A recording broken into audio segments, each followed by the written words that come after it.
Yeah. You guys aren't on yet. Don't worry about that. I haven't sent you an invite link. Okay. Now, I'm going to send you an invite in the players only chat. Or I guess we can... Yeah, in the players only. And if you're on the YouTube channel, you'll see it's live.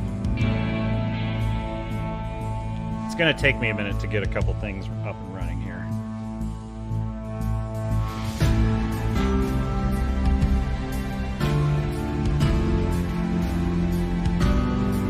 Do not sweat it, Storm. You sound good, Storm Bro.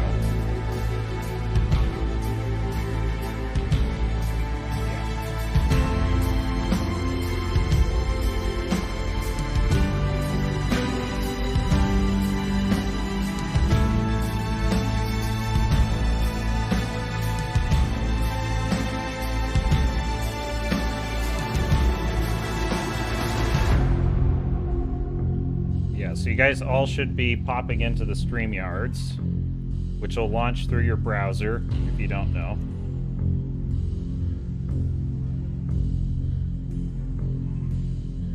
So I'll bring you in a minute here. I'm just getting things going.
Ahoy! And welcome! Welcome to Fallout Dead Man's Cache. I am your host for the evening, Captain Garrett, and we're going to be bringing in our players here in just mere moments. We'll see how this goes, folks. This is, it could be a shit show. We never know. But, in any case, this is a Fate RPG campaign. So if you don't know, Fate is an open source campaign that favors narrative and storytelling. And while I'm not going to get into it on this stream, I have seen 2 episodes of the Amazon show, and for my part, it ain't looking good. So regardless, hopefully we could give you some entertainment tonight. So, all right, so I'm Captain Garrett. I'll be GMing this game, and we have 5 players, 5 incredible characters. Do bear with me because I'm getting some things ready. Let me know how the mic volume is. And let's get her going. So this is going to be kind of more informal than when I do the Captain's Cast. So when I do the Captain's Cast, it's all like, you know, I'm moving from topic to topic. So in this case, we're kind of just going to, we're going to do it like it's a gaming session. We're at home having an awesome game. So that's how we're going to do it. And I need somewhere to set this. Hang on. Okay. Shall we meet some of our players? Rondo, you are live. You are aboard. Ahoy! Welcome. Hi everyone. I am known as Rondo or Rondemonium especially if you're from the A Drink with Crazy Gilded or community. I'm so happy to be here. I've been replaying Fallout 4. I cannot wait for tonight. It's going to be just shenanigans after shenanigans. I've even been studying some lines in order to incorporate into my character. Oh, I'm very excited. I'm very excited about that. Let's bring in the next member of the team, Fu Man Blue, a founding member of the Swords and Starships channel. Yes, thank you for having me. This is going to be good times. I don't have anything to plug. I'm Carl and Fu Man Blue. that's the name of his character. His character's name. There are some who call him Carl. And then we're bringing in Wales. That would be Tom. Ahoy, howdy. And welcome aboard the Captain's Cast. Well, wait, this is not the Captain. What am I saying? Welcome aboard Fallout Dead Man's Chest. Thank you. Glad to be here. All right, now we're going to bring in Stormcrow, a.k.a. William Kurosawa. Stormcrow, you're live on Fallout Dead Man's Cache. How are you, sir? Konnichiwa, partner. You figured it out. You got it going. I'm very honored to be here amongst these beautiful people, and hopefully, fingers crossed, with the sword on my back, there won't be too many problems to encounter on the wastelands. Yeah, see if you guys can put your character avatar as your picture. So if you go into the little 3 dots and just go, well, let's see, edit name and headline. I feel like it's in there. It's in your settings. It's in your settings. You can change your avatar. So Fu Man Blue, Rondo. That way the players or the viewers can see your beautiful characters. Ooh, I would have to sign up and go through that process.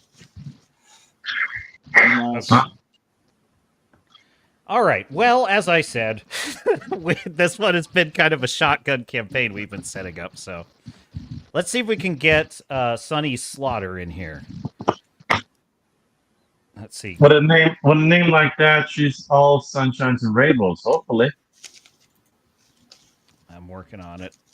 Working on it. I'm also pulling up some other things we're going to need. And the title for tonight's episode is Once Upon a Midnight Foggy. All right, hang on. There it is. And I think we'll probably... I want to show the folks at home your awesome character sheets, because they're super cool. And I'm going to grab those in just a second. I think we should have people introduce their characters through their let's do that. character sheets. Excellent. Too. Excellent idea, Tom. Why don't we start with you?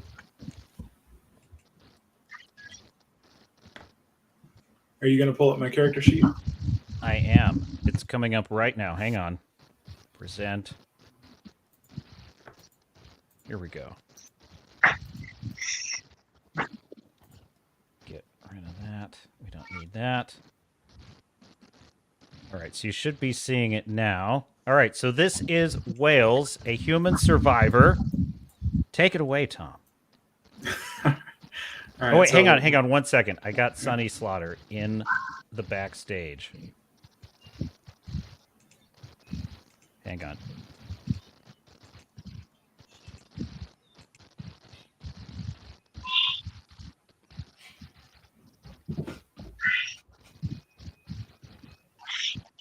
All right, tell us about your character. All right. So Wales is in his late 40s. This is all the backstory that you guys know so far. If you want to learn more, you got to ask me. But I was raised in Northern California as an extreme hubologist, which is like the Fallout universe's. I'm hearing an echo. Anybody else? Hey, Stormcrow, can you mute? Let's see if it's you. Anybody not wearing headphones? Yeah, it's Stormcrow. It's Crow. No, I guess not. No, I'm getting it from somewhere else. That's weird. All right, hang on. Sunny Slaughter is aboard. And Rondo as well. Welcome to the chat. Getting some feedback from something here.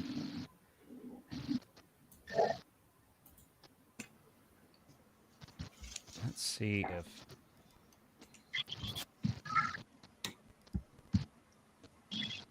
Well, let me mute my microphone, see if it's me. It shouldn't be. Did we figure out who's making the echo? All right, hang on a second. Me. Everyone mute.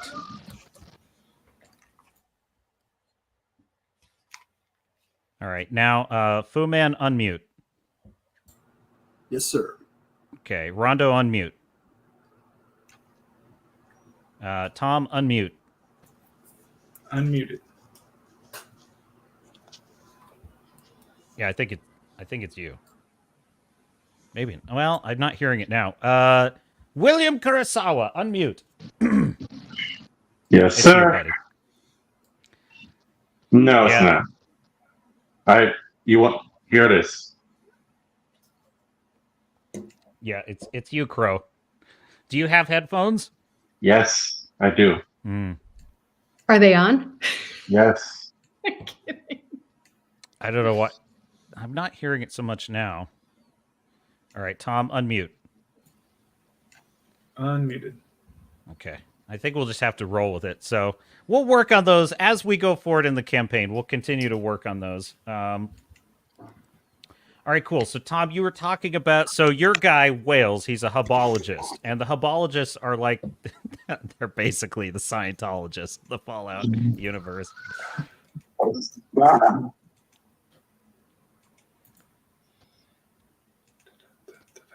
Anything to add, Tom? Oh, sorry. I was just messing with stuff. Yes. Okay. So yeah, they're the Scientologists. At 16, I left them and lost my family, and I've been traveling the wasteland ever since. And I have a condition that requires constant pain meds. And so over the years, I've learned to brew chems and painkillers and stuff. So, and I'm part of a network of narcotics, which is one of my aspects. So I work with poppy growers to manufacture opium. And let's see.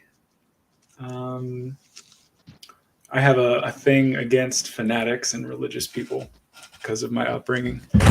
And I'm hoping to find this one treasure, and that's my main motivation in life. And as for skills and stuff, my My science is high. Science, small guns, and speech are my highest skills. And I rock a hunting rifle and a pistol. And yeah, that's it. All right, well met. Okay, now for let's bring up our next one. Let's see. How about we could do Fu Man Blue. Let me pull up your sheet here. Okay. Hey, I wanna. I'm sorry for interrupting you, but I hear like a delay and an echo on my side. Okay. Try leaving the Discord chat, everybody. Oh yeah, that could be it. If you're still in the Discord chat, you got to leave that. Yeah. Okay. Yeah, make sure you hang that up. That's probably what it was. So, okay, here we go, Fu Man. Here's your character. Okay. So yeah, this is Carl. He was one of the top men in one of the crews for the Nakatomi Security Syndicate. Things went a little bit sideways, and he finds himself on the run. Rather, I do. He's exiled, basically. Can't go back. Marked for death. He's got basically assassins on him all the time. He never gets a chance to rest. He barely sleeps. Certain arrangements have been made that this dead man's cash could be a great help in that endeavor. Well, we'll get into that. Don't worry. Yeah. Don't worry. So we'll get into that. that's it. All right. So now let me grab. So we got Carl. Oh, we got Delta. We got Sunny Slaughter. I'm sorry, guys. I literally had to like run here, and I did not have time to get a lot of stuff set up. But we're gonna have some fun. Okay, let's go with let's have Stormcrow. William Kurosawa. Introduce your character for the fine people at home. I don't see him. There he is. I just had to zoom in a little. See him on the stream? No. I mean, he's not like in the studio. Is what I'm trying to say. Yeah, he just said he's backstage. Oh, sorry. Oh, there you are. Sorry about that, Stormcrow. All right. Nothing to Got you apologize back for, in the sir. stream. Nothing to apologize for, sir. And my backstory is, well, pretty straightforward. I'm a man of the Duke. I grew up a long time ago in the borders of Texas, and I was raised on the fine teachings and values of the Duke and his disciples, the Seven Samurai. I'm a samurai gunslinger of the age of 44, devoted to the code of the Duke, and I'm on a mission to cleanse the wasteland of slavers, miscreants, and villainy. Although that's not earned me a lot of friends with the NCR, or Caesar's Legion, or mutants, and probably the Brotherhood of Steel. But I'm not averse to making friends. They just gotta get in line with the code. That's all. Code of the Duke. I love it. All right, let's bring up Delta. I'm going to have you introduce your character next. Let me pull up your sheet here. And for my dear sailors and star knots at home, this is a Fate game, and I'm using those rules because it's very story-driven. And one thing you'll notice is that each character has aspects, which I've named Karma for flavor. But basically, these are narrative aspects that the players can use both as a benefit and they can be a weakness at the same time. And these describe what drives the character. So we're kind of getting just a brief overview. So take it away, Rondo. All right. The character that I'm going to be playing for this campaign is Delta / Major Guts. That's going to make a lot more sense as we play through. But let's just say Delta is the main personality. Delta was created by an institute scientist by the name of Monty Irons, who was kind of acting as sort of a bodyguard / companion of sorts one day there was a terrible accident, and Delta had to flee since Irons was no more.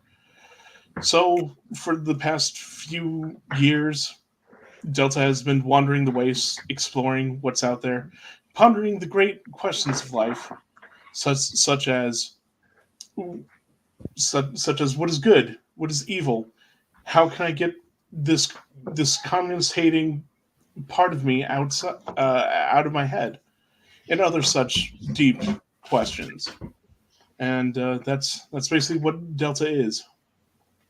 I love it. All right, cool. So we've introduced Wales. We've introduced William Kurosawa, Delta, and Carl. Last but certainly not least, the lovely, the beautiful, the possibly deeply psychotic Sunny Slaughter. Let me grab that. Here it is. Well, Tell us about yourself, Sunny. I don't even know if that's the last choices I made, but oh well. Am I supposed to be reading it or what? No, you don't have to read it. Well, just introduce your character. Or I could introduce her if you like. Yeah, why don't you do it? Because I'm still. So yeah, Sunny Slaughter was born on. I'm just going to read it. Was born on a secret Enclave base. She watched her parents killed by a gang of mutants, and then was sold into. Were you sold to a mining guild as a slave? Yes. And then that became your new family, and then they got slaughtered, and now you are alone in the wasteland, looking for the answers to mysteries of your past. And one thing. Well, we'll get into that. This is the warm-up round. I just want to get everyone in here and buy myself some time to pull up some of the assets I'm going to need. But I believe it is time now, without further ado, to begin the story. Because I kind of want your characters to introduce themselves in the narrative environment. So, with that being said, bear with me 1 second. I can't hear it. Yeah? Hang on. Yes. Welcome to Fallout, Dead Man's Cache. So, let us begin the story. America, in the year 2077, was a land of advanced technological achievements and terrible civil strife. As in any age, most ordinary people wanted only one thing: a happy, peaceful life. What they got was complete nuclear annihilation. But there was one who survived the fall of the bombs, a mysterious soul survivor, cryogenically frozen for 200 years, who later emerged into the ruins of Boston. His influence led to the rebuilding of the Minutemen and the destruction of the Malevolent Institute. For a time, the Commonwealth wasteland was at peace. Freedom and democracy were rebuilding, promising a bright future for all. But war never changes. One day, a pre-war aircraft carrier showed up in Boston Harbor. Fleets of ships and amphibious assault teams invaded. Vicious troops, dressed like ancient Romans, swarmed into homesteads and towns, taking slaves and murdering all who dared resist. Caesar's legion had come. The free men and women of the Commonwealth have fought bravely, but the war is going badly for General Preston Garvey and the Minutemen. Caesar demands a surrender in exchange for mercy or a terrible retribution when their conquest is complete. With soldiers deserting en masse, resources dwindling, and Diamond City herself under siege, little hope remains. It is now the year 2301. Rumors have surfaced of an old Enclave hoard of gold and untold treasures, long thought lost, and a way to find it. If it could be found, the Minutemen cause and the Commonwealth could be saved. But the treasure is said to be cursed. All who have sought these riches, from lowly wanderer to mighty Enclave army, have been annihilated in the attempt. Only a special kind of individual, or a crazy one, dare pursue the dead man's cache. And that is where we begin our story. Each of you have been either volunteering or working for money in a mercenary capacity, but in some capacity, in your capacity as solo entrepreneurs, let's say, solo operators of the Wasteland. You have been working with the Minutemen in the Commonwealth Wasteland to try and push back the hordes of Kesar's Legion. But the war, as we discussed, is going badly, and in desperation, General Preston Garvey summoned you five to the castle for a secret meeting. At this meeting, he basically said he needed you for a special mission with a high risk and high reward. And then he whisked you away on a boat in the dark of night to Far Harbor, where you are to receive that mission. And I will assume, unless any of you object, that you agreed to at least hear out the mission and decide whether you would accept. So in other words, you are on your way to Far Harbor to hear out the proposition. And the reason you're leaving in the dead of night is because Kesar's Legion are in the harbor, and you have to kind of sneak past their blockade. It's a high-risk mission. So you are on the boat, and you are now approaching the docks, and I will give you now a picture of what the docks look like. So let me share my screen, present. Let's go with this.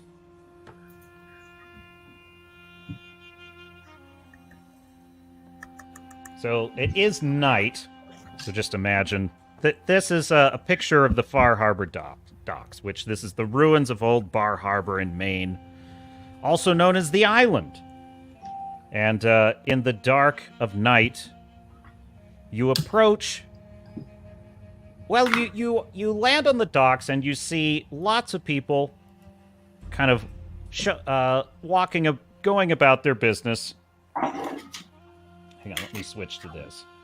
And you are making your way to a tavern known as the Captain's Dance Tavern, where you are to meet a man who is known only as the Guildmaster. The Guildmaster. And his name is Jack McGuire. Now, you all received on your Pip-Boys a message from Jack McGuire while you were on the boat, and you should have already read those by now.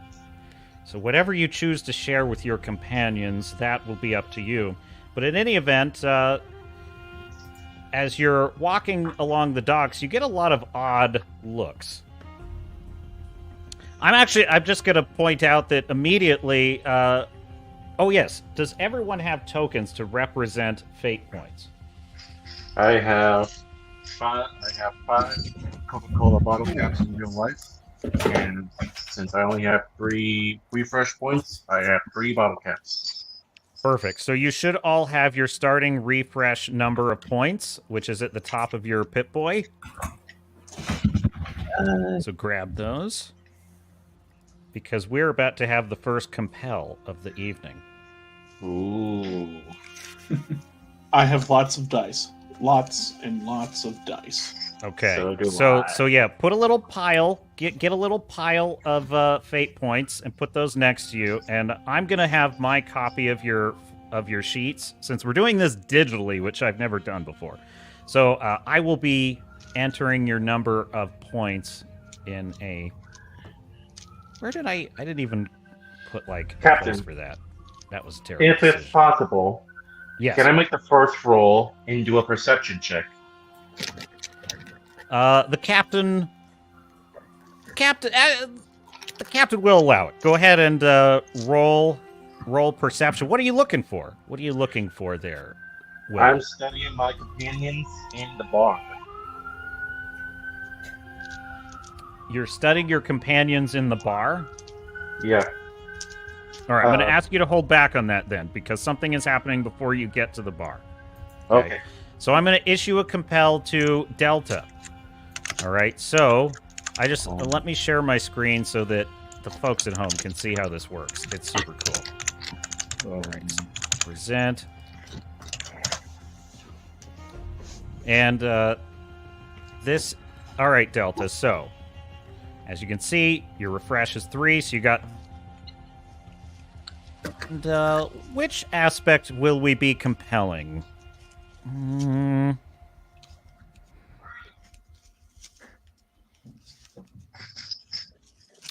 going to compel your aspect.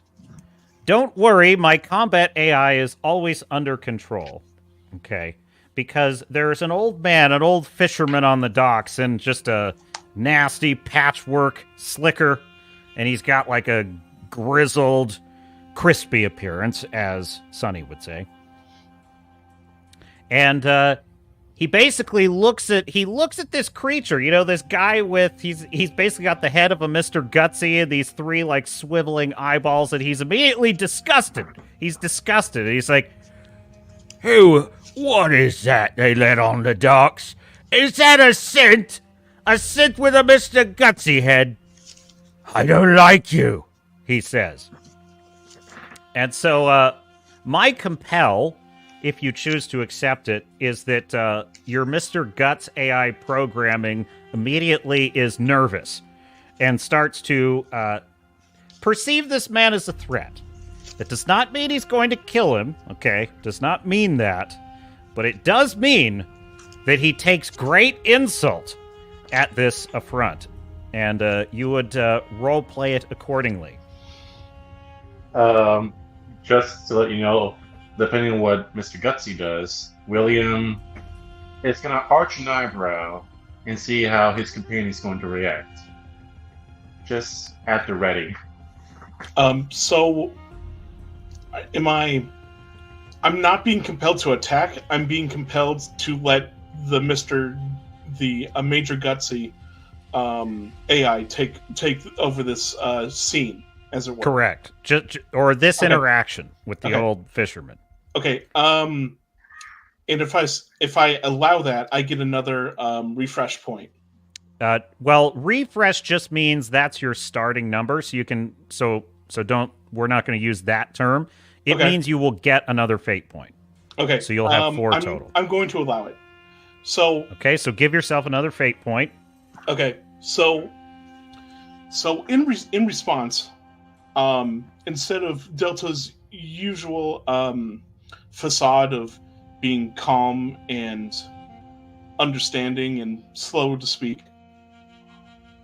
his eyes turn. All 3 of his eyes turn towards this old man. They start glowing red. And Major Guts says, "Listen up, soldier.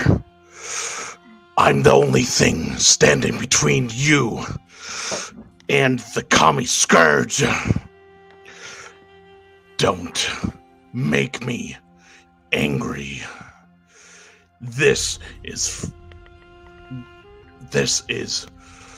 50 pounds of pure American steel built to destroy anything that stands in its way. And that includes assholes that will get in my way of my mission. Do you understand, soldier?" William is going to put like a calming hand. Okay, hey, Stormcrow, real quick, just a quick point of etiquette for all players. You know, when a player is role-playing a scene, if at all possible, try not to interrupt until they at least get through kind of where they're at. And then if you want to do an action, let me know, and then we'll get into that. But, sorry. Was that everything, Rondo, that you were saying there? Yeah, that was everything. And just real quickly, and I'll get you in here in a second, William. Go ahead and roll your fate dice on speech. You have a fair speech skill, so that's a 2 speech skill. And I'm going to have you roll that against this old man's charisma, which is a 1. And we're going to see how you do. So I have his roll. So he rolled a 2. What did you roll? I rolled 2 pluses. Okay, so that means, so in the rules... Oh wait, no. I'm so sorry. All blanks. I'm so sorry. Okay, so for those who aren't as aware of how fate works, there you roll 4 dice. In fact, I'll share my screen here. Hang on a second. Stop screen.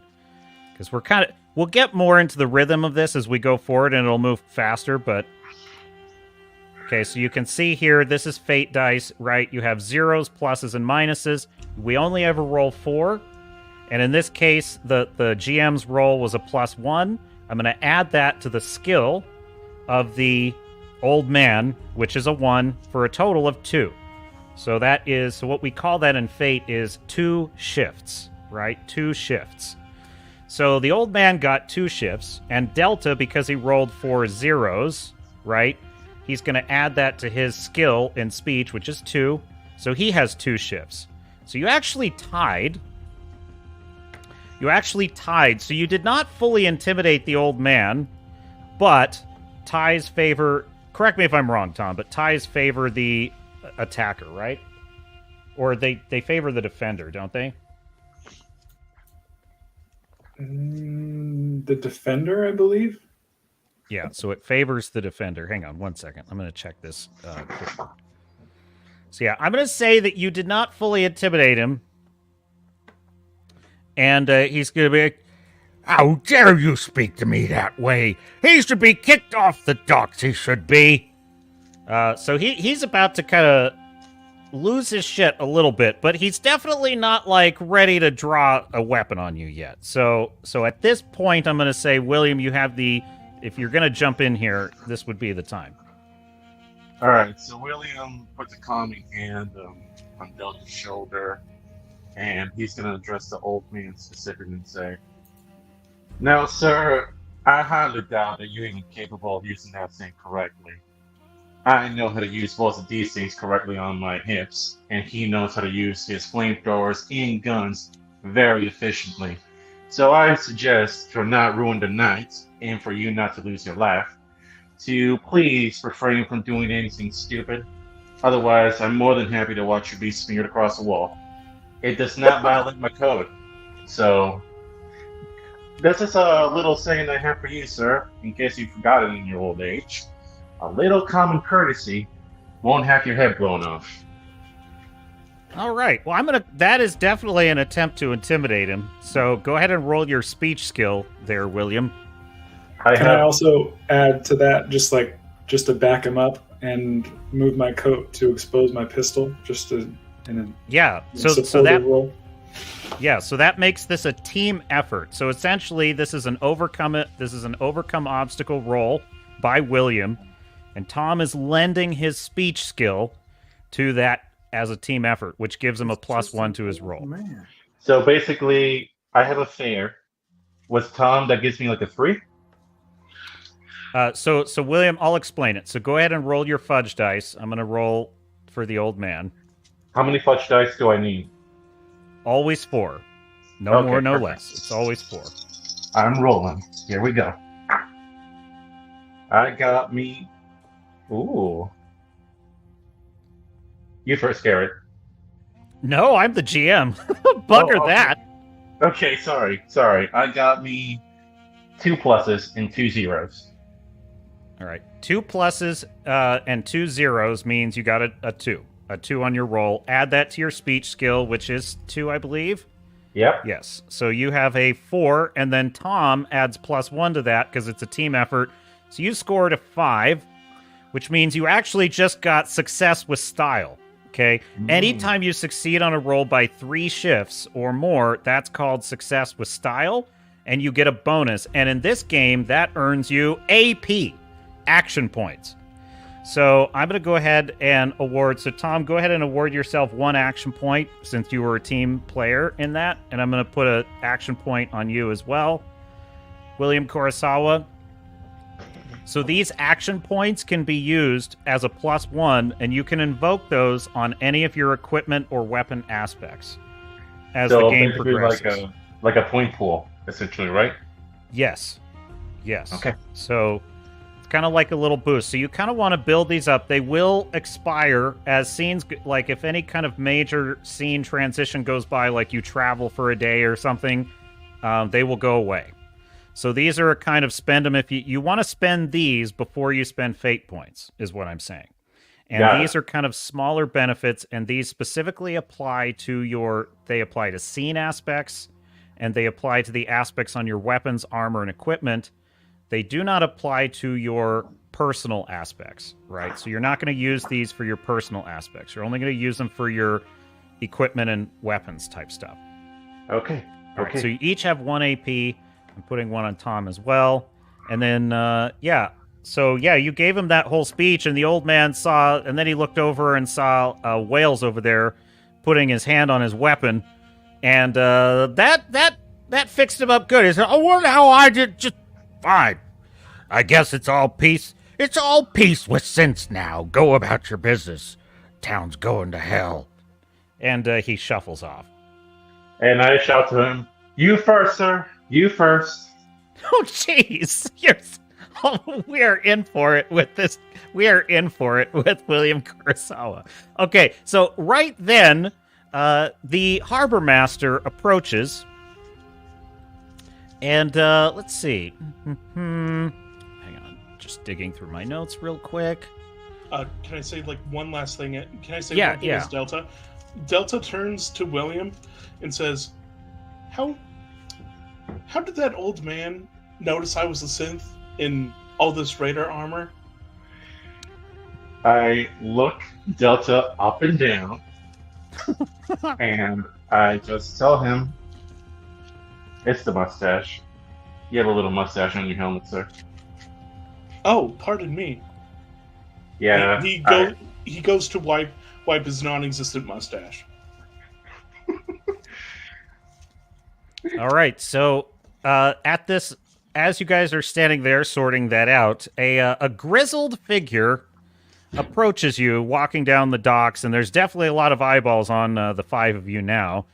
And he has a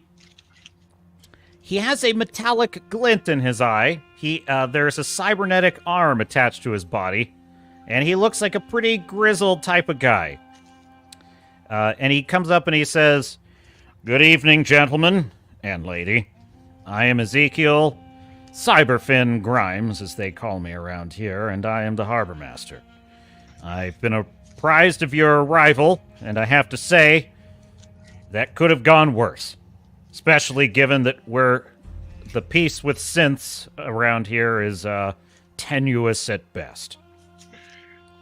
William is going to give him a deep, deep bow, and he's going to say, it's always nice to maintain a little bit of peace before the gunfire starts. I tend not to start them myself, but I'd like to finish them with me still alive, and my friends as well. Say that again, William? Sorry, I lost part of that. It's always good to make sure that the town stays peaceful before a gunfight. I tend to finish those things myself, but I don't want to see innocent people dying in those gunfights. Well, let's get one thing straight. This is my town, and we have stayed neutral in the conflict between the Commonwealth and this Kesar's Legion, and we aim to keep it that way. But we ain't stupid neither. We know that they'll be coming north as soon as they're finished with you. So I've allowed you on these docks to get your business done and get out of town. Is that all right with all of you? I turn to the group. If anyone has anything to say to Cyberfin. Yeah. Hey, Cyberfin, I do not know this guy who's calling me a friend. So just know me and my little dog, Scorchy, want no trouble at all. Yeah, I don't know any of these people. I know you got. You're all disavow. I disavow. So he sees you, Sonny, and he just kind of. He's like a middle-aged man, I would say. He's pretty grizzled, got a beard, a lot of very scars. Very smiley. He's gotta love me. Well, he does. He does immediately. You know, as your aspect points out, Let's see, what was it? I actually didn't read your new aspect. Nothing feels as good as making a grown man cry. Begging's a close second, though. So I'm just going to say that he looks at you and says, well, now you, honey, are an exception to that rule. You may stay as long as you wish. Well, thank you so very much. And your little doggy, too, because you have your dog is with you. So I give him the happy wink and a huge smile. Yep, William you're mutters under his breath. Vixens. Vixens. I mean, I'd kind of expect Carl to, like, you know, kick him in the foot or something, but I'm not going to put any pressure on Carl. Oh, thank God. All right. And, oh my goodness, I haven't even been watching the chat because, you know, this is my first time doing an RPG live. But just real quickly, Fu Man Blue, $2, and you're in the game, too. Which is some kind of... Are you trying to bribe the GM, sir? But thank you. Thank you very kindly. Yes, Star Fury knows exactly. Star Fury's here. It's always a bribe. So yes. What did Star Fury think? One has to call out the sheer villainy, you rabble-rouser, and of course I'm here to this den of iniquity, my kind of scum. Anthony says, good afternoon, Anthony. It's good to see you here. We're just getting stuck in here. All right, so now you have arrived at the tavern. Allow me to share my screen. Shit! Sorry, that's my bad. That's your doggy. It's in the game. All right, here we go. Scourge, you goddammit, shut up! Okay, so you've arrived at the tavern, and you are shown to kind of a room on the second floor. It's kind of towards the back, but as you're walking through, you know there's a couple of guys strumming some guitars. There's also a really beautiful woman. She looks a little bit worn out, you know. She's got ragged clothes that tell stories of hardship and loss. Her gaze is distant yet intense, as if she carries the weight of the wasteland on her shoulders. And she seems to seek solace in the haunting melodies she weaves, both with her guitar and with a few beautiful lyrics that she sings out here and there. It's a somber mood.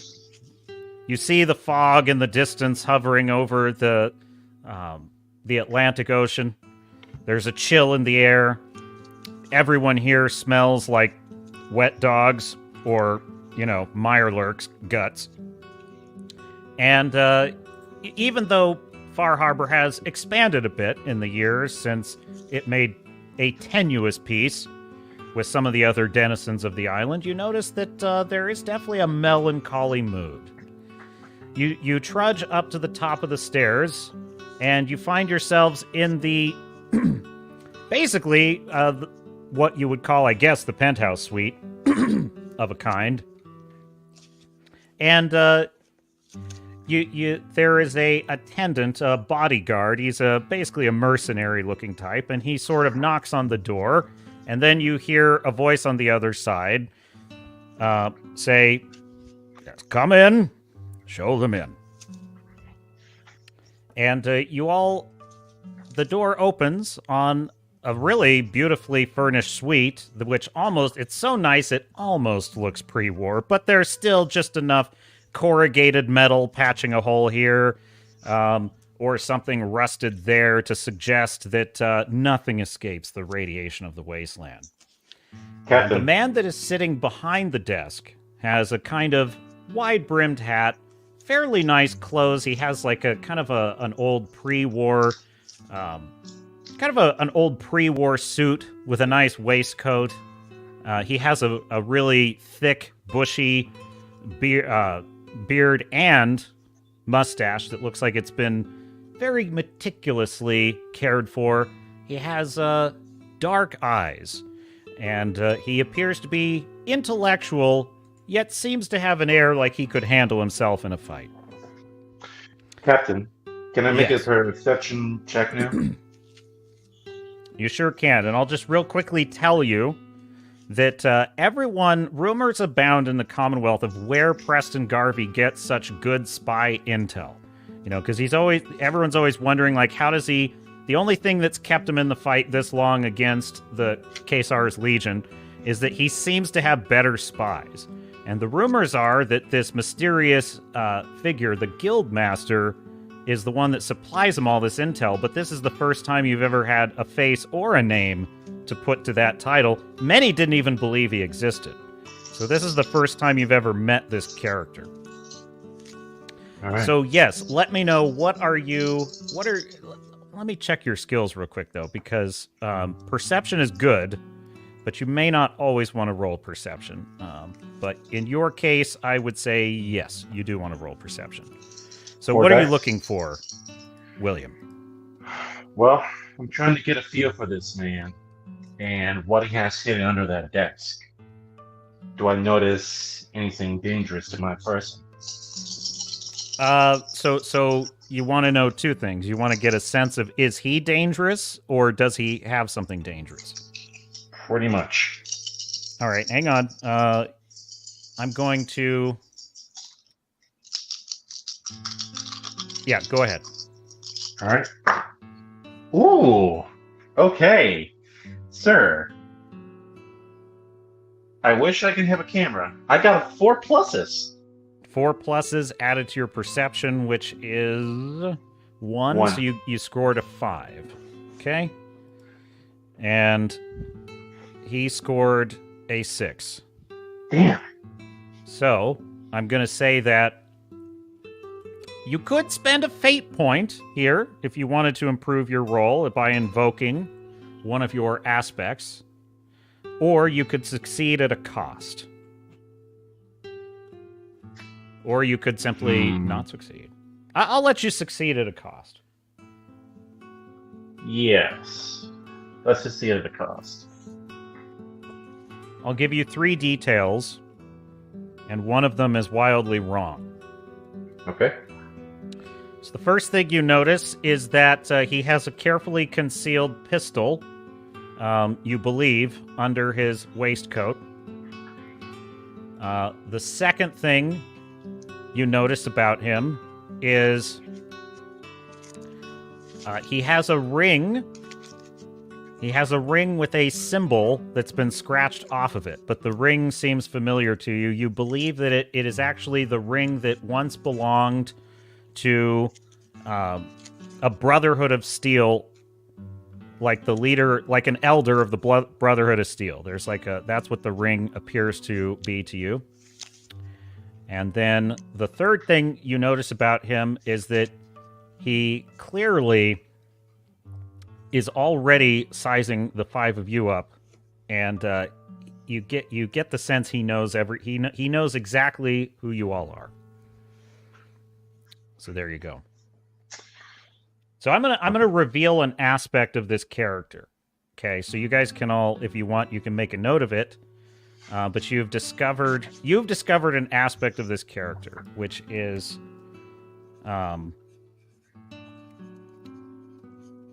he sees all and says little. Is this the guild master? Yes, that would be. Gentlemen and lady, if you would take a seat. There are actually 5 chairs arranged around his desk. William is going to take the one to the left of him, Okay? where his ring finger is. Okay. He only has one ring finger. Wait, Sorry. Sorry. Can't help it. You know what I mean. Do I? all right, You know what I so mean. does anyone have anything they want to say to him?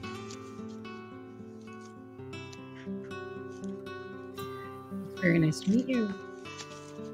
It's very nice to meet you, Mrs. Slaughter. Very nice to meet you all. Miss, not Mrs. Delta introduced himself. Hello. It's so good. It's so good to finally meet you. He reaches out his arm for a handshake. And he extends it as well. Why, very well met, young man. It's a pleasure as well. And It's then, very rare that I meet soldiers or mercenaries in the employ of General Garvey. and then he hears, it's near. He hears, Major Guts reporting for duty, sir. Ah, and that would be our other guest. Carl just walks up and gives him a firm handshake and a nod and sits down. Carl, I trust you found your time in the Commonwealth well? He just raises an eyebrow. Yes. Wales, you are also a long way from home, are you not? Anything for the Commonwealth. Quite. Well, and of course, your reputation precedes you, Mr. Kurosawa, I believe. Hopefully it's all positive, sir. I try my best. Well, time is short, so let us get down to business. So what? We skip my curtsy with the deep cleavage shot? Is that the Oh, did we skip? Oh my goodness! I am so sorry. reason I'm here? I have a better idea. I have a better idea. Let's have the second compel of the night, shall we? Let's go. Present. Let's see. Share screen. Let's do Sunny. There we go. All right. So you have the aspect.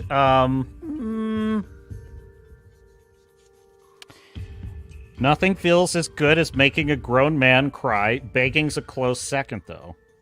So my compel to you is, I'm gonna say that Sunny senses that this guy is, he kind of seems quiet, but she senses an alpha male, and she wants to make him weak, and she wants to get him kind of like at her mercy. And even though she senses that's ill-advised with this character, she wants to try it anyway. So if you accept the compel, you're gonna try and snooker him a little bit with your seductive wiles. Yes. So you accept? Yes, I do. How old is he again? Hold on. I'm sorry. Can I combat that by using one of my aspects to not exactly, defeat her, but No, Crow. Hang on. Hold that thought. So Yeah. he's 40. I would say he's 43 is what he Yeah, looks he's like. Yeah. Yeah. So he's Roll like, and he's Good got luck. a little bit of salt, in his black hair. So just a touch there. But he definitely is. He's very travel worn.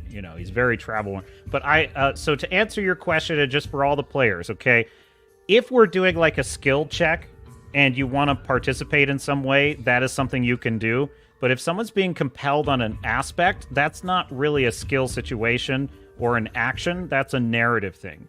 So you can't really interfere with that. However, you could say, hey, Mr. GM, I think I would also be compelled in this situation based on my aspect that says da-da-da, right?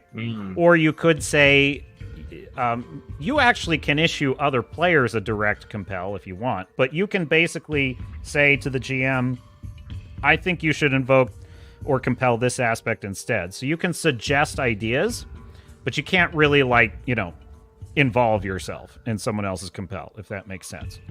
It makes total sense. I'm sorry. No apologies, Crow. We're all learning here. It's session 1, man. We gotta, we're just getting our groove on. So, all right, Sonny. So go ahead and give yourself a fate point, and I have to make a little space for notes here so that I don't forget where your fate points are. All right. So you have right now 5 total, because you stacked up on luck. So you have you start with a lot. So this will be good. All right, go ahead. Okay. Go ahead. What? Use let me help out though. Let's see here. So you're gonna try put the moves on him. So I thought you had speech. You don't have speech? I don't need speech. I got a smoking Snake bod, Valley. man. There is Smoking no bod. place for that. All right. And you didn't take any charisma. Well, I didn't really know exactly. See, now this is where we come to the point of I kind of needed a little more help. And Tom tried to help me, but I am retarded, so that does. I don't know. I think you should give me a little bit of a break. Let me think about this for a second. No, I think that kind of fits because essentially with this character build, you have you desire to like seduce or just flirt with them or whatever, right? But you don't actually have very high speech skills, so this could be fun. So what you're going to do is roll on a 0. All right. And you're going to roll speech. Okay. Or let's see. I got like a +2. Wait, Yeah. there's like 3 pluses on the thing, but it says +2. I don't understand, but it says fair. I don't know what that is. Well, you don't have a speech skill, so that doesn't apply. So essentially, you see my screen, right? So you see like how you have these. You're rolling at a 0, not a +1 or a +2. Does that make sense? Okay. Because you don't have that skill. So you're just going to roll the 4 fudge dice. Also, do you have fudge dice? That's the plus-minus dice. Is that the fate dice thing that you? Yeah. Yeah. Do you have those? Okay, cool. Roll that, and it should be 4 dice. You're right, and so I got 3 pluses and 1 minus. Oh, perfect. Okay, I understand what you're saying now. Okay, so 3 pluses, 1 minus, so that means your roll is a 2. Okay. Make sense? Yep. All right, cool. So you rolled a 2, and since your skill in this is 0, your roll is a 2. So now I'm going to have him roll on his, I think, his charisma. Yeah. And, all right. I'm going to say, let's just start with what do you say to him? Hi, I'm Sunny, and I'm really, really glad to be invited on this adventure. And I don't know that we need all the dead weight with us to make it happen. Oh, that is very interesting. And I take it you're probably flaunting what you got a little bit. Oh, massively. Okay. Batting your eyes or something? Am I able to touch him or not? Yeah, he's within arm's reach. Oh, yeah. So I have like the little nice forearm slide up to the elbow. And the kind of demure look down, but chest is up and forward. So, to your delight, he immediately reciprocates, kind of just gently tracing his fingers along your arm and kind of leaning closer. His eyes glitter with anticipation, and he leans forward and in a voice almost above a whisper says, "Well, I can tell you are a very capable and determined woman. Think you could take the mission on your own, do you?" I'd be tempted to agree. There's lots of things I'd like to do alone. And I would be delighted, my dear, if I didn't know my payment for such a transaction would be a knife in the back, if your history is any account. No, I think it'll be... He then kind of retreats behind the desk and kind of turns it around on you and just says, "No, as a matter of fact, I think I've selected exactly the number of souls I need for this mission, and it is a desperate one. So, how about we get to the business?" Suit yourself. And he says, "I've invited you 5 here for a very simple reason. The Commonwealth is going to lose this war unless there is a significant infusion of resources to keep our cause alive. Now, I am called the Guild Master because I am not by trade a spy. It is actually being the leader of guilds of caravanners across this vast wasteland that has allowed me to have the wonderful fortune that I enjoy and that I share with others around the wasteland where I can. And so it is. And so you will believe me when I tell you that the only way I succeeded as long as I did is by knowledge and knowing who and what was coming for me and those I care about before they had arrived. So you can trust the information I have. There is a treasure which is located far to the west. Now, this treasure is known as the Dead Man's Cache. Now, I'm going to pause here just to say your characters, and you can let me know if you think that you would know what this is, but I will definitely say, William Kurosawa, you have heard of this. You know exactly what this is. So have you, Wales. You're from the NCR originally. You've heard about the Dead Man's Cache your whole life. By the way, you did not know that's what you were here for until you got here, so just so you know. And then I will say that Delta, you've never heard of this. And Carl, you think you may have heard something about some treasure, but you don't really remember. And you let me know if you feel like your characters would know. But that's basically where it's at. So he goes on to explain that the Dead Man's Cache is this treasure that has changed hands many times. He says it is approximately 700 pounds of pure gold bullion, and likely more, along with bricks of titanium, copper, military-grade circuitry. It is more wealth than any of you have ever seen, nor anyone in this Commonwealth. And it dates back nearly 100 years. First hoarded by the Enclave in their wars against the new California Republic. But when their oil rig was destroyed, it changed hands again, falling into the hands of Khazar's Legion, until an earthquake buried it deep in the earth. And then John Henry Eden of the East Enclave pursued it and again failed. It has been found, lost, and found again for decades and decades. And for the last 30 years, with the almost total vanishing of the Enclave, it is said to be unrecoverable. But there are those who have pursued it. I will not lie to you, it is called the Dead Man's Cache because of the curse. All who have sought it, Enclave, Khazar's Legion, bounty hunters, even the odd super mutant, all have failed. All have died. And that is why I could not simply send any mercenary, not just the most skilled gun for hire, no. If we are to find this treasure, we're going to need something different. Here is what you stand to gain if you bring this treasure back for the Commonwealth cause. The large majority of it will go to the Commonwealth to fund our common defense.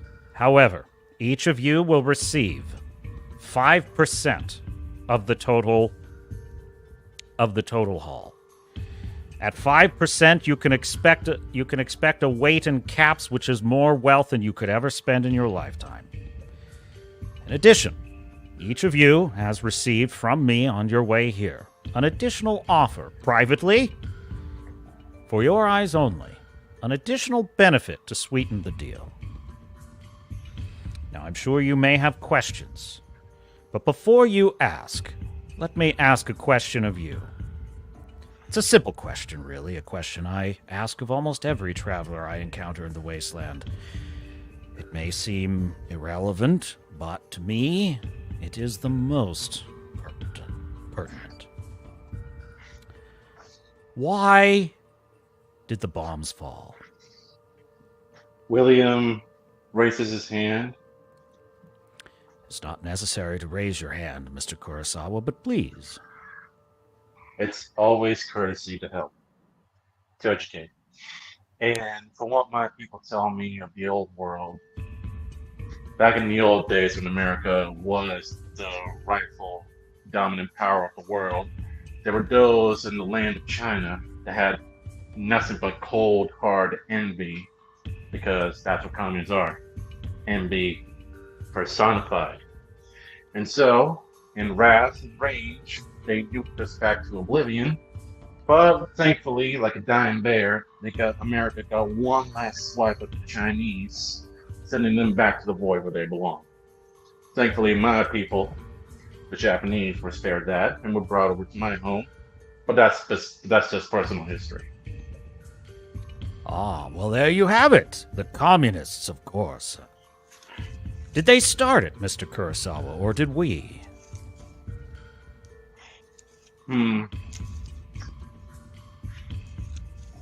What about you, Mr. Delta over there? I suppose you agree the communists. The communists are the ones that started it all. That's why the bombs fell.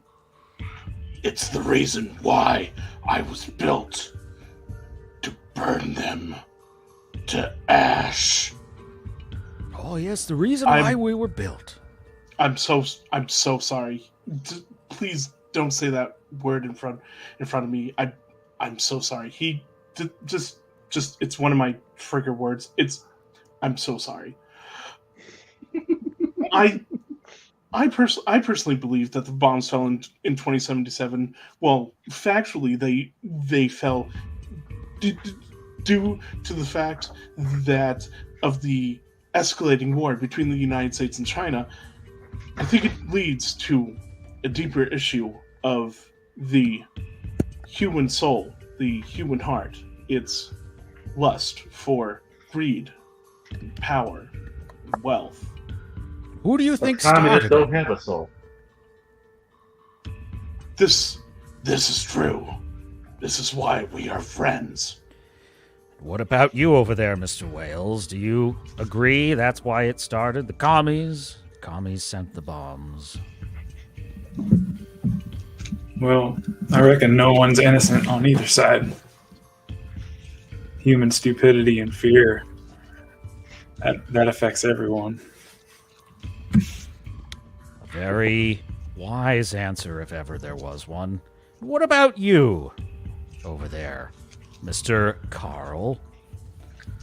Why did the war start? Well, the war started because we wanted something we couldn't get, and so we perpetrated a false flag campaign in Taiwan, and China attacked Taiwan, and we attacked rightfully China, and that's how it started. And so we started it. Oh, for the oil, of course. We started it.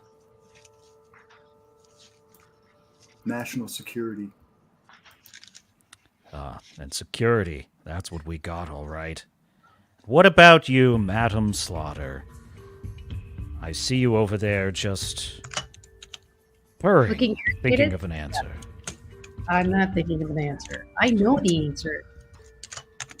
It's a group of WEF type elites. All they care about is child trafficking and perpetuating their own success. You don't care yes. if the rest of the world is imprisoned. That's how it works. The Illuminati. Yes. The close enough. secret cabals. They started it. There's even the theory that the founder of the Vault started it. I don't think that's exactly accurate, but I could go with that. All good answers, all plausible as the next. But they don't really answer the question at all, do they? Why? Why did the bombs fall? I submit to you that the reason the bombs fell is something no one ever considers. Something more at work in our lives today than ever before. Luck. Fate? Ah, just so. You continue to impress, Madam Slaughter, when you're not intending Impress you to. more?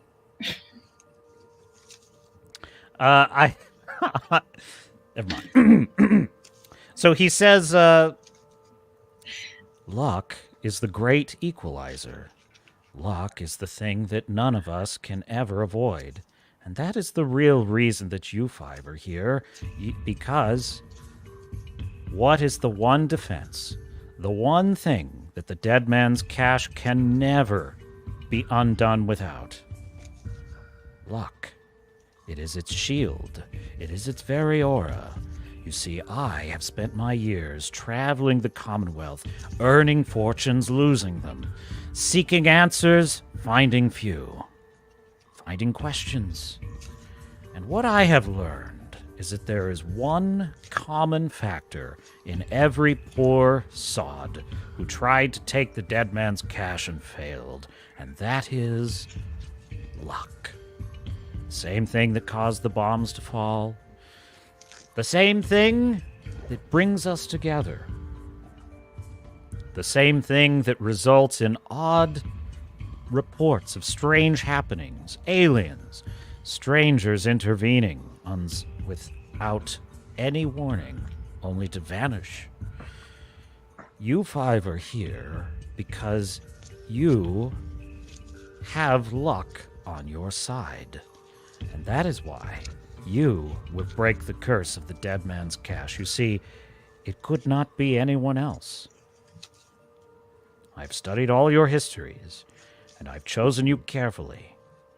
So, all that is left now is for you to go claim it.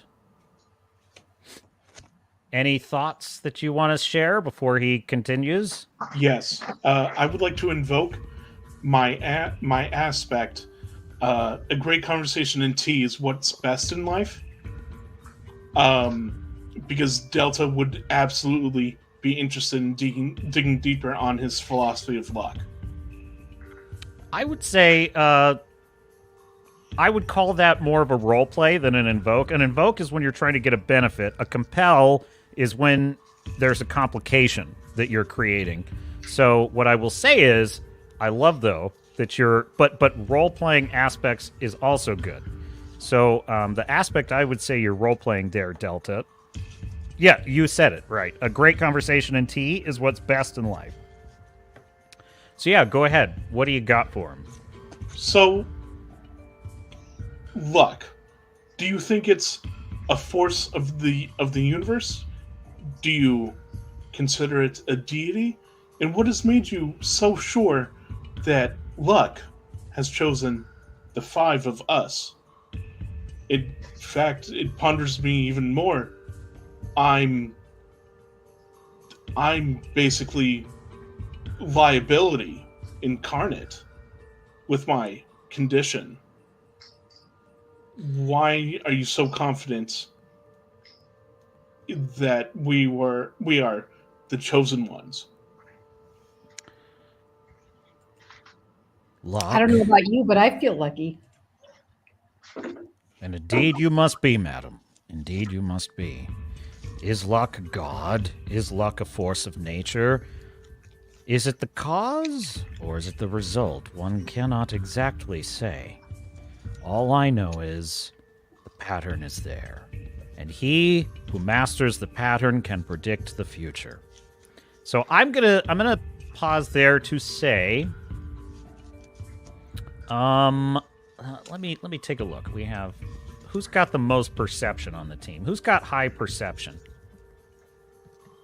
Let's see. I got one. You got one. Yeah, I got one too. I got one.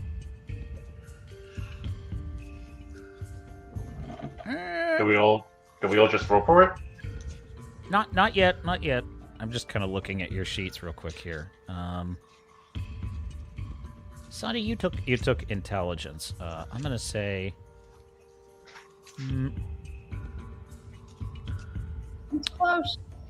I got All two I'm in gonna say is, intelligence. I'm gonna say that you sense he's holding something back, and so if anyone wants to try and attempt to get that more out of him, you can try. But that's basically his answer. So. Can I invoke? Correct me if I'm wrong, but can I just say, slap some bacon on that rice? We're burning daylight. And No. Oh, so you want him to move on. You're like, I'm done with this conversation. no. It's more like, listen, we're gonna waste time with holding secrets like this, so let's just get it all on the table so we can better progress on the mission. Is that You said slap some bacon on what? Because I actually need to update that. in your character Rice? sheet. Yeah. On that rice? Okay. I don't know if that's ideal, but Okay, so we're burning daylight? I don't know that that quite fits, because I feel like what that would actually be is more like you saying, I don't have time for this. Let's get to the mission. I would say that would be a good compel Okay, for your character. Okay, then But, how about live each day by the sword, lead, and the code? Here's the way to look at aspects, right? When usually when you want to achieve something, an action, right? Persuade someone, do something, you want to go to your skills first, and then if your skills aren't helping you, like if your roll fails or something, then that's when you want to invoke an aspect. And because the way that works is whenever you invoke an aspect, you get either a +2 to your roll, or you can re-roll your dice. It's your choice. Those are basically you can invoke an aspect and spend a fate point to create an advantage, right? So sometimes you can create a scene aspect that way. So you could create a scene aspect that might benefit you. But what I would suggest is probably your best bet is to roll speech and just see if you can persuade it. Yeah, I'm gonna roll speech. Does anyone want to help William on this? Team effort? No, this goes against what Delta wants, so no. Yeah, I'm into it. Okay, so this is what I got. I'll say some things if I need to too. Okay, this is what I got. All right. I got 2 pluses and 1 minus and 1 0. So that's basically a 3. Okay, and then with your skill, what's your total roll? 5. It's 5. Okay, and then Tom is adding to that. That's a +1, so that makes it a 6. Is anyone else adding to the... By the way team efforts work is you share in the rewards, and you also share in the consequences if it goes bad. So that's how a team effort works. Can I Does just get anyone some want to? clarification real quick? What was the question? What are we doing? We sense that his answer about why he picked you 5 is not the whole truth, that he's holding something back. And we're trying to get that answer out of him, but with persuasion. I don't think I can contribute. All I have is charisma. I don't have any persuasion. Oh, I thought. All you need to contribute for a team effort is you just need to have a skill that at least 1 point in a skill that's relevant, right? So I would accept charisma if you have that, if you want to lend to a team effort. Yeah. So you can add +1, so that makes it a 7. Anyone else? Oh, I thought Stormcrow was trying to end the conversation and move on, not to find out his true motive. You have to find out his true motive. Oh, I don't know where I messed up on that. Oh. All right, so I have a 7. Do you have to roll anything, Garrett?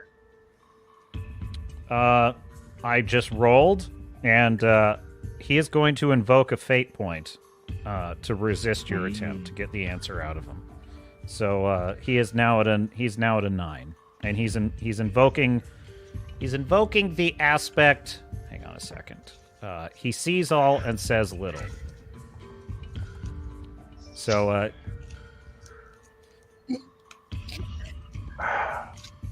I have 1 action point. And if possible, I would like to invoke, we don't quit when we're tired, we quit when we're done. You can't use an action point for that, but you can use a fate point. And that will bump me up to what? 8? That would add a +2 to your roll, so that would put you up to, let's see, you had a 7, that puts you up to a 9. Yep. Okay, and then anyone else who wants to invoke an aspect and use their fate point to his advantage can do that. So that would put you at essentially a tie. That would put you at a tie with him because he's at a 9. Right? That's what I said. Yeah. Come on, guys. You guys don't want to know the truth? Nope. All right. Why So you quit messing with our meal ticket here, pal? All right. So I'm just gonna say that his answer to you is let if you really want to know the reason why you're all here, the answers lie in the messages I sent you. You are unique. Think of your past and you will have the answer. But most importantly, it's time to get to business, ladies and gentlemen. So he says, I have come into possession of the location of an old NORAD facility, a NORAD supercomputer far to the west in the deserts of old Nevada, near the town of New Reno. In that base, you will find a computer. If you insert this holotape, and he hands you the holotape across the desk, it will install in your Pip-Boys a special decryption algorithm. It will allow you entry into the base and to access the information system. There, you will find the map that will lead you straight to the dead man's cache. Now, your task is simple, if not easy. Once you have the map, proceed by any means you deem necessary to your prize. Deal with any threats you encounter along the way as you see fit, but when you find the gold, do not attempt to transport it. Simply mark its location with this, and he hands you a strange little computer chip, and it's blinking. It's like beep, beep, beep, and he hands it over to your party. And I'm just curious, who snatches it up first? Me. Delta. Grab it. No, I grab. Okay. Oh, good, so good. 3 people Now try we're to going grab to it. look at initiative. So I want each of you to tell me your perception score. 1.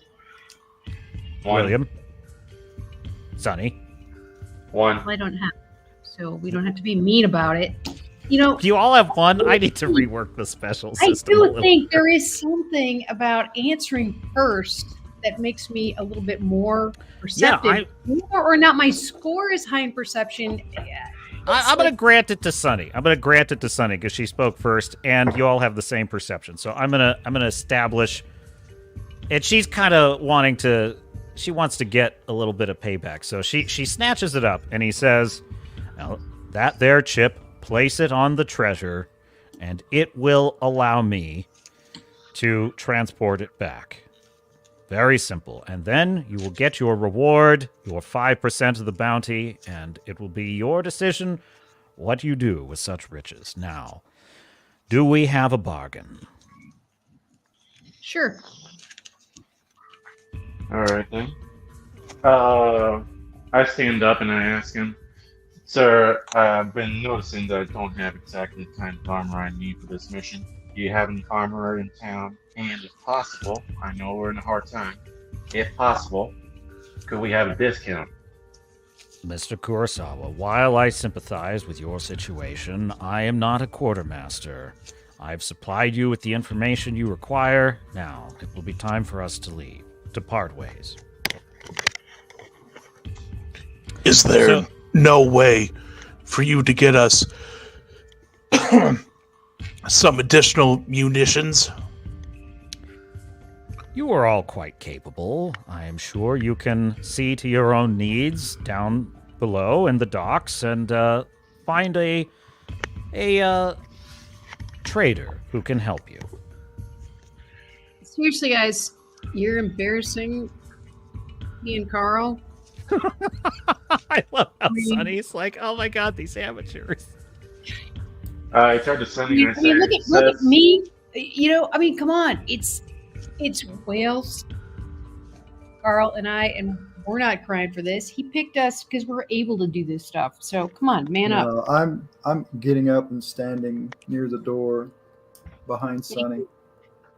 Well, to Wales. Major Guts' point, Miss Sunny, we could all benefit from additional weapons and such. He was just asking if we were allowed to get some extra guns and explosives. Yes. And what did you want? I don't think they're going to give us that. Just a little extra more. Yeah, you can ask. But what you do is you erode what makes us important and what makes us the reason he chose us, because we're self-sufficient. Well, I guess you're right.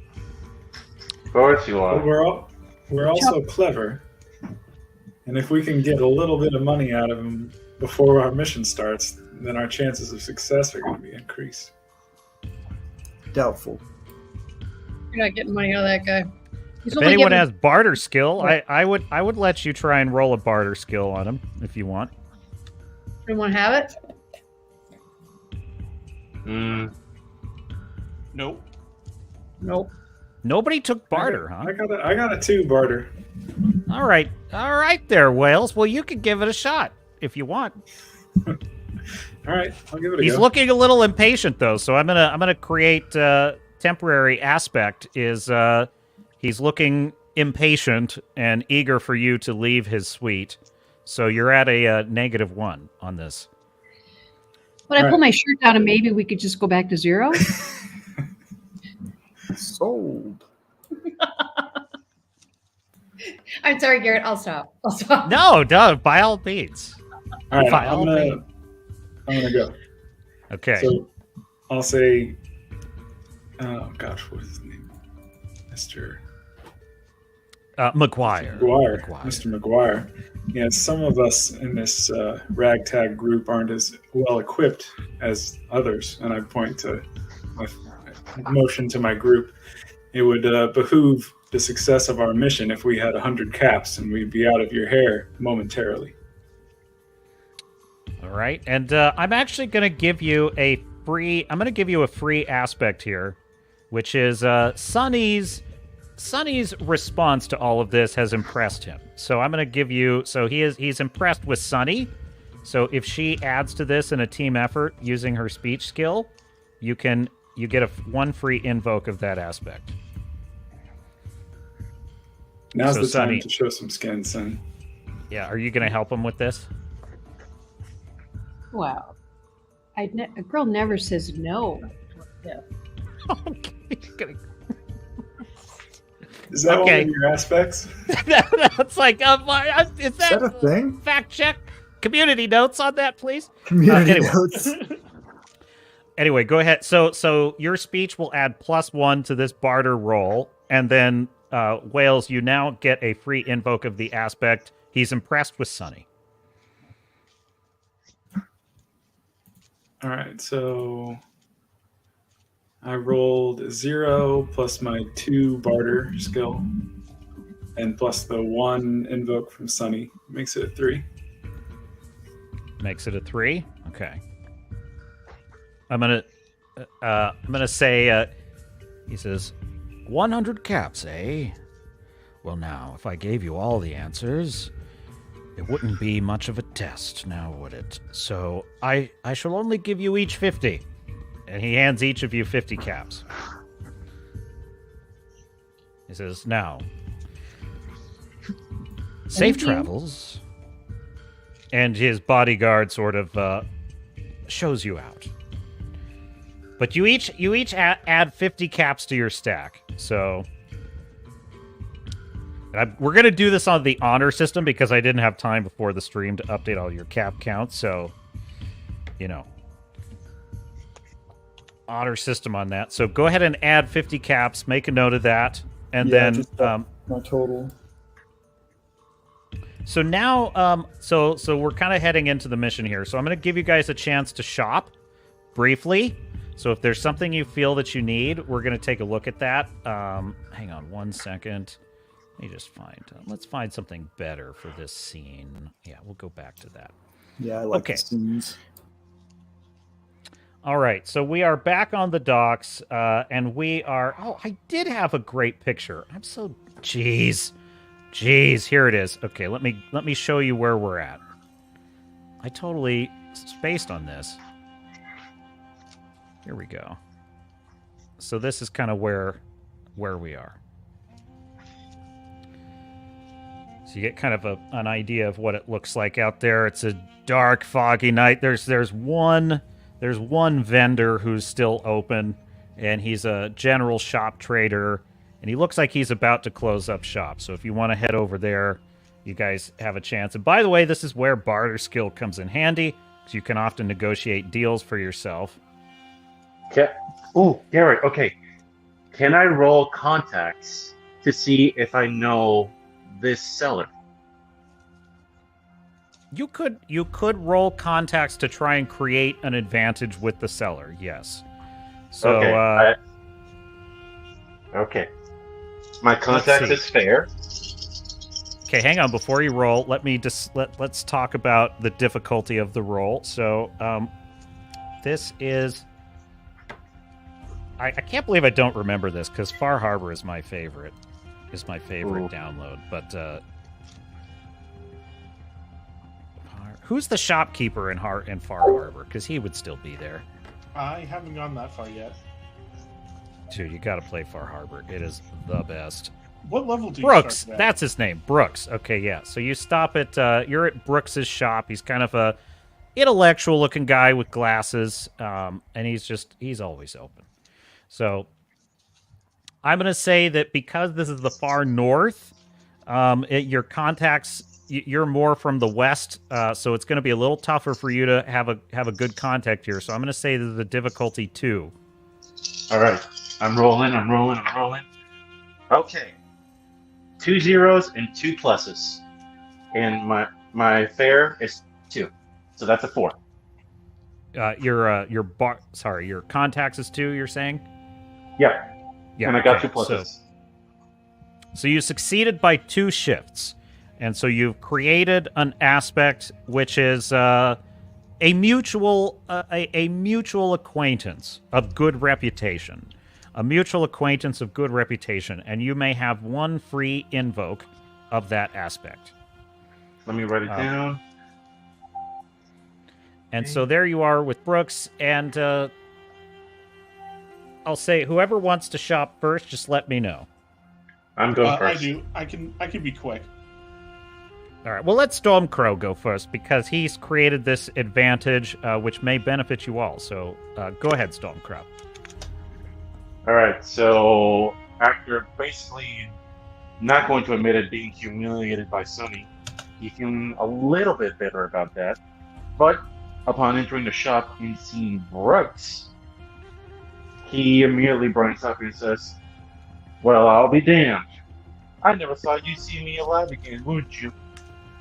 Wait, sorry, you're saying this to him? Yep. You're saying, I bet you never thought you'd see me alive again? Yep. Okay, well, just to be clear, you don't have a history with Brooks, so it would be someone that you knew, someone mutual that you knew. But, Okay. Well, then I take that back. I'm sorry. I just walk up to him and I say, "Good evening, sir." Give a light bow to him. I hope you can alleviate my troubles a little bit.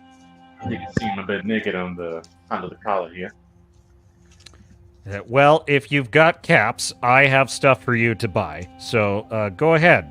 What would you like? I've got. I'm actually about to close up shop for the night. So, but I stayed open because I saw you out of towners, and I figured you'd probably be heading down here. So, now? I'll just say that. Let me just help you out there, Crow. So you have run into several traders that talk about Brooks being a great guy, and in particular, one of the caravanners that makes it to the Commonwealth all the time. His name is Big Jesse, and Big Jesse is one of the #1 suppliers. And you once helped chase off a raider. You know, you aided, and a raider was trying to rob him, and you jumped in and helped his bodyguards. So you could drop that info. Big Jesse? Yeah, Big Jesse, my supplier. What about him? Oh, nothing much. You might tell her a little tale of me coming in to defend him from a raider at one point. Just a little bit of friendly community service and all that. Wait a minute. Oh yeah, he did talk about that. He talked about some crazy guy who walked around pretending to be John Wayne. Oh, that's gotta be you. Okay. My smile hardens and I say, "Now, sir." Wait, what the hell? Your smile hardens? Yep. Easy It's- there, Stonecrow. My small harness, and I say, now, sir, there's no need to be that offensive. I have all my mental faculties in place, and I'm not pretending to be John Wayne. I'm running from the man. That includes my patience. Well, if you've got caps, you can be anything you want to be here, but all I will say is you did my friend and my business a real solid that day, so you're aces in my book. Okay, so go ahead and take a look at the... So you've successfully created that advantage with one free invoke. By the way that aspects work is whenever there's an invoke on the table, anyone in the party can use it. So... generally speaking, I will always give the initiative to the person who created it to use it, but if they do not choose to use it, in that turn, then someone else can use it. So just be aware of that. Okay. I'm sorry to sound like a dork, but I didn't understand what you said. So when there's a scene aspect, so he created the aspect which I put in the private chat, right? Which is a mutual acquaintance of great reputation. So this Okay. is an advantage that's been created, which is Brooks likes you. He appreciates you guys, and he likes you. So that is now a scene aspect. You can invoke that with a fate point at any time. However, you don't. The first invoke of it is free because you get a free aspect when you create an advantage. So what Stormcrow did there is he created an advantage with one free invoke, but the aspect will continue to remain in play as long as it's relevant. Does that make sense? Okay, so does that invoke extend to the rest of the team or just to him? Well, what I'm saying is anyone can use the free invoke. Whenever there's a free invoke, anyone can use it. And generally, the person whose turn it is who created it usually is the person who uses it first because they created it. But if he doesn't use it, you can use it. Well, first I want to see what kind of armor does this man have. If you can tell me real quick. Yeah, so what I'll say is kind of just tell me roughly what you're looking for, and I will let you know how likely it is to find it. I want power armor that has the best guns and the greatest defenses. Does he have that? He's got a rusted power armor leg and a very smelly power armor helmet for the very low price of just 1,000 caps. Okay. Now let's be reasonable. Does he have anything that's easy to wear and doesn't constrict my movements? Did you took armor, right? William? No. Did you not get any armor? Okay. I'm going to say that he's got raider armor and he's got some combat armor. And if you look in the rule book, you can buy whatever's there. So raider armor or combat armor. So go ahead and take a look at the rule book. Let me know what you want to get, and then I'm going to go to the next person. Who was the other person that spoke up? That was me. Okay, Rhonda, go ahead. What do you want? First, I just want to ask, is there any way that I can use my science and repair to maybe do something for either Brooks or one of the locals in order to exchange for goods or for anything like that? Can I do anything like that, or are we just buying from Brooks right now? I would say Brooks is here. Let me think about that. But actually, I'll circle back to that. But I just remembered I forgot something sort of important. I forgot like a major important thing that McGuire told you, and I forgot to tell you. So what he said is your next step.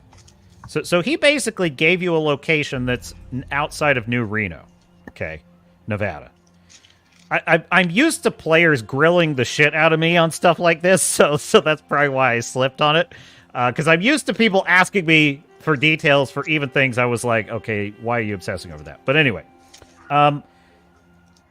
your destination is New Reno. You are in Maine. Does anyone have any questions about how you're going to get to New Reno? I was assuming the next 10 sessions is us just getting to New Reno. That's true. That's true. That would be an interesting assumption. But essentially, what McGuire told you was that you don't have that much time because the Kesar's Legion is going to break through any day. And so what he said is, I have a special transport waiting for you at the top of the hill, and that is because you have to get there, right? And so you're going to have to go to Arcadia. And Arcadia is at the top of a hill, and you're going to have to trudge through the fog. And so that's where you're headed. Okay. So what I would suggest is everybody probably should buy some water and some food. If you don't have it. And if anyone... I have around 5 liters of dirty water. And you told me that I can use my my survival skills to, fix that up. Can I still do that? Yes, you can. So you do have dirty water, and that's, but you can. That'll take. You'll have to use your repair or engineering skill on the road for that, or you can drink the dirty water and just take the rads. So it's up to you. Didn't you tell me that I can use survival to clean it up? Yeah, I did. Survival. That's the skill, right? I have survival and repair. I would be happy to share. Yeah, actually, no, he's right. It's the survival. It's not repair. Repair is mechanical. So for that, so yeah. Where's the Brita? I can make the Brita. Well, let's have a group campfire where we boil all our dirty water. I love it. That sucks. Yeah, I know my ways around the desert, lady. Okay. I wouldn't survive this long. All right, I'll get a little fire going with my survival skill. Oh, Start boiling water. I don't know if you said this in jest or not. Do I need oil, or was that more of a joke? You don't need oil, and you don't need water or food. However, energy cells and repair materials are things you would want to have. Where do I find the prices for those? I'll get back to you on that. Let me get you the prices for water real quick. It's in the... Going to the rulebook. Purified water. That should find it. Page 149, I believe. Thank you. Thank you very much, Garrett, Mr. Way. Can you read that message I just sent in the private chat? I will in just a second here. Ooh, private chatting. What's the price for it, Tom? 1 second. I lied to you. Okay, I'm going to say that... yeah. 20 caps. 20 caps. I'm going to say that that has been discounted to 10 caps. You guys can buy water for 10 caps. And Brooks has some canned dog food for 6 caps apiece. And he has a bunch of cooked Mirelurk soft shell meat for 10 caps apiece. So just write down how many of those you're buying on your sheets. We'll sort it out later. You may also buy repair materials for 20 caps. That would be for you, Rondo. And that's good for probably three repairs. And how much is that? That's 20 caps. That's for Rondo. But actually, you can buy lockpicks, a lockpick set, and some repair tools. I'll give those to you for 30 caps, Sonny. That seems a little spendy for me, Garrett. Well, you could roll your barter. Someone could roll barter skill. I roll barter, but or you could roll speech. It's up to you.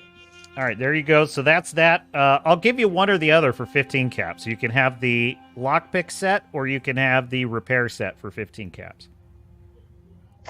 I'll take lock. Nobody has that, right? Nobody has what? Does anybody have a lockpick set in our crew? Nope. Okay, I'll take it. All right, so go ahead and add that to your inventory, and that takes down 15 caps.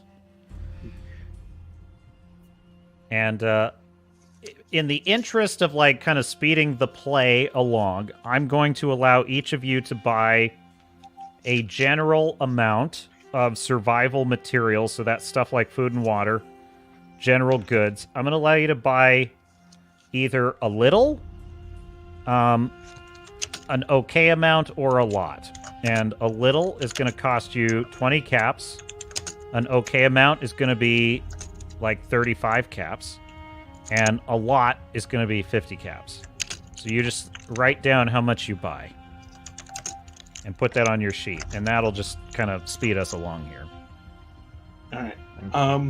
I'll get the repair materials for 20, and then I'll get 20 caps worth of 10 millimeter bullets.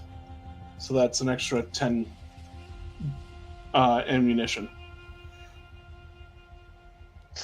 I'm gonna buy general goods, $30. 30 caps, I mean. Okay, so make a note of that. Yes, sir. Your set... Which set of armor do you want, Crow? Because you sent me the message. I don't want the Raider one. What was the other one you said? Synth armor. Or, no, sorry, combat armor. And how much is that? I'm going to say for a full set, 100 caps. Can I possibly now use mutual acquaintance of good repute on this man? Yeah, roll Does he your have barter anything? skill. Roll your barter skill on a difficulty 3 first. I don't have barter. Speech, then. Okay. God, we really fucked up on barter, didn't we? That's so Fallout, and none of us. I mean, I kind of love that you're encountering. It's not all battle. There's other ways to get it. But I promise. By the way, just so that everyone knows, this is the last moment of peace you're going to have in this game. So use it wisely. well, I used mine wisely because I got 2 pluses, 1 negative, and 1 0. Okay, so going forward, now that we kind of are learning the rules, here's how I want you guys to tell me your rolls. You're just going to give me the final roll. The final roll is the dice value added to the skill that you're rolling. Okay? So if the dice says -1, so that's like, 0, 0, 0, negative, that's a -1, so that's your dice roll. You're going to automatically add that to your skill, which in this case is 2. Is that right, William? Yep. 2. Okay. So that means you rolled a 1, if that were the roll. And you're just going to say, GM, I rolled a 1. Does everyone understand? Hey, GM, can I? Well, sorry. Can I just throw something out there? Yeah. It might be a little more entertaining if one person was rolling and we had a little video of that, and then we all just threw in our points after. Like if we wanted to get something and you rolled every time, we could see the little leg go click, click, click, click, click, and then we'd be like, oh yeah, plus my plus 2. It might be a little more. Trust me, I'm going to work on that for next time. I literally prepared this campaign within 2 weeks. Like story, outline, characters, everything. Already God. I just. And so Okay. I put in probably 40 hours of work on this week because I've been trying to get all these things. I'm trying to create all these characters. So I promise we're going to smooth out those rough edges. That's a great suggestion, and we'll work on that for next week. We'll talk about that. We'll talk about that on Discord. Okay. Then to speed it up, I'm sorry. To recap on my fair speech, it's 2. I rolled a negative and 2 pluses. So that's a 4 over a 2 that I have to beat, right? 3. Now, so what I'm saying is going forward, you're just going to say, I rolled a 4. Does that make sense? Does everyone understand how that works? Yes. Yeah. Okay. Yeah. Good. Yeah, I'm okay, sorry. cool. So your roll is a 4. It's okay. We're learning. I just want us to all be on the same page that when the GM says, what's your roll? That's what you're going to say. So, and it'll be faster that way. So your roll is a 4. You succeeded by 1 shift because the difficulty was 3. So I'm going to say that you can succeed with style if you want to use that free invoke on your aspect. Yep. Do you want to use it? Okay, so you're Yep. invoking the aspect. What did I say?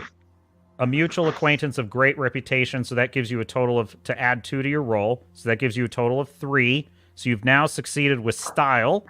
And I'm going to say that Brooks is like, you know, you guys are doing the Commonwealth a solid by going out there.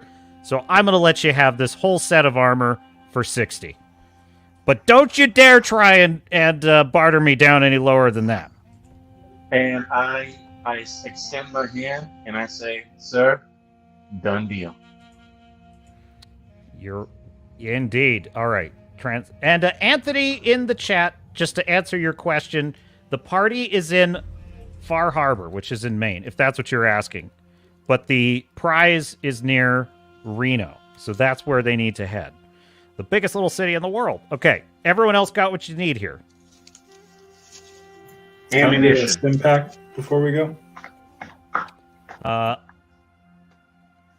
Let's see here. Yes. He will sell you 1 stim pack for 30 caps.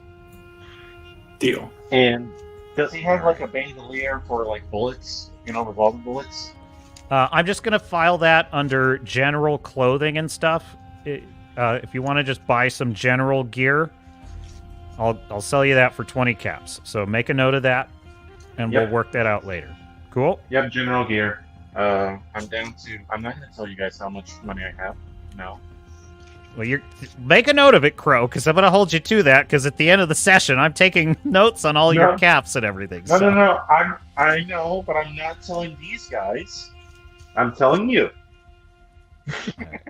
Dude, I love that, Anthony. You're in Carson. Yeah, it's a little hint. The GM is channeling kind of regions of the country he's most familiar with. So I've actually been to Virginia City also, which is a great museum. So yes, we're gonna have some fun with this.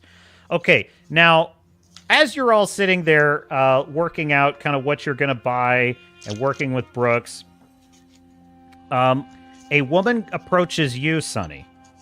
And it's actually the woman you saw singing in the tavern. And she says, "Ma'am, could I have a moment of your time?" Sonny, are you there? Did we lose Sonny? Oh no. Never. Sure. You never Okay. lose me. Oh, Yeah. good. I'll never go away. Just, I'm not a switch hitter, but sure. What do you need to say? Can we just appreciate that? I just love that. All right. She says, "My name is Miss Elena Ravenwood, and I have a request. You're going out there into the fog, ain't you?" You got it. Well, What can I do, sister? she says, "When you're out there, if perchance you come across this here power station," she shows it to you, and she says, "If you could help us, the Caesar's Legion, they're up there on the mountain, and they've dug in like ticks. But I know that you're on an important mission that could help us all, so I would suggest, if you can, turn off the fog condensers on the mountain, and the critters will come out of the fog and eat them. But you got to be careful not to turn off the fog condensers in the town. Savvy?" Do we hear this? Not Yeah. quite. We back this I up. hope so, because she's not going to remember all this. Yeah. I must say, she says it loud enough that you all hear it. People's You lives all are hear at it. stake. Okay. Garrett, Stop I want walking to in. roll. Sorry. I want to roll like a survival to basically see if what she's suggesting is a good idea and it won't backfire. You Wait, want to roll wait. survival? You don't just get to chirp up at this moment. This is still my moment. Yeah, that's Oh. fair. That's fair. Oh. Hey, hold on, Stormcrow. Go ahead. What were you going to say, Sonny? First of all, I want a little more perspective, how truthful I think this woman is being with me. So I don't really have any skill set to do that with, Garrett. How does that work? Do I even get like a... So you're trying to determine, like, if she's lying? Is that basically what you want to know? Look crap or not? Yeah. Okay, so I would roll. So that would be something for speech, Okay, or which charisma, which I right? don't So so I'm like you winging could it. roll perception to see if you get a hint, but you don't have that either. Right. Is this I know I'm a something little only she blind, can- but I'm still checking. Does the best the of my party ability. help in this or not? Ooh, You could yes. ask your teammates for help. This is where, like, if someone else has a I- skill. I am quite charismatic after all. So I back up 2 steps and who's there? Hey, could you help me a little bit? Why, yeah. And I want to help her out too. I want to know if she's lying or not. Okay, hang on. Go ahead. So we have Carl is jumping in here to mix it up. So what? So just so we understand, basically, Miss Ravenwood is saying that she wants you to succeed on your mission. She doesn't want you to go up that hill and face Caesar's Legion dug in. So turn off the fog condensers on the road, and the radioactive fog will come in, and it'll give you an advantage because the critters out there might just attack them for you. But you got to be careful because you don't want to turn off the fog condensers to the whole town. What Sunny wants to know is she being truthful about this? Like, what's going on here? So, Carl, what do you want to roll? You want to roll, would it be speech? Let's see, what do you got? You wrote average in one of your average skills. Sorry, I couldn't get over to this screen. I'm trying to share my my dice screen, but I don't need to roll, do I? Well, What'd you roll? We trust you. I didn't roll anything yet. I was just trying to share don't the s- screen before I rolled, but I didn't know if I was going to need to roll. I don't see speech on your... No, I have charisma 3. Oh, gotcha. Okay, yeah. Yes, you're going to have to roll. So you're going to roll charisma. So I'm going to say that's going to be on a difficulty of 2. So go ahead and give me your roll on charisma.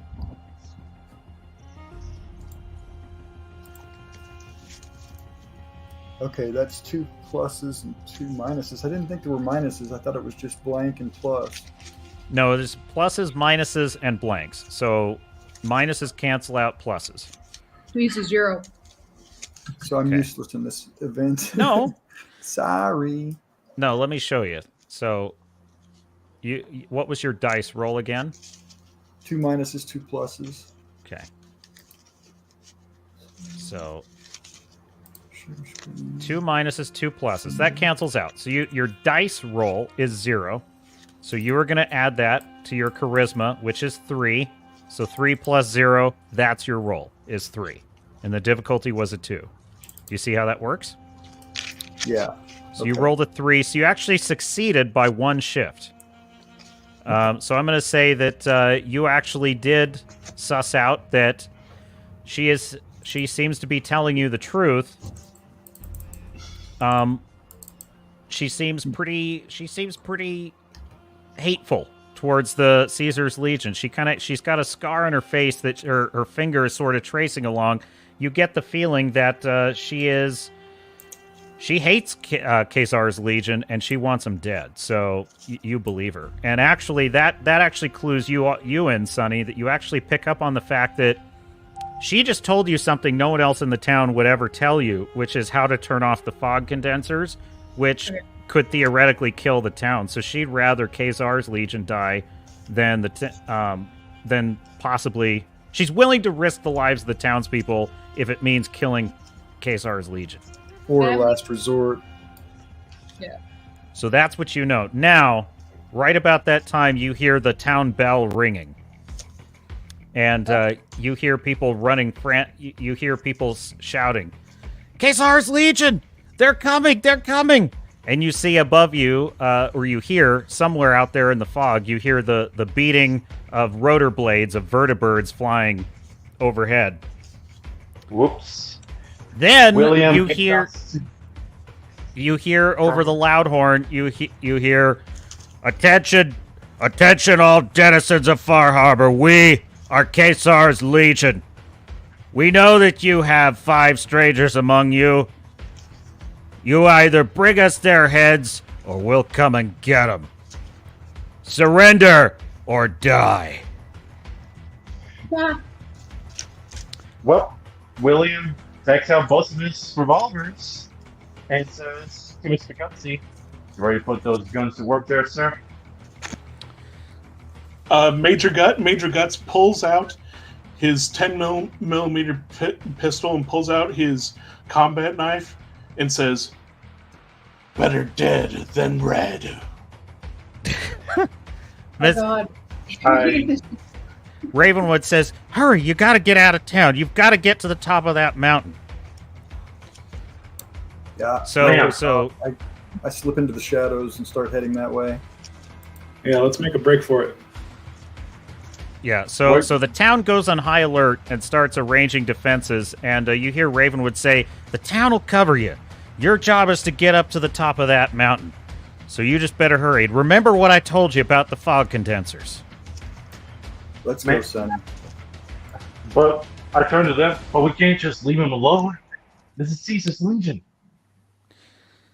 "Miss Ravenwood has the right of it," says a voice emerging from the shadows. You see that it is, once again, Guildmaster McGuire, and he says, "Well, we struck our bargain. Your job is to bring back that gold. We'll handle protecting the rear. You head up to the mountain. You've got plenty of a fight on your hands going up that way. Now, I suggest you get moving." So what I'm going to say is it's up to the party. If the party decides you want to help the townspeople fight, you could do that. But there's a lot of troops headed this way by all looks of it, and you have a lot of troops on that mountain that you have to deal with. So, yeah, Carl's on the move. I vote let's get out of here. Okay. Damn Carl's it, not really waiting William. for anybody. William bites his lip and says, I give him the Harrison Ford finger point to both of them. all right. Now I'm gonna Get him now. I'm going to Captain? issue a compel. I'm going to issue a compel to William and to Delta. So I'm going to compel William under. Let's see here. Live each day by swords, lead, and the code of the Duke. And it is you absolutely just cannot. You just cannot help yourself. You have to at least get a couple of them. And same for you, Delta. I'm going to compel you under. Let's see. Yes, don't worry. My combat AI is always under control, and Mr. Guts wants a fight. And so, if you each accept this compel, here's what's going to happen. You two will remain behind, so you'll be out of the party just for a little bit, and we will resolve what happens to you before you rejoin the party while you were back in Far Harbor fighting some of the Kesar's Legion. So it'll remove you from the party temporarily. So if you don't want to do that, you have to pay me a fate point. I take the fate point happily, sir. William is not going to let a single one of these people die. All right. Not a single one. Increase your fate point count. How about you, Delta? Will you accept that fate point? Okay. So, can I see how many vertebrates there are, or is it too dark? There's fog everywhere. I mean, this is basically what you're looking at. So, share screen. Can I use survival? Yeah, you're looking at fog. It's a dark, foggy night out there. You can't see the vertebrates, but there's a lot of them by the sound of it. Okay. So, this time, Delta is going to override Major Guts, and I'll pay the fate point. Okay, so reduce your fate point by 1. Okay, So, is there any possibility that I can try to pull Kurosawa back so that the both of us join the team running up the hill? Is there anything that I can do? Roleplay it, man. Let's roleplay it. Before I answer that, let me just take a look here. I would say your best bet is you could try and convince him. Let me think about this. Tom, help me out here if you have any input. But I would say in Fate rules, he's accepted the compel, so I'm going to say he's gone. But you could create an advantage for him with your speech that might bring him back to the party sooner. That's what I will allow. Okay. So, do you want me to roll speech? Yeah, you're going to roll speech against his. So this is actually a contest, a single roll contest. So Delta, you're going to roll your speech, and then William, you are going to roll a defense against this with your speech. Okay. Can I help him out? I'm going to go for mine right now. Delta, that is. Yes, so you can... So, Tom, you're adding to Delta as a team effort. Okay, go. So, Delta, what's your roll? Final result is 1. Okay, at +1 to that, so you're at a 2. And then how about you, William? Wait, what? No, it's a... As in my FUD... The roll for my fudge dice was a -1. My speech is 2, so it's just a 1. Yes, and then Tom is adding +1 to that as a team effort because he's helping you. Oh, my So that apologies. gives you a 2. Nope, that's exactly on the money. So you're at a 2 with Tom's help, and then what is your roll, William? I got a plus and a minus, and my speech is fair. So would that be a 1 or a 3? What was the dice roll? -1 and 1 plus. So those cancel out. That's a 0, and then 2 zeros. So basically, I only have 2. I'm fair. That's about it. Yeah. So it's a tie. Ties favor the defender. So you succeeded in warding off that attempt to persuade you, and what you guys see is William running straight out onto the docks, and he's gone. He's just... So if you want to roleplay that or anything, go ahead, William. He's like, I'm gonna buy you all some time. Just make sure none of these sons of bitches live out today or tomorrow. And then Delta, what did you yell to try and get him to come back? Get back here, soldier! We need you to fight for another day for America! And what did you say, Tom? I was going to try to persuade him that we'd save more lives if we didn't die here and found that treasure. Well, roleplay it. What did you yell to him as he was running away, or did you? Well, that's what I was going to say if he didn't run away from me. So you're kind of just standing there sort of slack-jawed like, well, shit. Yeah. And you guys, as you leave the town, you just hear the sounds of his gunshots going off, and if you'll allow this, William, maybe a few like yeehaws or something. No. Okay, No. just gunshots then. What's that, Sonny? You gonna ask me what I said to him? Well, you were about to say something. Yeah, I was gonna say safe travels, my friend. All right.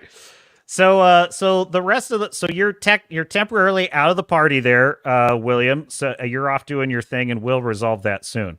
So for the rest of you, you leave the gates of the town, and you head out into the foggy depths of Maine, or what's left of it.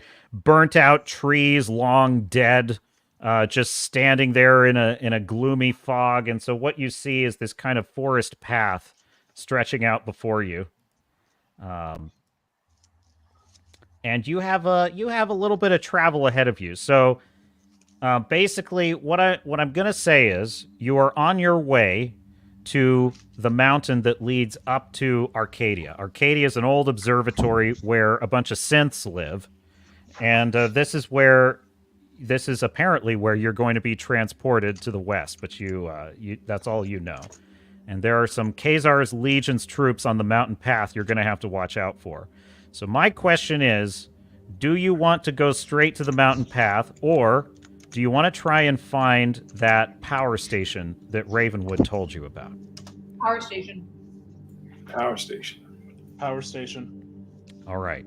So I'm going to say that's a bit of a detour, and it takes you through the fog. So this is basically about 7 hours of walking through the wasteland of Far Harbor and the fog. And if you stick to where the fog condensers are, so basically the whole island, for those who don't know, is covered in a radioactive fog, and so you're taking radiation damage whenever you're in the fog. So you want to stick to the paths where there's fog condensers that clear it out. So if you cut through the fog, you can cut your travel time in half, but you risk taking radioactive poisoning, or damage, I should say. Quick question. Or you can stick to the path. What's the duration of our food when we consume it? I would say that you probably need at least 1 cup of water every day. I would say at least, but better than that. So I will tell you, as you travel, you will create aspects on yourself if you go too long. But I would say it's pretty much like real life. Just imagine how long you think you could go in the desert without a drink of water. All right, this inquiry is for the party. Does anybody besides Sunny and I have blowfly food +2 radiation resistance?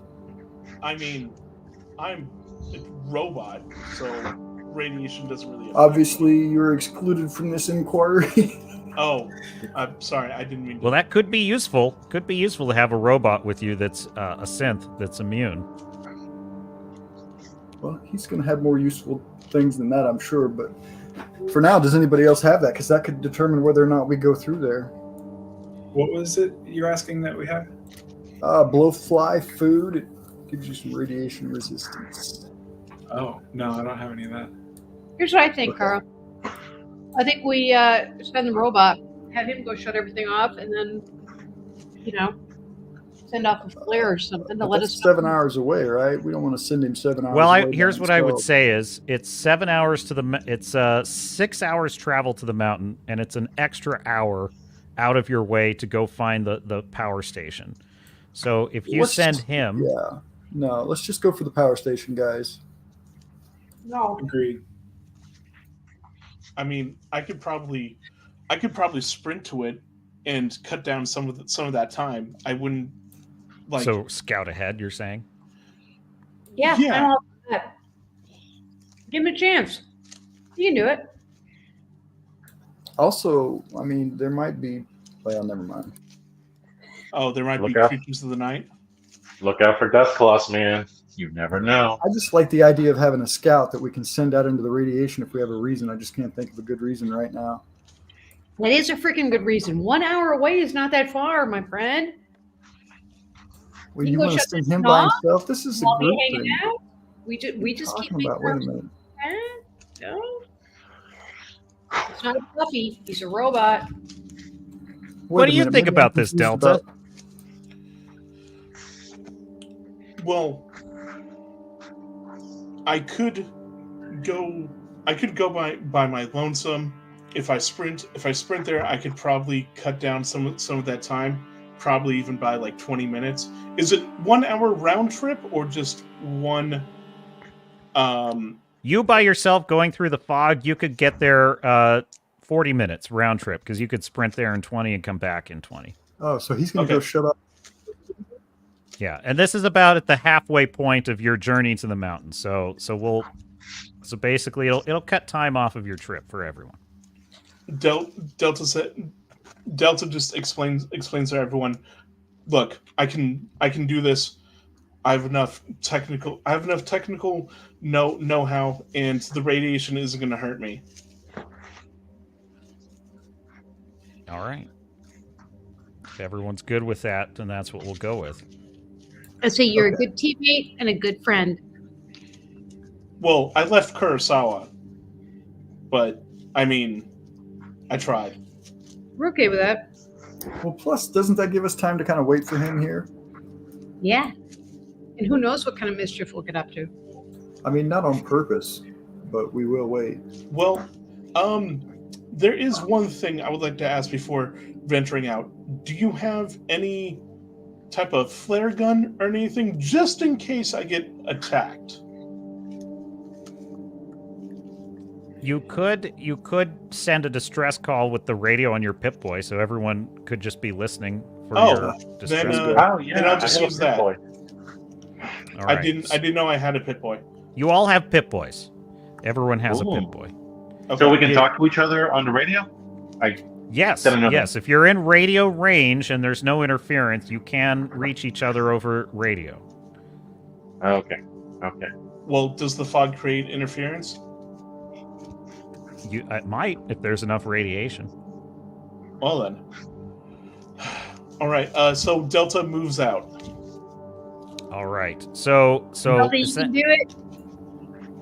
So here's We can kind of just- what's happening. So you guys are continuing along the road. You travel for about 3 hours through the forest and the ruined, fragmented asphalt, and then about halfway through that trip, Delta heads off into the fog to go and find the power station. Okay. And you guys are standing there where the fog condensers are, and just so you know, if he shuts off the fog condensers, the fog will come in. That's kind of the risk that you're taking. So you will take some... You'll have to get through the fog. However, it should cut down the enemy numbers, in theory. All right, so I'm going to have... So let's start with Fu Man Blue, Tom, and Sunny. You are each going to roll an endurance check over the course of this travel, and I'm going to say this is going to be a difficulty. Since you're staying on the road, this isn't too difficult. So roll against a 1 difficulty endurance for your 3 hours of travel.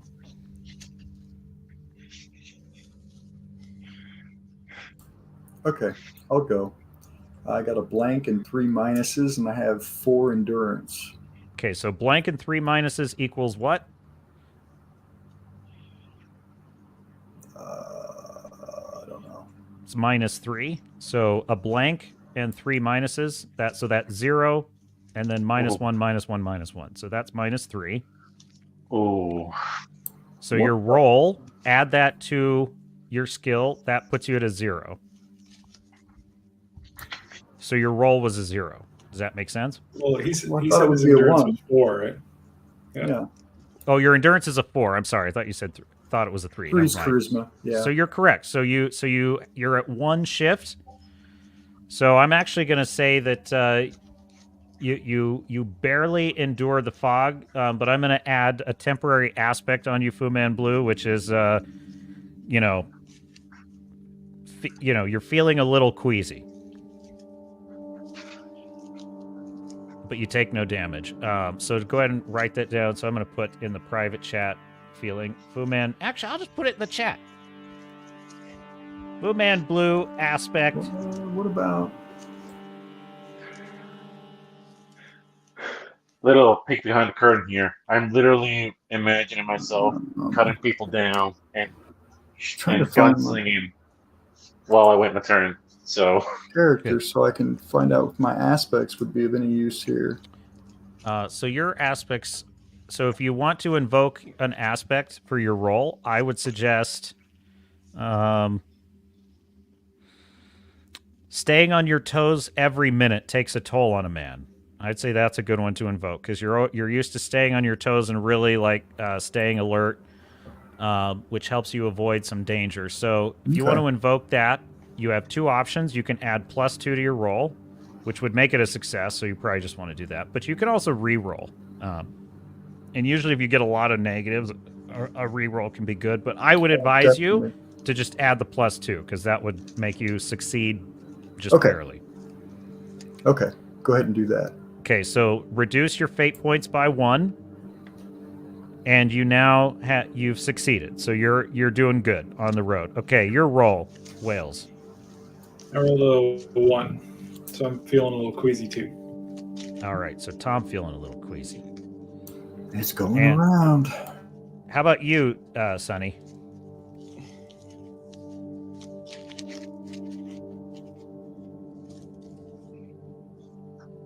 Maybe she can try to seduce them. You are muted. Are you muted? Yeah, 0. 0? Okay. But I have 0, so Okay, I'm so like go. 0. So Sonny, and actually, I'll just kind of share this with the stream here because it's nice for demo purposes.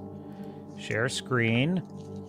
So Sonny, what I want you to do is add 1 strip.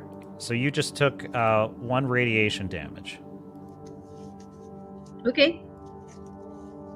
So your number 1 physical stress box is now full. Okay. There we go. And let's go to Delta. So you are out there in the fog, and you are trying to. You're like just sprinting through the night. And here's my question. I just wanted to add. I pulled out my 10mm and combat knife when Caesar's Legion descended. I kept those out the entire time I was running up the hill and running into the fog. I just wanted to clarify that. Okay. All right, so here's my question. Are you kind of going as fast as you can? Are you trying to employ any stealth? Like, what's your strategy for getting there? Full Full sprint. Full sprint. Okay, so I'm going to put the aspect, the scene aspect, bull in a china shop. And what I'm going to have you do is just roll on your. You can roll to establish whether or not you attracted any attention. So go ahead and roll your sneak skill on a difficulty 3, and let me know the result.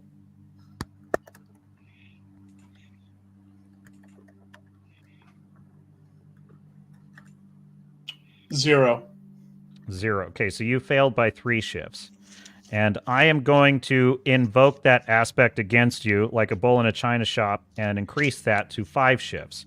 And I'm going to say that what happens is you hear a sound that you hear a sound rustling in the bushes ahead, and it sounds like something kind of noisy, something kind of loud.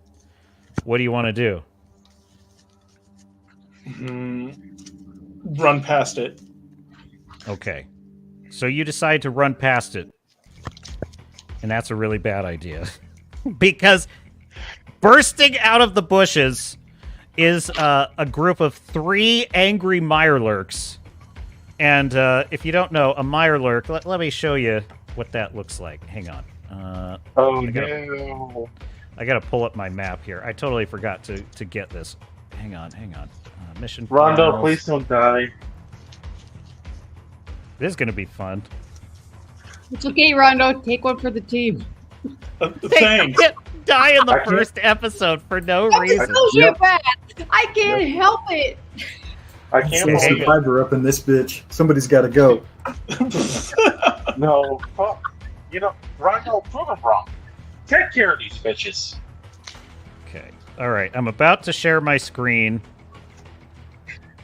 And just to show you kind of what you're up against here. Hang on. All right. Share. New share. This would be... Okay. By the way, I like the music. Where do you get the music? It's from Epidemic Sound. It's royalty free. Because I would love to use Ein and Zur's soundtrack, but I can't. So, because I would get the stream blocked, which would not be good. Okay. So my tab I'm looking for is this one. Okay. So you should all see this is. We're not going to be using this map yet. But what we're gonna do is we're gonna take Rondo over here, and we're gonna set him up against some bad guys. So actually, this is actually useful. So I'm just gonna, for the purposes of demonstration, I'm gonna say you're right here. Wait, is that you? Yeah, that's you. And coming out of the bushes here are these 3 mirelurks, which you have angered the nest. And they are not happy, not one bit. Now, each of these squares that you see here represents a zone. So distance is a little bit abstract in Fate, because in Fate it's kind of more like it's intuitive, right? So each of these squares is a zone. Zone 0 is where you're standing. Anyone that is in your same zone is in arm's reach, aka melee range. Anyone that is one zone away, so that would be this square right here, that is basically like a stone's throw. Like you could jump into their zone and like you could charge them and attack them, or you could throw something at them or shoot at them. Anything that's like 2 zones away is like shooting distance for sure. I would say shotgun is like anything 2 zones distant is shotgun. Anything that's like 6 zones away, like 1, 2, 3, 4, 5, 6, that's like almost a rifle or a sniper rifle. Right? Makes sense? Okay. So they're basically about 20 feet away and they're coming towards you, and they look very angry. And I'm going to say that you have the initiative here. So what are you going to do, Delta? I'm gonna keep running. You're going to try and outrun the Mirelurks? It's actually... Well, shit, that's not a bad strategy, I guess. Okay. It's not a bad strategy. Garrett's like, well, I also have. I didn't think about that. You can just run from him. I also have 360 vision, so I can just keep sprinting while also. He never even has to look back. He's Well, I always also looking back. having eyes in the back of my head. Okay. Yeah. Yeah. Oh, dang it. Well, I didn't... Oh, But there's my thing. still, that sucks. You got a gun in one hand and a knife in the other, and you're just gonna keep running? Come on. No. He's being smart. And you know what? He's leaving those things for you guys to deal with. You know? So, We're making not fun of following him. him. Also- If you were here, you'd know that. We're not following him. We're standing by. Also, I'm a little bit metagaming because I know Mirelurks, you have to hit them at very specific points in order to really do damage to them. Metagaming? Yeah, look. That means breaking the fourth wall, Janie. No, He's no, breaking the I fourth wall. believe me, I get that, but I'm like, no. Exactly. Well, No. here's what I'm going to do. I'm going to have you roll against their skill, your athletics versus their athletics. So, Me? All right. no, I will. not you. I'm talking to Delta. So, Delta, your athletics is 0, okay? But I will allow you to use one of your specials here if you have. I have strength. You have strength. That's not going to help you without running them, though. So Endurance? Endurance. Yeah, I would say. Sorry, Yeah, guys. I will let you roll endurance. Okay, so the Mirelurks are going to roll their athletics to try and catch you, and they're just like waddling along after you, but they're hungry. So I'm going to say their aspect is they are hungry, and they're coming after you. So go ahead and roll your endurance and let me know what you got. You're not always yourself when you're hungry. That's true. A grand total of 3. Okay, they rolled a 6. So Of they course are they actually, did. So here's what happened. So you're rolling.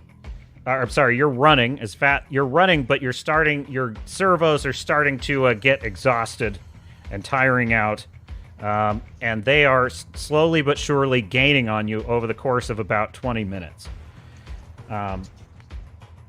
And so I'm going to create the aspect making a shitload of noise as you run from them. And so that is now in play. Now, since they succeeded with style, they get a free invoke of that aspect, which is, what did I say? Making a shitload of noise. Do you want to leave that result, or do you want to try and invoke a fate point against them? Invoke! You can do it! Well, don't Come you on, think- man, I believe in you. Wouldn't I have to invoke 3 just to break even with them? Because- 2. Because I'm at a 3 and they're at a Come 6. on, man. Do you have any AP? Did you generate any AP? Okay. 1. Yeah, you can spend that for a +1, and then you can invoke one. And that would give you a tie with them. So you could make it. Could I invoke the aspect creating a shit ton of noise against them? Possibly. Yeah, I would let you invoke that. Do I have to do that for free, or is that a cost on me? No, that they get a free invoke, you don't. So you'd have to pay for that invoke. Okay, so would I have to pay that cost in addition to paying the AP and the fate point? Yes, and you have to tell me how that aspect helped you. Okay.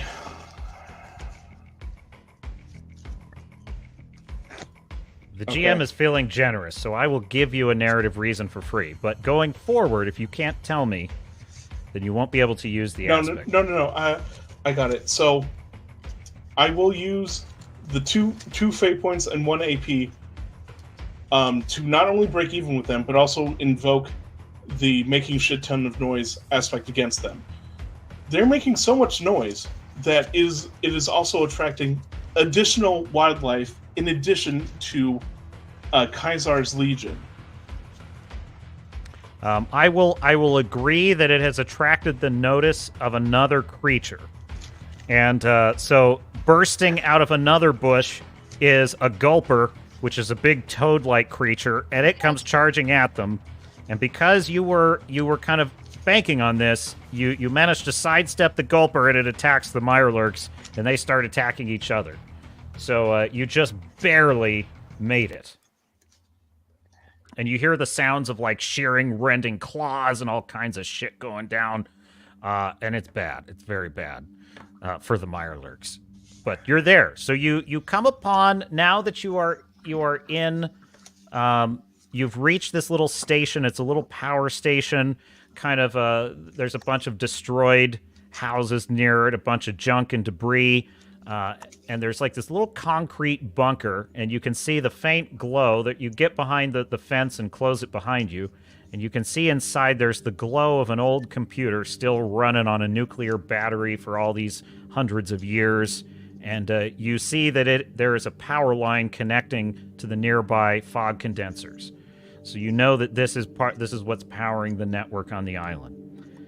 So you can go in there and investigate and see what you see. Okay. Yeah, I would like to investigate the terminal and, as quickly as possible, find a way to turn off the fog generators, not for the town, but for the mountain. Okay. So you see that there is a bunch of circuitry and wires, okay? And you also see that the computer has a control system program uploaded. So I'm going to take a look at your skills and see what you're working with here. So you've got you have science is level 3. Science will help you with investigating the computer program. Engineering, which is a lower skill you have, would help you with looking at the circuitry and the wiring. So probably your best bet is to get on the computer and see what you can do. Okay. So you want me to roll science?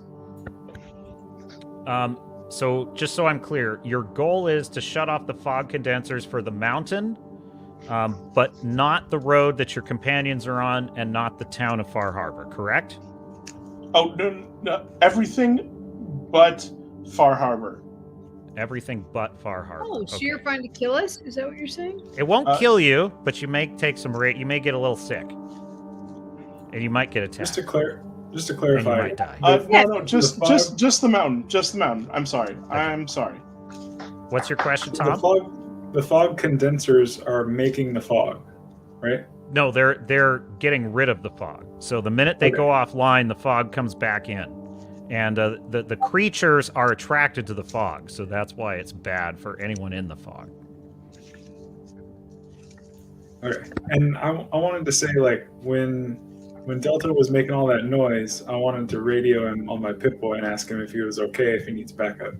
Okay, so I'm going to say that radio transmission comes through right now. It's a bit garbled, but you can understand it, Delta. So go ahead, you can communicate. Can't talk. Can't talk. Do you need assistance? No, this is after the battle. You're at the bunker when you hear this transmission. No, everything's fine now. The local fauna is devouring each other. It's fine. It's all Okay. fine. If you need any help with the condensers, I can talk you through it and help you out. Okay, do you know basic? Yeah, for sure. I didn't know you also. Anyways, Garrett, do you want me to roll science? Yes, and I'm going to say for that, to what you notice on the computer is that the fog condenser network is extremely convoluted because they've been jury rigging more and more fog condensers over the years, and it's a total mess. It's a total shit show. So this is going to take some very careful coding work on your part, or because if you make a mistake, you could screw up the whole grid, right? So this is very delicate. So the more specific your goal, the harder this is going to be. It would be much easier to just turn off everything but Far Harbor. It's going to be more difficult to only turn off the fog condensers on the mountain. So that will determine the difficulty. Now, I want to bring your attention to one additional thing. You notice, because of your engineering expertise, that the fusion control system, which is right next to it, a fusion generator, is running, purring like a kitten, and it powers the whole network. It has within it 4 fusion cores. Now, every fusion core is worth at least 500 caps. And if you're good at bartering, you could get even more. Oh my god. That is 2,000 caps for anyone that's counting worth of fusion cores right there. So if you pulled the fusion cores, it would shut down the entire grid. Or if you pulled any one of them, it would shut down the grid unless you programmed it properly first. But if you just pulled all those cores, it would shut down the whole grid, and there's no telling how many condensers would go offline. Probably they have some backup generators, but it would be bad for the town. Oh, jeez. Listen, don't let your greed take over for this moment, man. You're not here, Kurosawa. Yeah, that's meta talk, and you can say that as a meta talk thing, but none of the players know this yet, Delta. We all know you don't. I am whispering to you in your ear. I'm over-influencing you. Take it. Focus. Take the money, my friend. Take it. No, I'm your angel. Don't do it. Don't let people down over money. Okay. All right, so here's what well, go ahead. First, tell me what you're thinking, Delta. So if I choose one option, I can't switch it later. Like, if I choose, I'm going to do this, I can't switch it midway through to do something else. Simplest way I can put it is what's done is done, but what I will say is, okay, if you pull the fusion cores, it's going to screw up the whole grid. There's no, you would have to do very careful programming first to maybe get one of them out of there without damaging the system. If you pull those fusion cores, the whole thing's going down, and no, that cannot be undone. Okay. It would take days to fix it. This is what I'm gonna do. I'm gonna turn off everything but Far Harbor. Okay. You won't be able to extract the cores unless you do some specific coding, and that's going to be even more difficult. I'm gonna leave the cores. You're going to leave the cores. Okay. Now, I am going to issue you a compel, which is under your aspect, I take everything apart and put it back together, which represents your natural curiosity. As a machine, those cores are so beautiful. Their glow is so attractive. You can't explain it, but it's sexy even. And you're fascinated with it. So what I'm going to say is I'm issuing you a compel that it takes you a kind of unusually long amount of time to come to this decision to not pull the core. So that is the compel that I'm issuing you. Do you accept? Okay, so I'm just taking extra time. Yes. It's going to take, you're agonizing over this decision, and it's taking time, is what the compel is. But you do eventually arrive at the decision. You will not pull the cores, but only after a lot of time. Okay.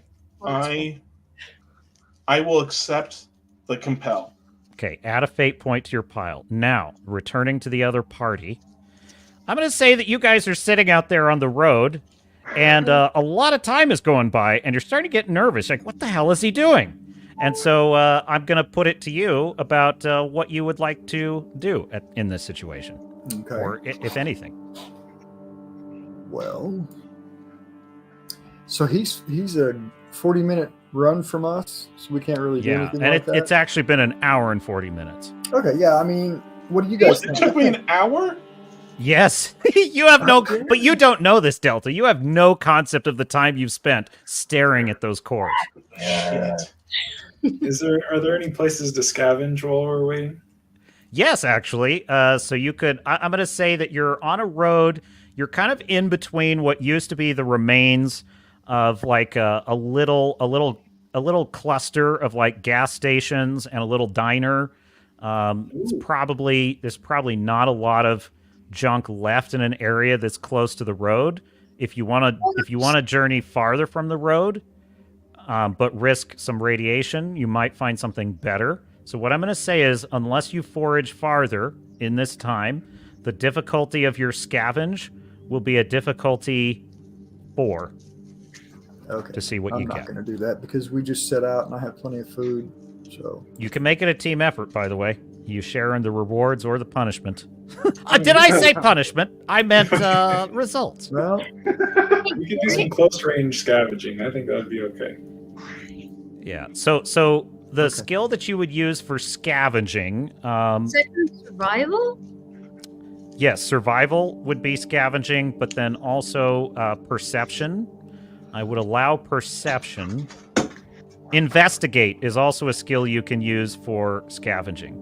How about luck, though? Because really, isn't scavenging all luck anyway? when you Well, really here's get the to- rule for luck. Luck can be rolled once per scene in lieu of any skill.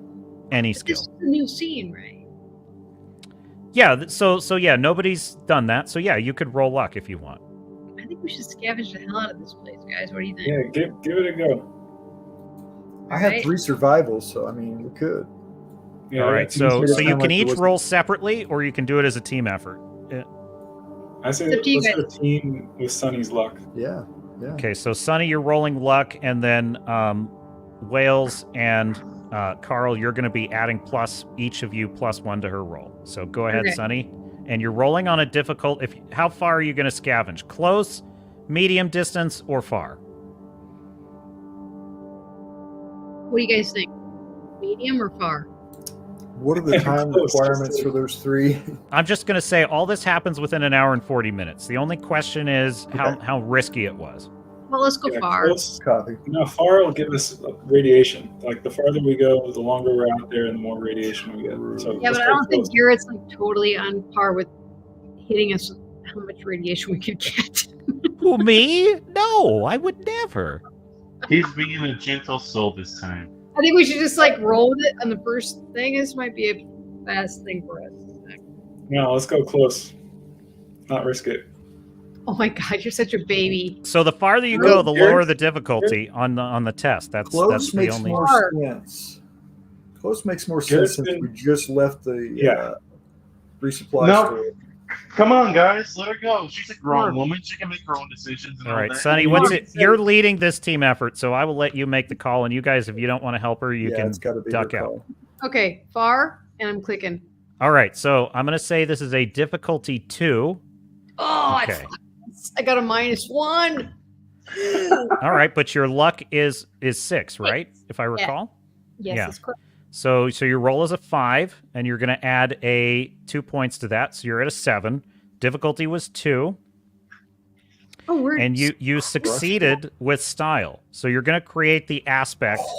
yeah, so- boys. You're going to create the aspect a well-oiled team, and it's just a temporary Bull. aspect. And so you're out there, and you got a search grid, and you're just going. You're going out there, and you find you actually Bull. find kind of half buried under a bunch of trees. You actually stumble upon an old mechanic shop. an old mechanic shop. And I'm going to say that each of you go ahead and write in your inventory that you found 1 rare junk, 2 valuable junk, and 3 common junk. And how that's going to work is when you need something later to repair a thing or build a mod or something like that, you're going to be able to draw on that. So write that in your notes. 1 rare, I think I said 2 valuable, and 3 common. 3 common. And Okay. so, Everyone? how much extra magical food did we find? Because there's got to be something rolling around. You can Just draw the- that from your common junk. So common Just the junk rest- includes food. So if you want to say I found in my common junk some food and water, common junk, it's going to be probably dirty water. Your valuable junk, you found like purified water or stim packs. Okay. Does William and You're welcome, Rondo boys. need And this to- time that you should chirp. But or not? I'm not finished yet. But first, your question, Fu Man Blue. Jet. Carl. That's Carl. It's Carl. Fucking doxed. Boom. What's your question, Carl? Oh, my question was: do Rondo and William get the loot that we get? No, could share they it. don't. They don't. Okay, This is somebody only asked for that. you 3. Aw. This is so Okay. Now, each of you is going to Share. roll a defense. You're either going to roll survival or endurance against the radiation of the fog. And so you've all sustained a 3 from the radiation of the fog. So you're going to roll a defense against a 3, and you can use endurance or survival. So begin with your rolls now.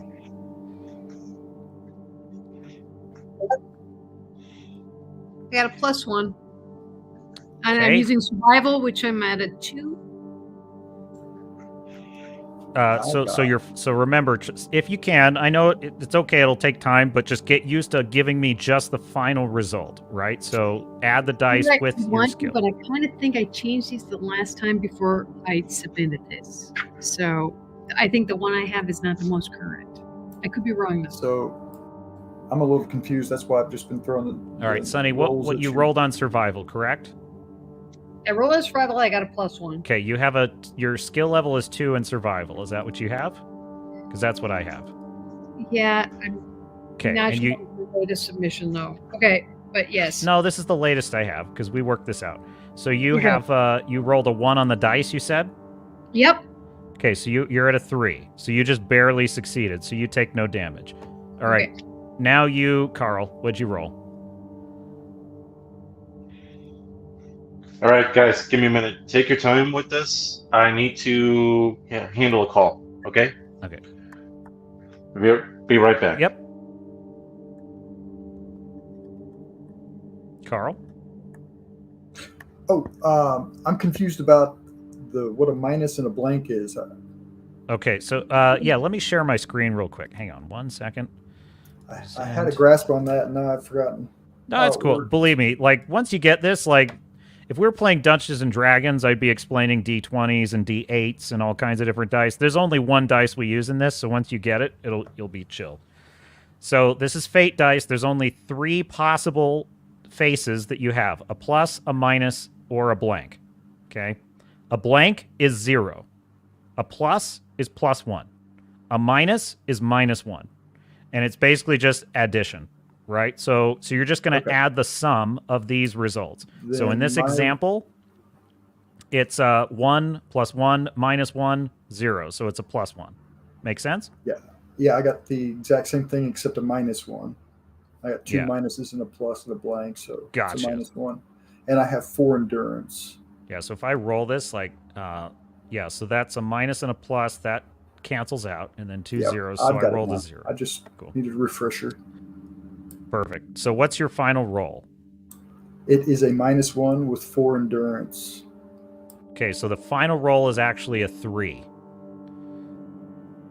Right? Because you're adding the dice roll to the endurance. Make sense? Oh, I have to add that when I tell you. Okay, got it. Correct. Whenever I say what is your roll, I'm saying you add the dice value that you rolled Copy that. with the skill.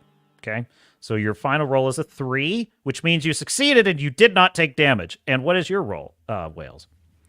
I'm at a 4. And just a comment, because you're saying what's your role, it might be confusing because you're asking people like what they rolled instead of what their total number is instead of Yeah. What Like would be a what- better way? What would be a better approach? Good question.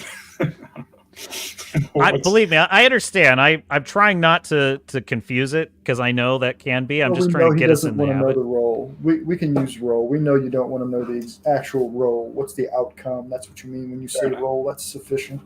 Yeah. Yeah. So what I'm saying is, if I'm talking about just the dice value, I will say dice roll, and if I get that wrong, you can call me out on it. I should say dice roll if I'm talking about just the dice. Otherwise, if I just say roll, I just mean the final result. And typically that's kind of what the game turns into anyway. Usually, as I've gone on, like players get used to it and they stop telling me what the dice is. They just tell me, "Oh, I got a 4." Cool. So that's kind of, I'm just trying to create that habit, but I know it's confusing. So going forward, when I say dice roll, it's dice. When I say roll, it's the final result. Cool? Cool. Anthony says, "This reminds me of Gamma World. My friend used to use the framework of a D&D game and built his own game on top of it. Sounds like fun. Sounds like fun." So now that's everything. So now we're going to return to Delta over there, and let me know when you're back, William, because I'm bringing you back in soon, my friend. Now, Delta, so you finally made the agonizing decision, and you did not notice the passage of time, by the way. And you looked back at the computer and realized, I'm not going to take those cores. And so go ahead and let's roll your deal. So you want to shut off all power to everything except you want to shut off only the mountain and leave everything else running. So I'm going to say that is a difficulty 6 challenge. Okay. So you're going to roll science for that.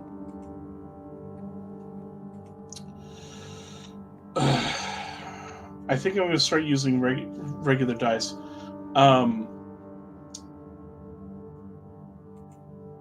Final result. Yeah, final result of 2. Okay, so your roll was a 2.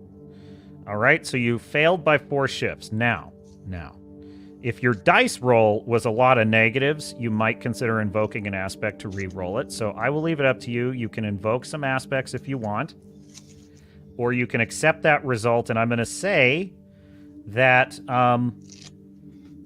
you're going to get partially what you want if you accept that result.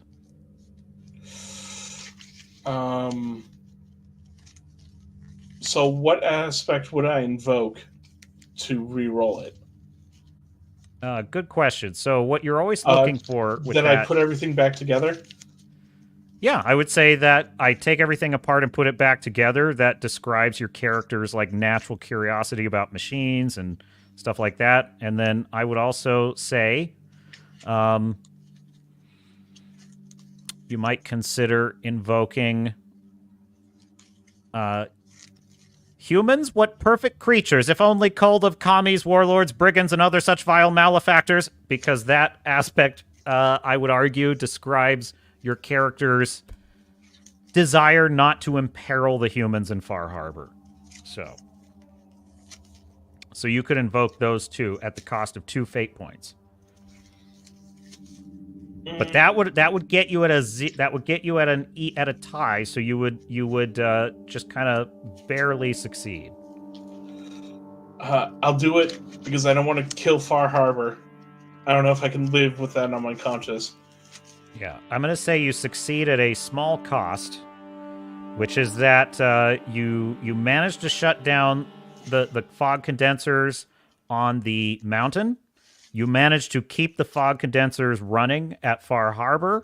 However, you made a mistake in your coding, and you introduced a bug in the system, which is causing many of the fog condensers on the road to flicker and go in and out intermittently. But it's done. Okay. So you want to get back to the party now? Yep. All right. I pull out my gun and I sprint towards them. Okay, so you managed to make it back to the party without incident, but I'm going to say that what the rest of you notice is that one of the fog condensers standing next to you suddenly goes... And you see the radioactive fog rolling back in, but just when you think it's about to consume you... And it goes back on. So I am now declaring the scene aspect faulty fog condensers. So I'm going to put that in the chat. Scene aspect... faulty fog condensers. And as you see Delta coming back through the woods and rejoining you on the street, I'm going to ask, is William there? Are you there, Crow? Or are you still on a call? All right, we're not bringing Crow back yet. Okay, so you guys are going to head to the mountain. And do you have anything you want to say to Delta? He comes back, but you see some of the fog condensers are flickering. It's not looking good. What happened? What? I accidentally made a bug. I did my best. It was a lot more complicated than I thought it was going to be. Fair enough. I hand Delta one rare junk and one valuable junk. Well done, man. Well done. Oh, thank you. So you're giving up your rare junk, Wales? Rare junk. You risked it all, man. We just sat there picking through scraps. All right, so Wales... what was it? Rare and valuable? What was Okay. So write down you have one rare junk and one valuable junk. And then, Wales, I'm going to say that you kind of naturally compelled yourself there under... let me think about this. Recovering Hubologist turned treasure hunter. I'm just going to say that you felt a soft spot in your heart, after enduring all the nasty types that you've dealt with in your life. It's nice to see someone who risks himself for the team, and so you compelled yourself under your high concept, and you may take a fate point, sir. Gladly. So that's a nice demonstration for everyone. Like one way to earn fate points sometimes is you may actually compel yourself just by good role play, because you're like, oh, I know my character would do this thing in this situation, and so the GM rewards you, or just for good role play. So that's a good version. So I'm going to say go ahead and roll your endurance or survival on a difficulty 3 to go the rest of the way to the mountain. So it's another like 3-hour trip. So give me your rolls on that. Do I have to roll that? I'm gonna say because you are a machine, it's less difficult for you. So you can roll on a difficulty 2. But I still roll endurance? Yes. Okay. This is just to indicate that like you're traveling on the road, just the, even synths get corrosion from dampness and things like that. So it just represents the toll that the road is taking on you. I finally rolled well. A grand total of 6. You rolled a 6? No, nice. I have 4 and it was 2 pluses. So grand total of 6. Come on, Garrett. Yeah, you rolled that's a 6. That's so yeah. And I know. I'm not being critical here. When I say roll, I'm going to be assuming you mean the final result. So you rolled a 6. That's really good. You succeeded with style. Anytime you succeeded by 3 shifts, that's style. So I'm going to say you created the temporary aspect on yourself, and you add 2 AP. Add 2 AP, Rondo. Okay.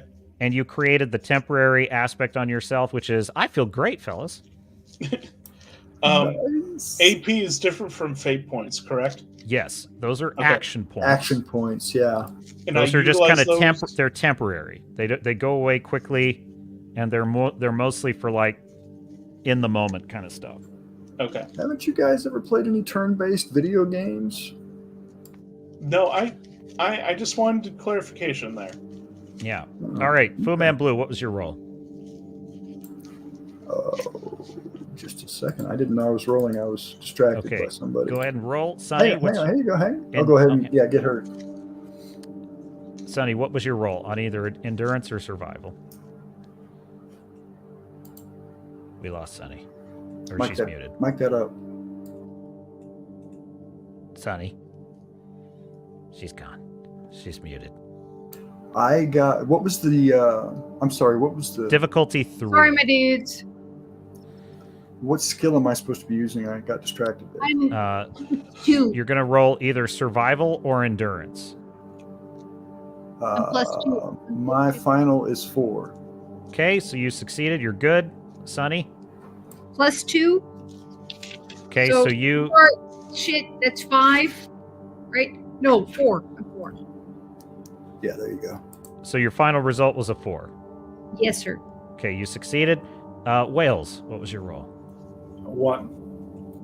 Okay, so you failed by 2 shifts. So go ahead and fill up your 2 stress box. Gotcha. And note that is radiation damage. Okay. It's radiation from the fog. And I'll make a note of that myself. All right, good. Stormcrow, are you back, sir? Are you back? All right, No. Stormcrow is not back. Okay, here's what I'm going to do. I'm going to say you guys make it to the base of the mountain. Now, I see something in the private chat. Rondo. Stormcrow! Where is he? You know what's so funny? It's like he's probably like itching to get back. Now I'm ready to bring him back, and he won't. He's gone. You snooze, you lose. That is absolutely 100% the situation. That's exactly what happened to him. All right, so you guys reach. Yes. Is there any way like we're allowed to save somebody that's in trouble? What do you? Well, I mean, yeah. Well, I mean, like right Wales is, struggling. So if I wanted to help him out, like, is that a separate call and roll kind of thing, or is that just a? What I would say is you could create an advantage, but he took that damage, so you aren't going to help him with that. But you could maybe tend to him with medicine or a skill like that. So give him a rad away. They just go to hell or something like that. Wait, what? She doesn't want to do anything nice. She just, I could use my pull with hell to say it's not quite his time. Jeez. right. She's just gonna say it's not as bad as it looks, man. Wait, right. you can Are you touch back? to death? Like what? I am so sorry. What that character? Is Crow back? I'm back. It was my All right. dad. See? It was family. All right, so here's what happened. So we're gonna do a little GM narration. So you guys get to the base of the mountain, okay? And there is a long, windy road that goes through the woods, and it's up on kind of a steep cliffs. And but the fog has rolled in, and in the distance you can hear the sounds of gunshots and screams. And you think that is because the entrenched Kesar's Legion positions that are up there are now being attacked by fog creatures. And you also hear some sounds rustling around, but maybe you're not as tasty because there aren't as many of you. But it sounds like there is a feeding frenzy going on up there. Now, I will let you guys decide how long you want to wait at the base of the mountain, knowing that those condensers are kind of going in and out on you. How long do you want to stay at the base of the mountain waiting for them to get softened up, or if you want to go in just like right now? Right now, I guess. Carl, what are you gonna do? Yeah. I thought we were walking up the mountain. You are going to walk up the mountain. I'm just saying that, so what you're hearing at the base of the path is up ahead of you. You hear the sounds of soldiers fighting fog creatures. So I'm just saying if you want, you could, waste a little time waiting for them to get softened up, or you could just head in now. Can we sneak up there and Yeah, you can sneak, you can scout, you can try and create a strategy or an advantage. There's all kinds of things you could do. Yeah, I think whoever's got the highest sneak skill could go up there and scout it out and see what's going on. I have 4 sneak. Now, I'm going to let you guys talk this out because I'm just going to step This is away what for I made just a my guy second. for. Before I do, William is rejoining the party after his brave fight with the forces of Caesar's Legion. We're not even gonna roll for how well I did. What? Patience, my dear Crow. Like, just chill for a sec. So what I was about to say is, here's what happened. So you were out there on the walls, and we'll just briefly, a quick aside. So while all of that was happening, William, you ran out there on the docks, and it turns out that you wanted a fight and you got one, because a whole shitload of Caesar's Legion boats just like ran up on the docks. They started shooting. People are screaming, running for their lives. But these harbor folk they're tough old birds. And so they ran out there, they got up on their watchtower stuff, and they started taking shots. And all I'm going to ask you is, knowing that you had all kinds of Caesar's guys coming up on the docks, knowing that there were guys dropping from vertibirds, and they're pretty well armed, what was your general strategy? I was going to try and shoot the pilots of the vertibirds and have them crashing into the Caesar's Legion's troops. What weapon are you using for that? I'm using Johnson and Mariko, my 2 reliable family Schofields. Your reliable family Schofield. So I'm just going to advise you that those are short-range weapons. That's a difficult shot to make. And I don't know if I can use perks to help out with that. Okay. Keep in mind, what was your position? Did you try and find high ground? Did you try and take shelter in a building? Like, what was your or were you right out in the open? Guns blazing? No, I'm not that stupid. I tried to find high ground. So you got on high ground. Okay. Were you patient? Or were you gung-ho? I was patient. Okay. Like I said, I want to save the town, but I'm not stupid. I'm going to say taking out a vertibird. So you wanted to take out a vertibird, and where are you hoping that crashes? Into the invading Caesar's Legion. Into the boats. Into the boats. Okay. So you see one that's kind of out over the water, and you want to take it out. So I'm going to say to do that from an elevated position with your Schofields, which are not designed for like long-range precision shots at a moving target. That's going to be a tough ask. And so what I'm going to say is, that's true. You do have some luck on your side. Your luck is 2, but your small gun skill is 4, which is better. So I'm going to recommend you roll on that. Okay. And what I'm going to say is, you are rolling against the piloting skill of the vertibird pilots, but I'm also going to apply the aspect, long range shot, and I'm going to stack that against you. So the pilots are going to be able to invoke. The pilot is going to be able to invoke that against you. So you are looking at a difficulty 4. Okay. Here we So go. go ahead and roll. Yep. And I have 1 AP action just in case. I have 1. Okay, yeah. Do your roll first, then we'll resolve that. Oh my goodness. Garrett, I wish I had a camera. I got all 4.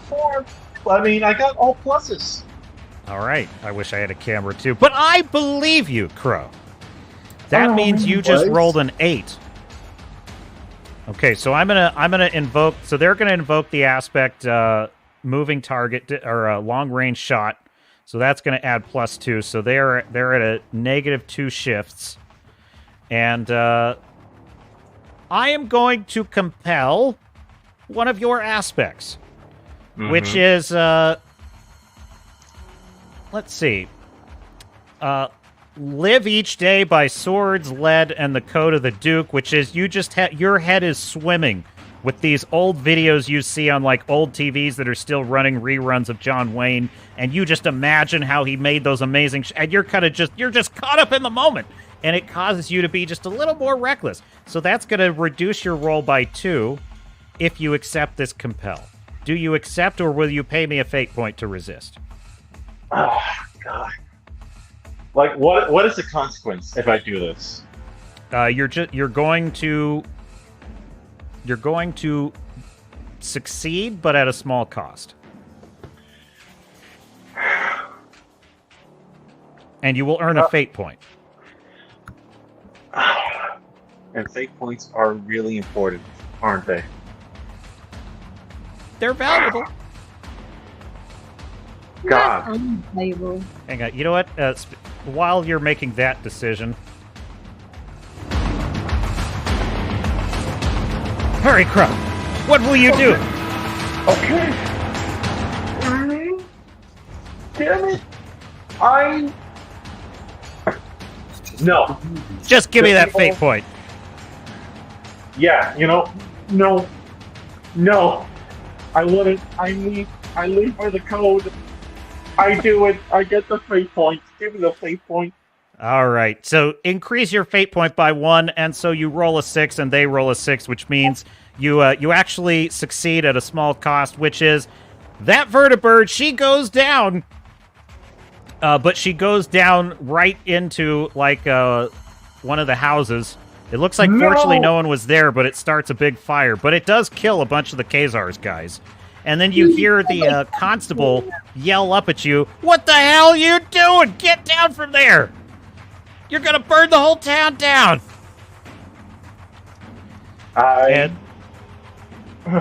Jesus. Can I use... A later news story reports that small children or kittens and 22 puppies were. Okay, so I'm gonna have you. Can All I right. What? use inspirational to rally the troops? I don't... Oh, God. I Got I'm me gonna all- say that. No, I think that's where we're at. So what I'm gonna say is, you succeeded, but you also go ahead and fill your 2 stress box. So you take 2 stress over the course of the battle, and you are now back with the rest of your mates. And so, let me find the right. There we go. Okay, so you guys can talk it out, and I will be right back. So now you all see William coming back. So that's what happened while you were gone. You come back, and you did fight. You helped out, and when they had the situation mostly under control, you ran back to your friends. You're now at the base of the mountain. You're deciding what to do. William, you have just arrived, and the party sees you come out of the woods. So talk amongst yourselves.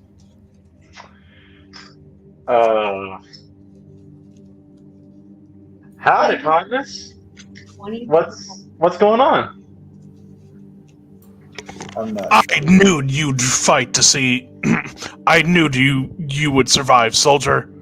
And Guts comes up to you and like gives you like a high five. Guts receives a very hesitant high five, and I say, "Well, Mr. Guts, I thank you for your concern, and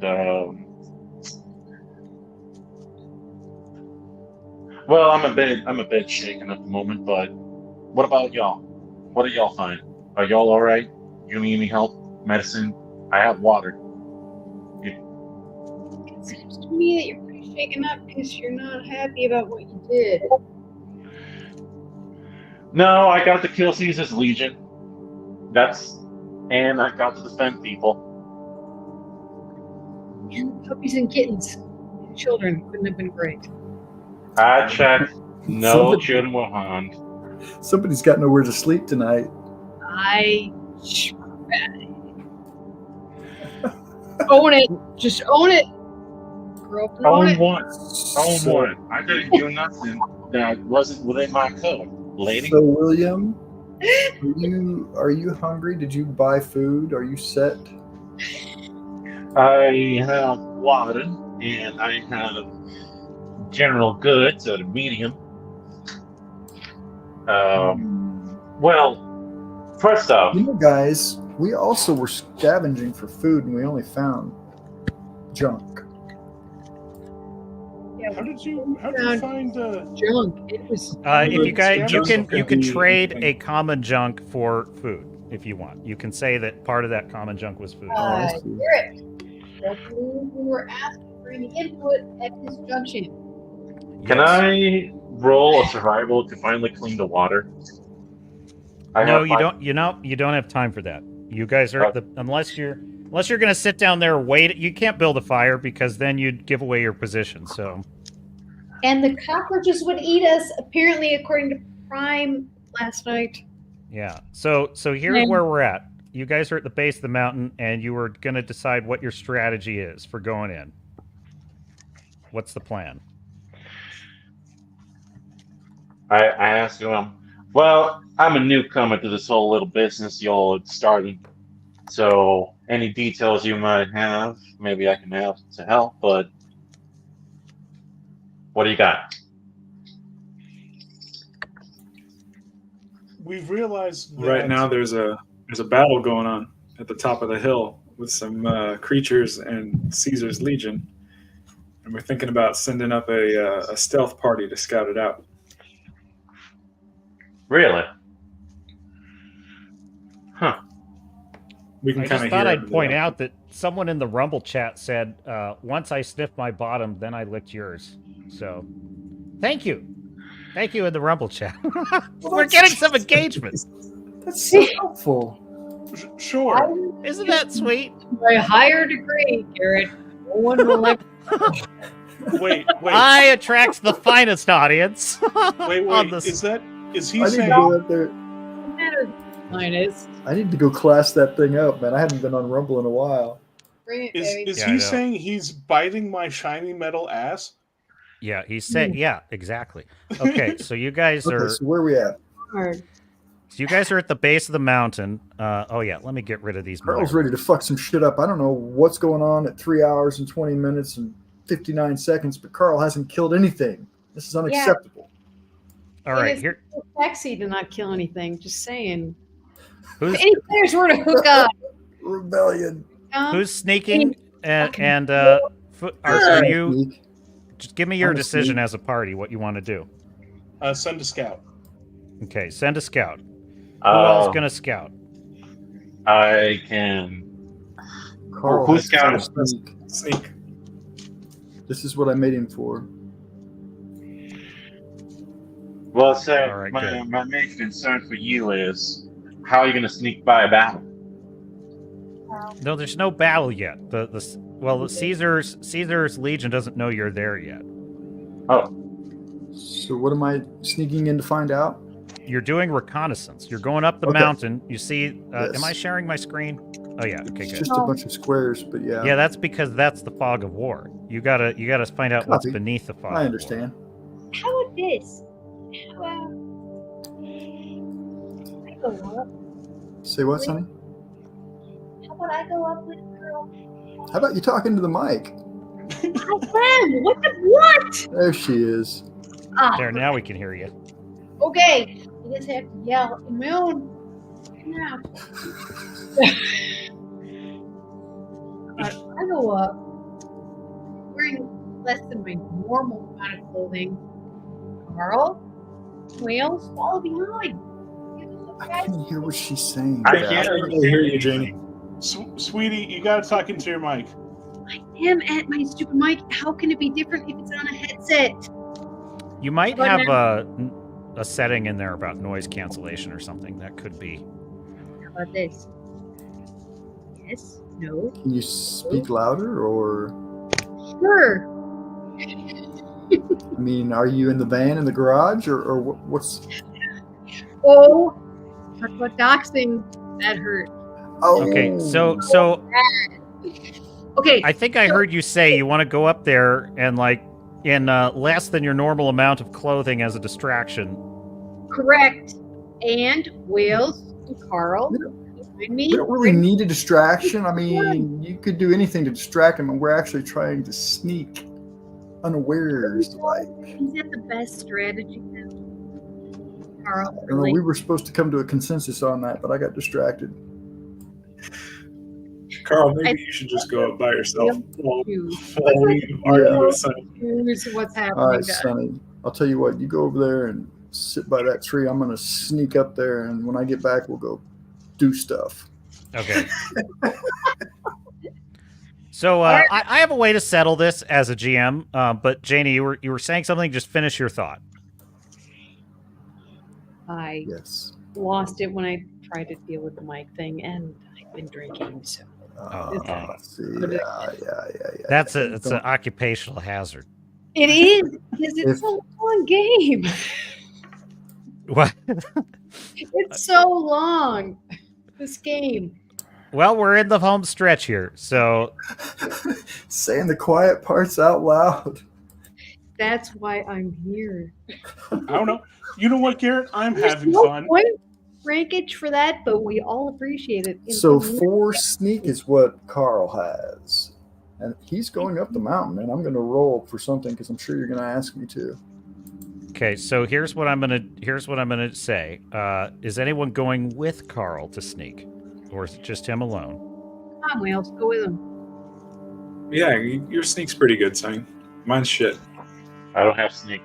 Mine Yeah, is because crap. Sonny, you actually are great at sneak. What are you talking about? You should go with him. Yeah. Oh well, yeah. Come on, then, girl. I didn't know that. Let's go. Sweet. Anthony says, found you on Rumble, followed you there too. Well, thanks, Anthony. I hope we're putting on a good show for you. I'm trying to keep this thing on the rails, you know? Love you. Don't All right. abandon- Better. Don't leave Okay. us in the fog, Anthony. Yeah. I'm ready Here's to go. what I would suggest as the GM. Let's have I would say Sonny and Carl go up there, and they're gonna scout, and then the rest of you, if you want to try and create an advantage to help them, you could use one of your skills potentially to do that. Yeah. Could I use maybe like survival to like see through the fog a little bit? I have 3 in that. Yeah, you could use your survival skills to kind of listen to the sounds of the battle. You could analyze clues, see if tracks on the road, see if you can give them any additional information. So I'm going to say to reveal a clue that would help them is going to be a difficulty 2 roll on survival. Okay. Well, Go on. I basically got a 3. A 3? I'm Okay, gonna help good. him out. I'm gonna help him out a little too. You want to Yeah, throw in a team effort? All right. Yeah. So that puts it. So that gives you 2 shifts. So you succeeded. And I'm going to say that you create an aspect, which is you've noticed. Okay, actually, let me do it this way. Let me go ahead and. So drunk. Will you stop? All right. What?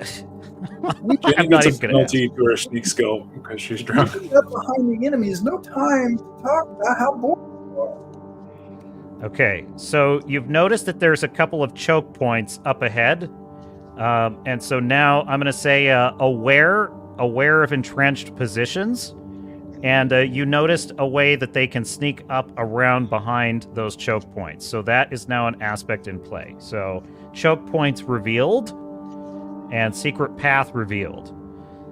Anyone else? You get 1 free invoke of that as well, Carl and Sonny. Could I have a bunch of skills in like different weapons and stuff. Like I have a 4 in small guns and a 2 in big guns. Could that be used in any way to benefit them? I don't think so. The guns. Until they're enemies, though, right? Oh, I got Actually, go ahead. I got lore for like the area. You have lore for the law, Stormcrow. Okay, yeah, never mind. Survival already does fine. But what I would suggest for you, and you've already done your test, you've already created an advantage. Delta, here's what I would suggest. Your science skill actually helped you out here because you recognized the very distinct sound of enemy turrets. So you notice that there are turrets present, and you could roll your science to try and create an interference signal from your Pip-Boy. It's a bit of a long shot with the fog, but I'll let you attempt that on a 4 difficulty. Okay. All right, go ahead and roll. 0. So you scored your final roll is a 3, or your final roll is a 0? No, my final result is 0. Okay. So I'm gonna say, I want to say you can succeed, but at a cost, at like a serious cost. Oh, is that one of those the consequences? Possibly. Don't do it, man. You made me almost kill an orphan. I did. Almost made me do it. Almost. No, I'm gonna fail this one. All right. So here's what happened. You started programming, and you're actually doing really good, and you actually were able to tap into the network, and it looked like you were going to be able to turn off all of the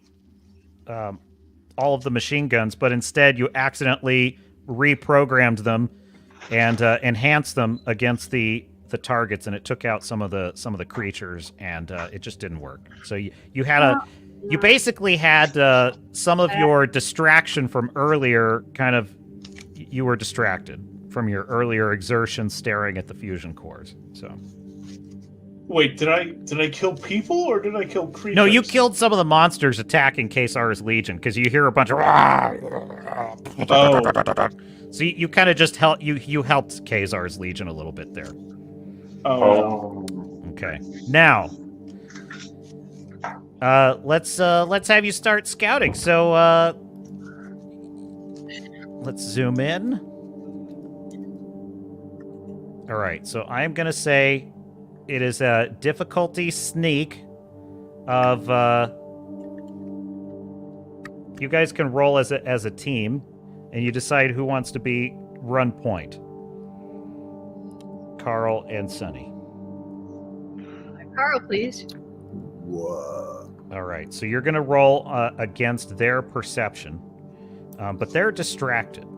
So I'm going to say that they're at a -1. They're at a -1 advantage. So go ahead and roll your sneak, and then Sunny, you'll be adding a +1.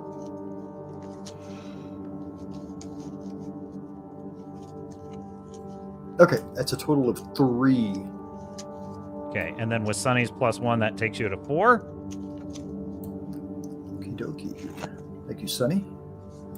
Okay, so their perception roll was 3. Oh. So you succeeded, and if you invoke that, you do have that advantage that was created for you, which is revealing the hidden path. If you want to use your free invoke of that, it's success with style. What would be the advantage to that? You'll each get 1 AP. Yeah, let's do that. All right, so give yourselves 1 AP point, and I'm going to show you what you found. So you guys went scouting, and you basically were able to get to a high vantage, and you have the whole path. Okay. So we're looking down on what now? Hang on. The I'm going to show you. Okay, yeah, I figured. Okay. And then let me grab a couple things here. Hang on. Yeah, I was going to do this in Roll20, but it was just like not working. So Yeah, I wondered about that. I never heard why it didn't work. it was just too draining on the computer power. Oh, so that's right. You did say that's why. that. And I was doing their beta, so I don't know. Maybe it's just. All right. So here's what you found. Most of the Caesar's Legion troops are dead, but they are like dug in right here. There's a squad at this choke point. Like if you guys can get to these tents, there you can get to the path up to the rest of the mountain, and that would avoid having to deal with the rest of them. But you see this squad here, and they are battling.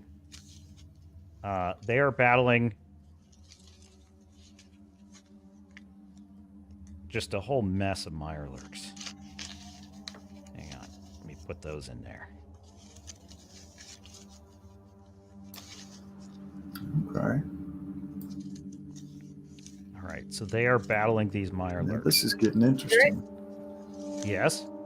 Is there anything that Carl and I can do that would benefit the Mirelurks?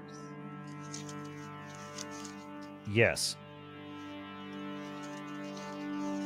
You and your question was, is there anything you can do what regarding the Mirelurks? To benefit the Mirelurks? To pull more of the Oh, can force? we assist the Mirelurks in any way? Yes. So we can squeak by? You might be able to, if you could deploy a chemical that would send them into a frenzy, that could actually help quite a bit, and then that would allow you to get behind the enemy position. So you guys are kind of you've snuck up here, and this is as far as you can get, right? And you're looking at this Yeah. battle. Right, we're not going in anywhere right now. Not Yeah. by ourselves. But you think that if you can get them distracted enough with the Mirelurks in this battle, you could sneak the rest of the party back here. There's a computer terminal right here. I'm gonna put a let me get a insert a shape. Yeah, there we go. I'll just put that right there. Okay. So And there's I a believe you computer said- terminal, and that will allow you to reprogram the turrets and attack them. You can reprogram their own turrets to attack them, and the turrets are located. Let me see here. Oops. Who's Yeah, our lore dude of the party? And who has the most lore points? Contact points, whatever. Oh, contacts? Yeah, I don't. Yeah. No, but I thought there was a guy rolling high with the lore points. You know that? L-O-R-E? Yeah, I thought William knew people everywhere. Is William still playing right now? But when he's done, yeah, we need to go back and report our findings. Okay, Well, so more like And You we you should guys be you using guys can actually radio this on your Pip-Boys. You can radio this on your Pip-Boys without Okay. losing your Be position. all clear? Okay, Okay. so, hey, William, chop chop, dude, are you there? What do you? What's the matter, ma'am? What do you need? We're wondering if you know anything about the Mirelurks. Is that how you say it? Yeah. My suggestion, Mirelurk. I would actually suggest you ask Tom, because he that would be Wales. He actually has chem ability. Oh, Wait, you could just volunteer some of this. Can I help out Tom then with like a survival roll? We'd like Yes, Wales you to could. tell us at least what we're up against. Besides, that would be pretty helpful. Yeah, I don't know what I'm looking for exactly. So you need a chem that would whip Mirelurks into a frenzy. Okay. So if you And let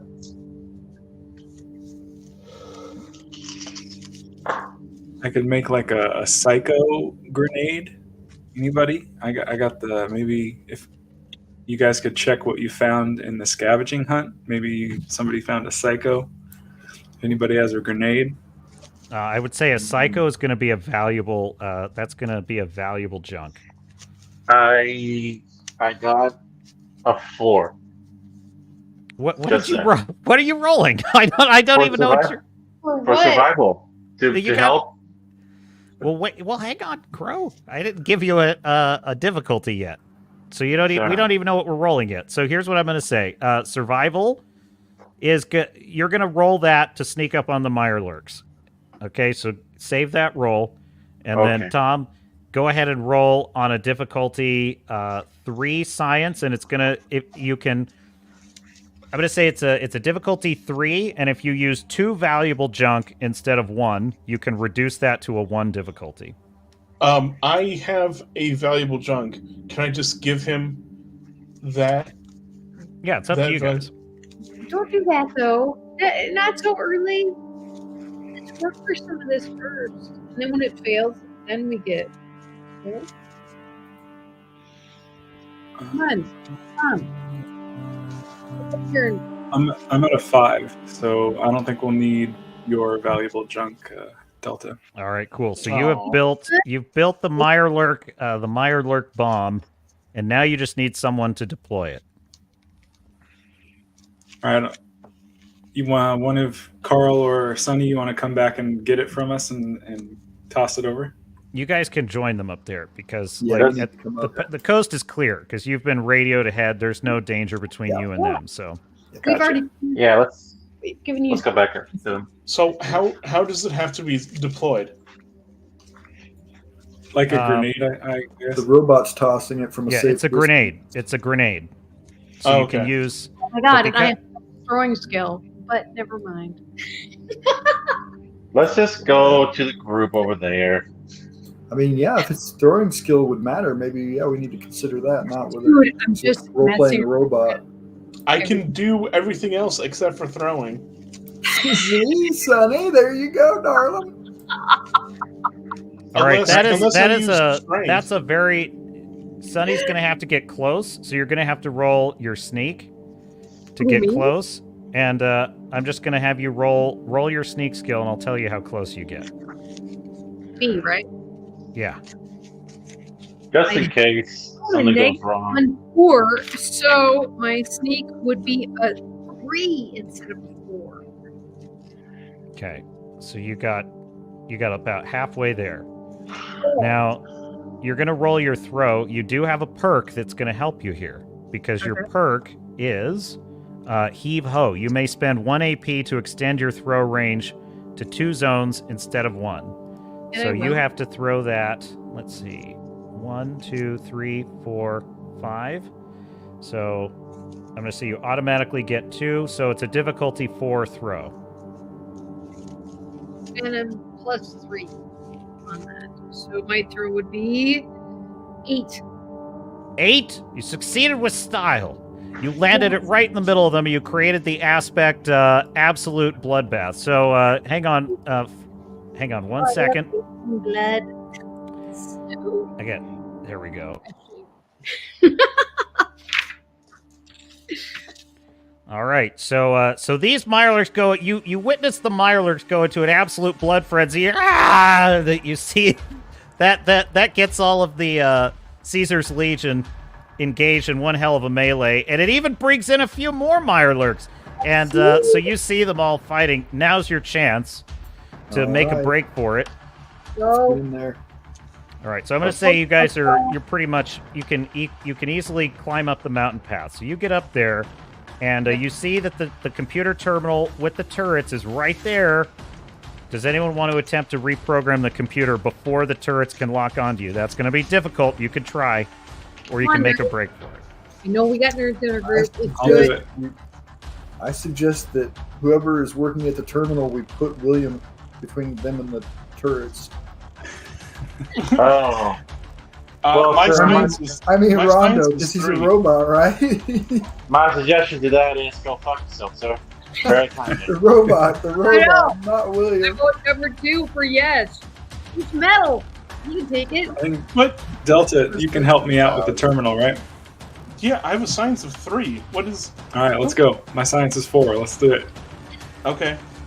Okay, so I'm going to say this is actually an easy reprogramming job. The only question is, how long does it take you? So go ahead and roll, and I'm going to say for every shift, you succeed by, you reduce the total number of seconds it's going to take you.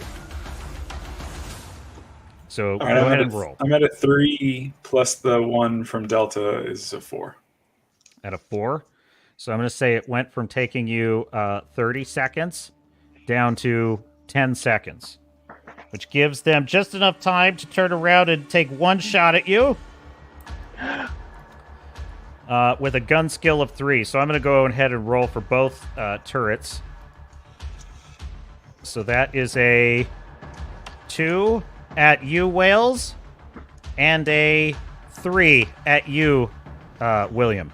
Can I? So go ahead and defend against your an attack, and that's going to be your agility. Okay. I have an agility of 1. Do I roll dice here? Yes, roll dice. All right. Here we go. Okay.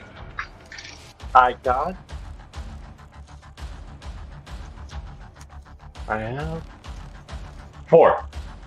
4. Okay, so you managed to just barely duck behind a rock as the machine gun rounds are shooting at you. And then what do you have, Tom? -1. -1.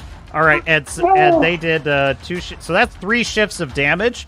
So you're going to take 3 on your physical stress track. Gotcha. If you mark that off. All right. I'm going to put that on here. Yeah, you've only got up to 3. Okay, good. All right, so that goes there. Now, you managed to just barely get the hack done, and they aim at the Caesar's Legion guys.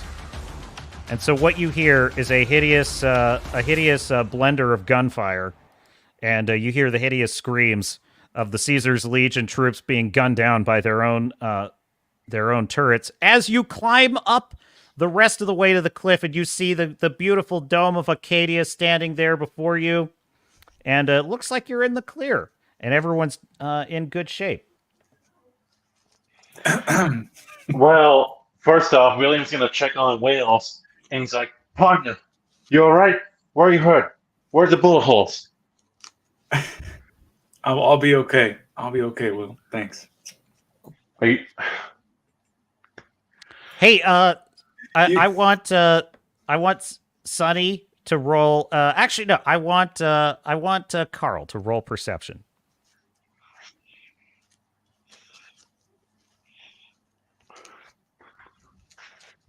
Carl, are you there? Carl's rolling perception. Okay, cool. You were muted, son. Oh no. It's -2. I have just -2 because I have no -2. perception. What else could? Oh, okay. So attribute-wise? I would say you could roll survival here. I would say I would accept survival if you want to roll that. Do you have that? Yeah, I have 3. So I can add that to it? Yes. So that gets you at a 3. Okay. I'm going to say that you just barely out of the corner of your eyes. Oh, Okay, so sorry, go ahead. I thought that was incorrect. No, you're right. You have a 3, right? Because you rolled a -1, and then what was your? I'm just going to say 3 because we're burning daylight, as William would say. Now, you just barely out of the corner of your eye avoided the blade that was coming right at your neck because 3 legionnaires, Praetorian guards, jump out of the bushes. They are armed with what are they armed with? They are armed with wrong one. Hang on, sorry. Here it is. They are armed with sharp gladiuses, 2 of them, and then there's a 3rd one. So one of them is coming straight at you, Carl. You just barely avoid the blade, and you're able to call out to the party. So they're now alerted to this. And Wales, you see another one coming at you, and he has a long spear, which is like a powerful machine spear. It's basically an industrial tool. It's a giant spear, and it goes. If that thing hits you, it's gonna kill you. It's gonna kill you good. Anybody want to intercept that spear for me? I will, absolutely. Okay, so let's get into the map here. Well, if that guy's in front of me, is that people coming at me? Hang on, I'm gonna show you the map. Okay. These are Praetorians. These are powerful guys. Yeah, so let me find a good. Oops.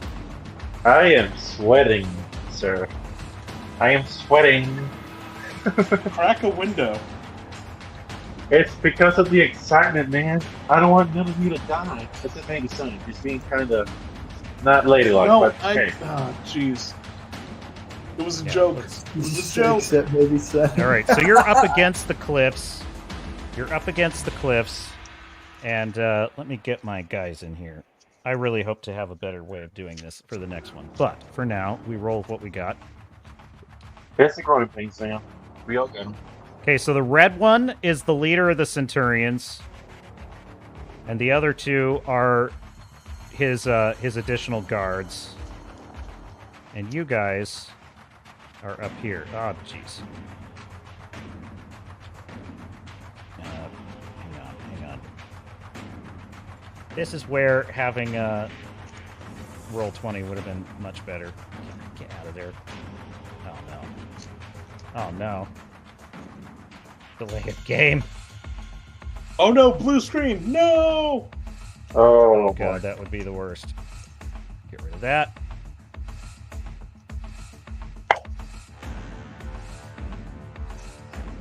There's William. Then there's... Oh, jeez. This is like the worst.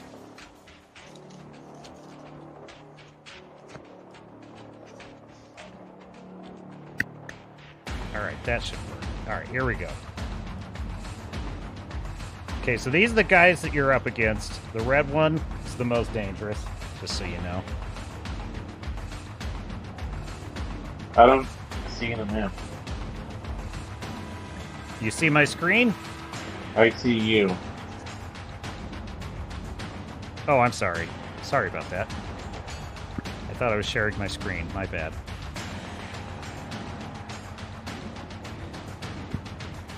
Where's Fu Man? Oh, there he is. Hang on. I got you, Fu Man. Hang on. Linnaeus? What's he doing here? It's hard to find me. I'm sneaky as hell. You know that. I really messed up your guy. Oh my god. Is that He's all body messed up. positivity, Carl? Yeah, he's body positivity, Carl. Okay, so this is the guy who came at you. All right, and he is in your melee range. And then Wales, here's a guy coming at you. And then Sonny, you're kind of over here, along with Delta and William. And you've got the leader who's running at you, and he says, "Surrender or die, rebels."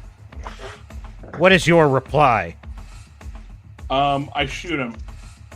All right. Okay, so here's the turn order that I'm going to go with. I'm going to go with Delta, then Fu Man, Wales, William, Sonny. I'm just deciding at random there. Go ahead, Delta. I believe in you, All right. man. All right, Delta. So this is the guy says, "I am Centurion Syracuse, and you are dead, synth." He's coming at you. So he's one zone away, so you could shoot at him. Okay. If I were to like walk up, could I walk up to him, block or parry any attack, and then just point blank shoot him in like the head? Is there Okay, any so- way that I so can that do would be- Or I don't know how combat works in Fate. Basically, it's actually not as different from like a Dungeons and Dragons or something as you would think. Everything you do is an action, or it's either a full action, a half action, or a free action.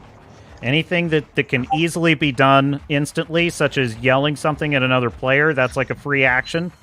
But if you're walking, if you're moving, or if you're shooting, that's a full action. So if you want to run into his zone, I would allow you to do that as a half action, but it's going to reduce your effectiveness when you get in his zone. However, I think you actually have, let's see, you have Gun Fu as your perk. When you succeed at a ranged attack, spend 1 AP to hit an additional target. Nerd Rage. Somebody had one where they can charge into range. But in any case, it's just going to be a half action, and then you can attack him with whatever. So, But you said it's going to have reduced effectiveness. yeah. What is it you wanted to do? You want to run into range and attack him with melee? I wanted to like walk into his zone and then attack him. With what? With my 10 millimeter. So you want to get closer to him and then shoot him with your 10 millimeter. Would that help? Would that help my accuracy at all, or would No, your accuracy would be best if you stay in place and shoot at him because he's running towards you. Oh, okay. Then I'll just shoot him. Okay, yeah. So go ahead and roll your small gun skill. He's going to roll his defense.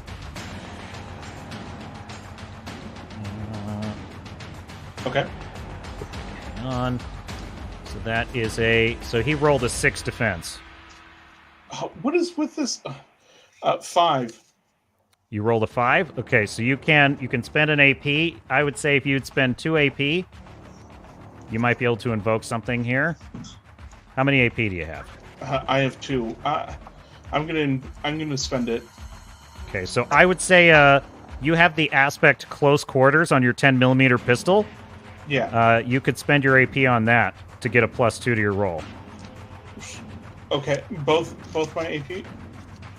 Yep. Or just one. Okay. I'll spend it. Okay, so you inflict 1 shift of damage. And is there anything else you want to invoke?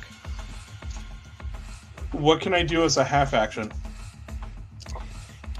Well, you actually just took a full action, so that's pretty much, you just spent your deal. Oh, you don't. It's not like a separate full action and a separate. Yeah, invokes are not an action. Okay, invokes are basically, think of them as just adding to the story. So if you say I'm invoking an aspect, you're just saying how it enhanced that action. Does that make Right. sense? Right. So I'm just trying to figure out everything that I can do on my turn. I would say you can draw a weapon, fire a weapon, you can move, the basic stuff. It's pretty intuitive. So you just tell me what you want to do, and I'll help you with it. So that's your turn for this one. And then let's go to... Who's our next player? Who is Carl. the next contestant on The Price is Right? Carl. Yes, Carl. You're up against this guy. And we are in melee range, right? No actions required. Within Yes, range. you are. You are in melee range. So yeah, I'm going to just attack him.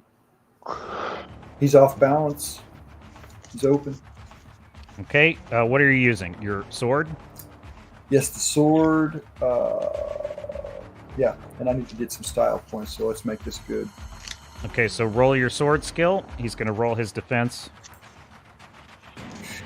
1. 5. Okay, let's see. That's 1. No. My skill's 5, so 4. So you rolled a 4. Okay, he rolled a 4 in defense.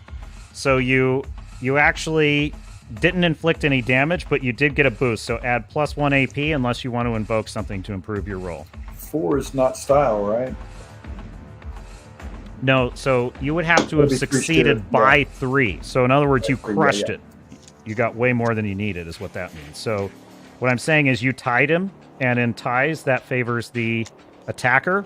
So you did not inflict damage, but you did earn an action point because you kind of knocked him off balance. So your swords clash against each other, ringing steel, and he stumbles back a step. So add 1 AP. Next up is Wales, I believe. Yeah. Jeez. All right, I'll shoot the guy to my left with my 10mm pistol. Okay, so all right, go ahead and roll your small guns.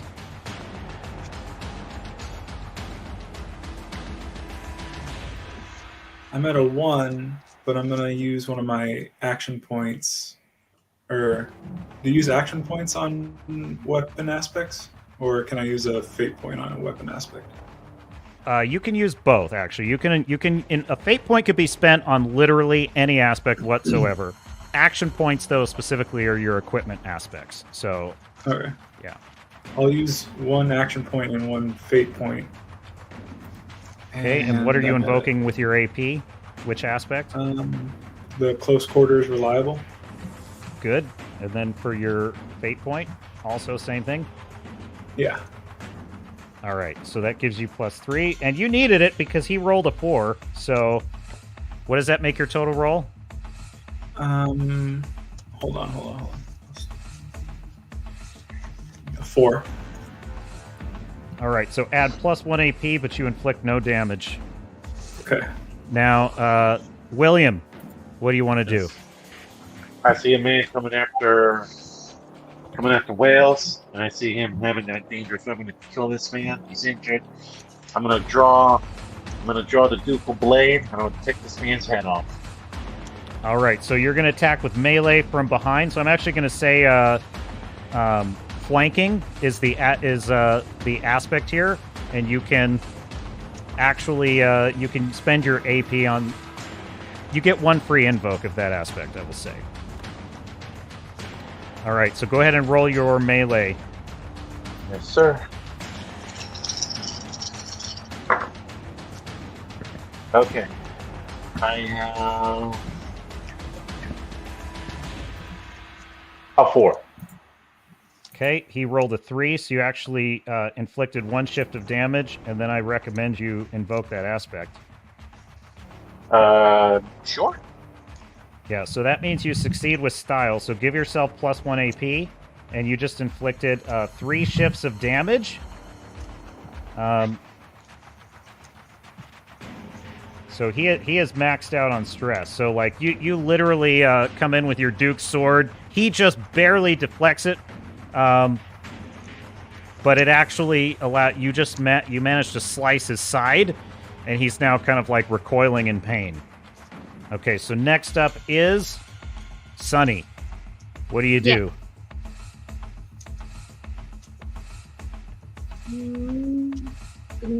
Hints? You've got throwing and you have knives. Your throwing skill is like a 5, so, you know. I'm throwing. How many knives do you have in your equipment? Say something fair and I'll allow it. 4. How many throwing knives? 4? Okay. Yeah. All right, so you got 4 knives, Yes. and I'm going to give them the aspect throwing knives, so they're designed for this, so you can use your AP on that aspect. All right, so which one are you targeting? The red one or the blue one that's kind of damaged? Red. All right, and so you can use your perk allows you to throw 2 zones for free. All right, so go ahead and roll throw and let me know what you got. Yep. +3, good. So that's Sorry, I didn't hear that. What do you get? 8. 8? Ooh. Holy shit! And what did he roll? He rolled his athletics to try and dodge it, and he got a 3. So you actually succeeded by 5. So you succeeded with style. So give yourself 2 AP. Okay, and Holy cow. that's pretty bad. So he's actually going to invoke an aspect to reduce that, which is going to bring that down to 3, and he fills up his 3 stress box.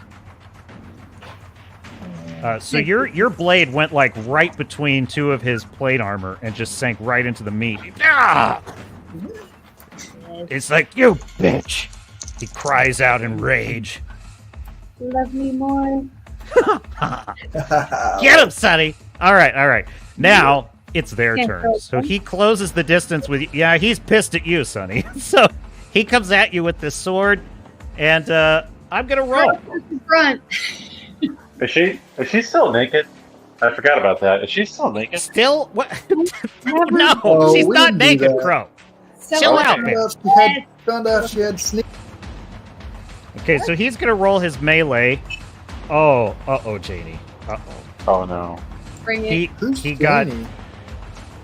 5. He got 7, and he's also going to invoke cool, ruthless arrogance towards all who resist, which is going to make that a 9.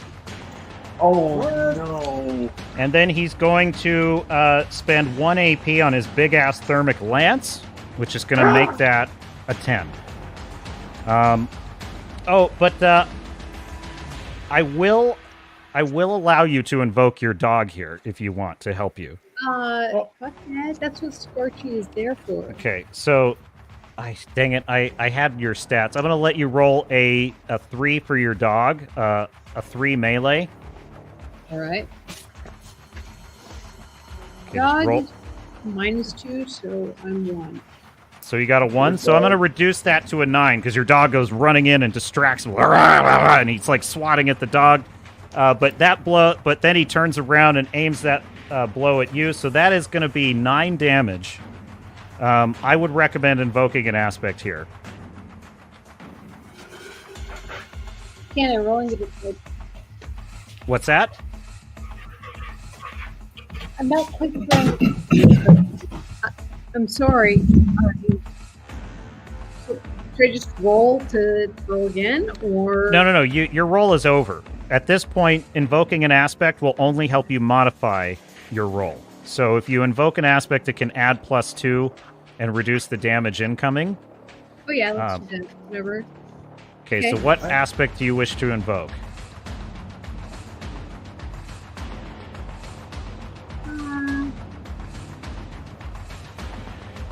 I'm going to say I recommend every smart girl is a sucker for pretty things and pets, robotic and real, because that represents your dog is helping you. So go ahead and reduce by 1 fate point. Okay. Um, Now roll. if you can think of a good narrative reason why any other aspect would help you, you might be able to invoke one more. Did Janie defend with melee, or did she defend with her dog? How'd that work? She defended with melee. Did you defend with melee, JD? Sure. Never mind. This is the result, because we got to keep it moving. So you take 7 damage. Let's say the one I would invoke would be if I should die before I wake, a brave, mysterious stranger, still okay. Okay, cool. I will accept that. And I will say that you see the lance coming at you, and it literally was about to sink right into your heart, when suddenly a figure came out of the fog and deflected it ever so slightly, and you noticed immediately it was the mysterious stranger, to your amazement. In fact, I will say that other witnesses to this were Delta. Delta's the only one that saw this, because he was looking in that direction. But then the stranger disappears, and you take 5 damage. So that basically fills up your 2 stress box, and unless you take a consequence, you are taken out. Okay, like I get no redo on that. Well, hang on, what Shit. real quick. Otherwise, I would have been like with my roll of a. Hang on, what role does armor play? Because she's got my armor, the same armor I have, that medium armor. That's true. I'll let you reduce it another 2 for your armor. So that means you take 5 damage. Is that what I said? It was already 5, I thought. Okay. Okay, Maybe 3 7. damage. So you're still going to take a mild consequence. Yeah, big difference Okay. there. Okay, so I'm going to put that in there. Good call on that. You can spend AP on your equipment aspects as well. So what I'm going to... I didn't have any equipment for you, so I didn't have it on my sheet. So I'm going to say mild consequence is sprained shoulder. Because you just barely managed to avoid with the help of the mysterious stranger and your dog. And there you go. We all know you're saying that because you have a place. That's not nice. Spirit. All right, Fu Man Blue. Here comes your assailant. And he is going to use his melee on you. So roll your melee in defense, or whatever you have for that. I think you have melee. Yeah, so. He rolls a 3. And I'm going to invoke his aspect, love a good, honorable combat, and make that a 5. I got 3. Okay, so he's 2 shifts of damage. I'll let you spend AP on your armor to deflect that. Take away 2 for the armor, yeah. Okay, so that grants him 1 AP. Now I'm going to... Did you take 1? Yep, he gets 1 AP off of that. All right, I'm taking 1 off. All right. I'm not going to go for broke on this one. So the Praetorian that is almost dead, facing you, Wales, he's going to attack you with melee. And he is going to spend 3 fate points. He's going to invoke cool, ruthless arrogance against all who resist, love a good, honorable combat, and 2 fate points. And he's going to use an AP on Sharp Gladius for a total of a 5 improved score. So let me go ahead and roll and see what we get here. Well, he rolled -2 on the dice roll, which actually puts him at a 1 plus 5. So he rolled a 6. Roll your defense, sir. Okay.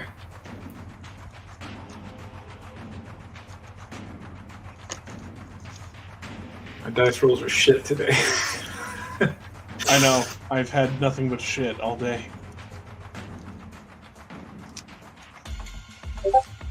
I'm at a 2. At a 2. Yeah. Okay, so you take 4 shifts of damage unless you invoke. So I do have the toughness perk that I didn't take into account the last time I got shot, which reduces damage by 1. All right. So puts it at if 3. if I was to take 2 damage last time and I don't have a 2 stress box, I just have a 1 and a 3 stress box, what do I do? You would fill up the 3 stress box. Okay. So you filled up the 3 stress box How does he okay. not have a 2 stress box? because it's I already already- blocked by radiation. Oh, never mind. Okay. So Oh, wait, Could but I- you already had a 3 filled up, I thought. no, I had. I was talking about the last time when I filled up my 3 stress box. Oh, Yeah. okay, yeah. So- So you have a total of 2 damage to resolve, and you only have 1 Yeah. stress box. So you got to take a mild consequence, my friend. Yeah. All right. Let's do it. So your mild consequence is sliced arm, because he gets you good with that gladius. All right. So you have a mild consequence. Now it is the player's turn. I'm getting an echo. Somebody's got creating an echo.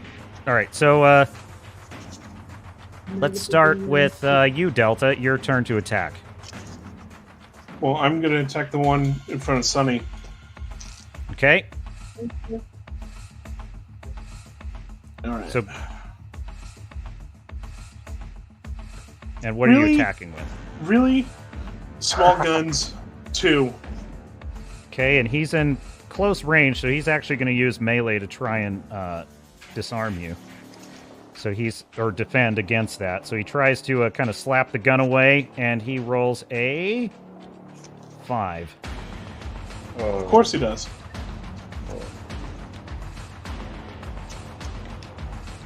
All right, Sonny. I'm going to let you go since you're in that same combat. Wait, so does he disarm me, or...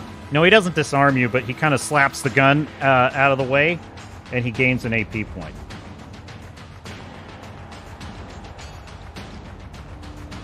All right, Sonny, you're around. Okay. What's happening? What do I do? So Roll? you're still engaged with the same guy. So it's your Okay. turn to attack. So what I would suggest is roll your melee. All right. Yep. That's Yep. what I'm doing. Roll and add your melee. Ready? Yep. And I would honestly invest as much of your fate and AP as you can. Like, I would hold nothing back at this point. Okay. I don't really understand what that means, but I rolled let's do a fair, and I'm doing whatever you said. Sorry, what was your roll? My roll was let's do a fair. I can't hear you. It sounds muffled. Let's see. I'm losing you. Put it in the private chat. Dang it. Ugh. Now I can hear you. What was the roll? All right. +2. +2. Okay, got it. All right. So how many fate points do you have? Because he rolled a 2. Do not know because you did not tell me at the start. How many fate points do you have? Fate points. And then you started off with 3, right? Tom? All right. I'm going to just declare as a GM that you have 3 fate points. So regardless All right. of whether that's more or less, it's kind of my fault because I haven't been able to Go keep it. track Nope. because I didn't have them. So I'm just going to suggest you spend them all on this attack. Yes. All right. So tell me 3 aspects you're invoking on yourself: the armor and equipment, or the scene. And there's no real scene aspect in play here. So your armor or yourself. I would say the sociopath. Look out for number 1. Sure, I've been called a sociopath. Weak people envy the strong, positive, and determined. So that Look one. out for number. Yep. All right. And nothing else is good as a grown man. Those 3. I love it. Okay, cool. So that's going to improve your score to a 6. And he is taken out. Thank God, because this music is like ready for me. All right, Like I your was turn. able to make a decision, Garrett. I'm kind of getting every other word right now, so I think I'll help you with the settings in StreamYard next time. William, She won't your get out of the- attack, sir. She won't get out of the Discord chat either. I told her. Oh What yes, the you fuck? have to. You have got you to are leave the Discord. Dirty dog. Dude, I Oh. told you like an hour and a half ago. Fuck you. All right. All right, let's get guys, this over keep with. this on the rails for a few more minutes, okay? Please Okay. keep this on the rails. All 3 right, more, let's get this just a over little with. bit longer. Let's get this over with. I'm gonna roll with my sword, melee weapons.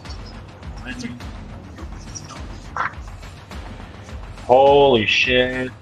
I got 3 pluses minus a -1. My melee's a 4, so roughly 6. 7, 6. Okay, and he rolled his melee, which gave him a 3. Can But I you use do still piercing have. strike? You're still flanking him, so you can spend AP to invoke that if you want, and also your armor. Can I use piercing strike on my perk for that, or Let me see. Your piercing strike. When attacking with unarmed or melee, gain +1 free AP to any invokes against armor. So, yes, he is wearing armor, so you can invoke his armor, which is Centurion armor. So, yeah, you gain +1 AP. So, add that to your roll. And honestly, I would just say this is the time to smoke him if you got him. Yep. Because you want to put this guy down, so use everything you got.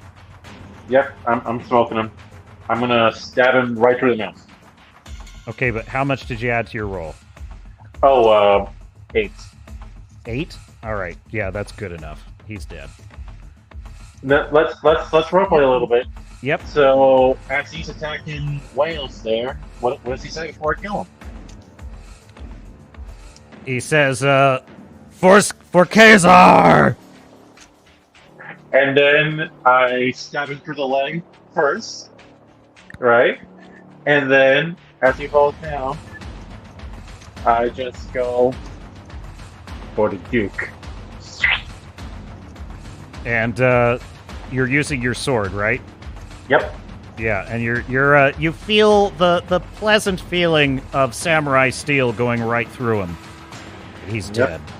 And then that leaves Fu Man Blue, and now Wales, you're free to help Fu Man Blue here, as you see the Centurion fall. So Fu Man Blue, your roll. It's unbelievably Carl, horrible. and he doesn't help. Carl. 3. God bless, it's 3. Captain. All right. So he just I'm not rolled. happy. He actually just rolled a 6 he rolled a 6 melee. So I would just say, how many fate Not points bad. do you have? 2. I would say I don't spend them know. both and whatever AP you've got. I've been Spend them all. thinking about, I'm not sure what the original AP pool was. I'm up +1, but I never did get a figure for the So default. if you got 1, you got 1. So Okay. you've got 1 AP and 2 fate points. So which aspects do you want to invoke? I need 3. See, that's the thing. I don't know that these could help me. Hold On on, my don't be toes. I mean, stay on your toes. Staying on your toes works. Deadly. You've been living on the run forever. You're on high alert, dude, so that works. So I'll take that. Yeah, take that. I'm going to say a deadly lone wolf looking for a pack. This is the first time you've been working with a group for a while, and it's inspiring you a little, so I'll take 2 for that. Okay. And then I'll say that you're using your gladius, correct? That is correct. Okay. Roman antique, well sharpened. You're going to invest 1 AP in that, so that gives you an additional 5.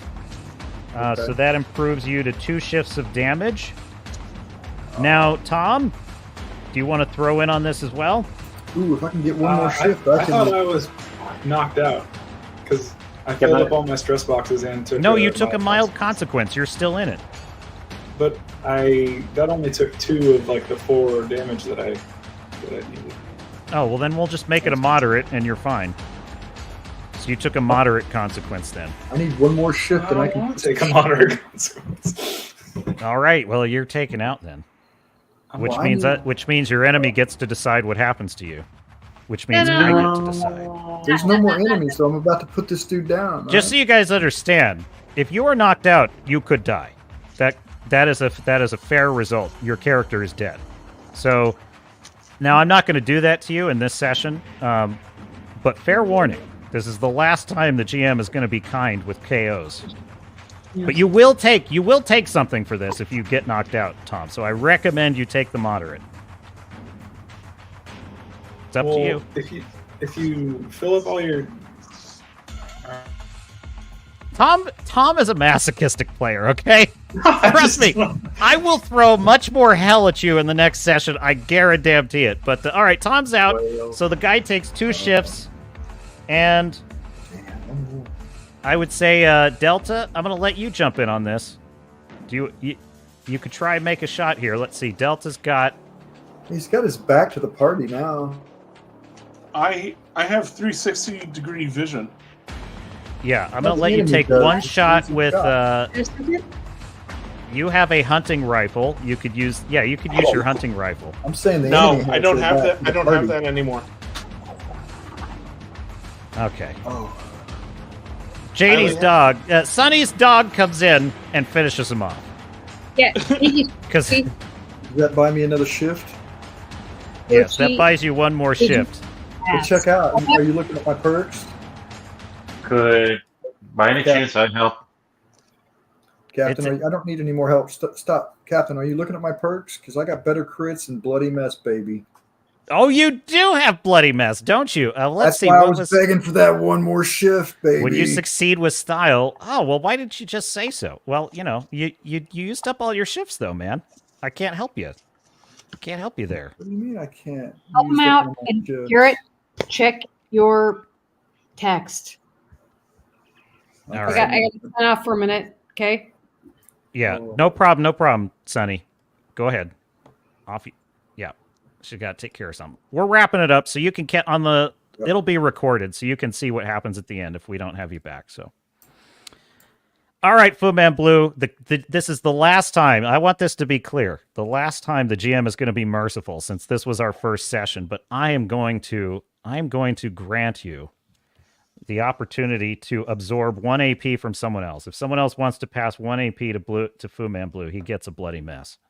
I'm going to give him 1 of my points. All right. So Fu Man Blue, tell me what happened. What happened when you struck down that Centurion?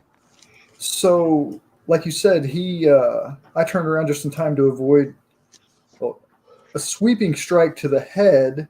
I tucked and rolled to his right, came up behind him, and put the gladius in his ribs. Yeah.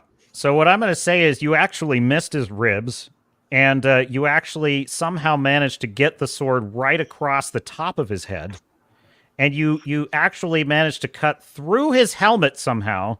There was a crack in it or something, and it came apart, and you sliced the top half of his head off like a melon. When he landed on the dirt, his brains splattered onto the shoes of Wales over there, who's laying on the ground, nursing his wound, and he just got brains all over his shoes. And then the top half of the head kept rolling, and it actually the dog Sonny's dog ran up and grabbed it and is literally eating the brains out of the top half of the skull and creating a mess everywhere. Oh man. I want to say Delta. Yeah. You look with fascination at the murderous mess. No, that Carl has I'm made. I'm pissed because fucking I'm using some R code to roll dice, and it's giving me nothing but like -1, -2 all fucking night. That's what it's been doing to me. So guys, so this is our first session. So don't be too hard on yourself because lessons have to be learned. And one of the lessons that you're learning is that in Fate points and action points are what make the difference in those situations. If you're only relying on the dice, you're gonna have a bad time. So now you understand why when the GM offers you a compel or tells you, awesome, you succeeded with style, take some action points. Now you've got a sense of how valuable they can be for you when you really need them. So consider that a lesson well learned. Now, I'm going to close it out here because we're coming to the end of the story for this evening. But you make it all the way to Acadia, and Acadia is this beautiful old observatory on the top of the hill. You're actually above the fog now, and as you make it past the gates, you see that there's guards. There's a bunch of synths. This is a synth community, and they are guarding the walls. They're like, hurry, get behind the walls. Are you crazy? And so now you're in safety. You are escorted, and I would normally go into more detail here, but because we're wrapping it up, I just kind of want to, get us to leave a cliffhanger part. You get into the observatory, and you enter a room that is just filled with all kinds of gadgets and gizmos. Hang on a second, let me grab something. Are there guns? You don't really have time to look at that. All you basically see is that there is a very strange synth standing next to a giant machine that's underneath the dome where the telescope would have gone, and it is this massive machine. All kinds of like static electricity is arcing between the different pylons, and you see there's this platform, this glowing blue platform. And I will say that Delta and anyone with a science skill of 3 understands what this is. So I think Wales, you have science skill 3 or 4 actually. Yeah, so 4. You know what it is immediately. And Delta, you also know exactly what this is. This is a molecular relay. It is what the Institute used to teleport across the Commonwealth for years before they were destroyed. You see a synth approaching you who has a whole bunch of vacuum tubes sticking out of his head, and he says, "Welcome. My name is Dima. I am the leader of Acadia. I have been expecting you. I see that you were delayed. I trust you weren't badly harmed."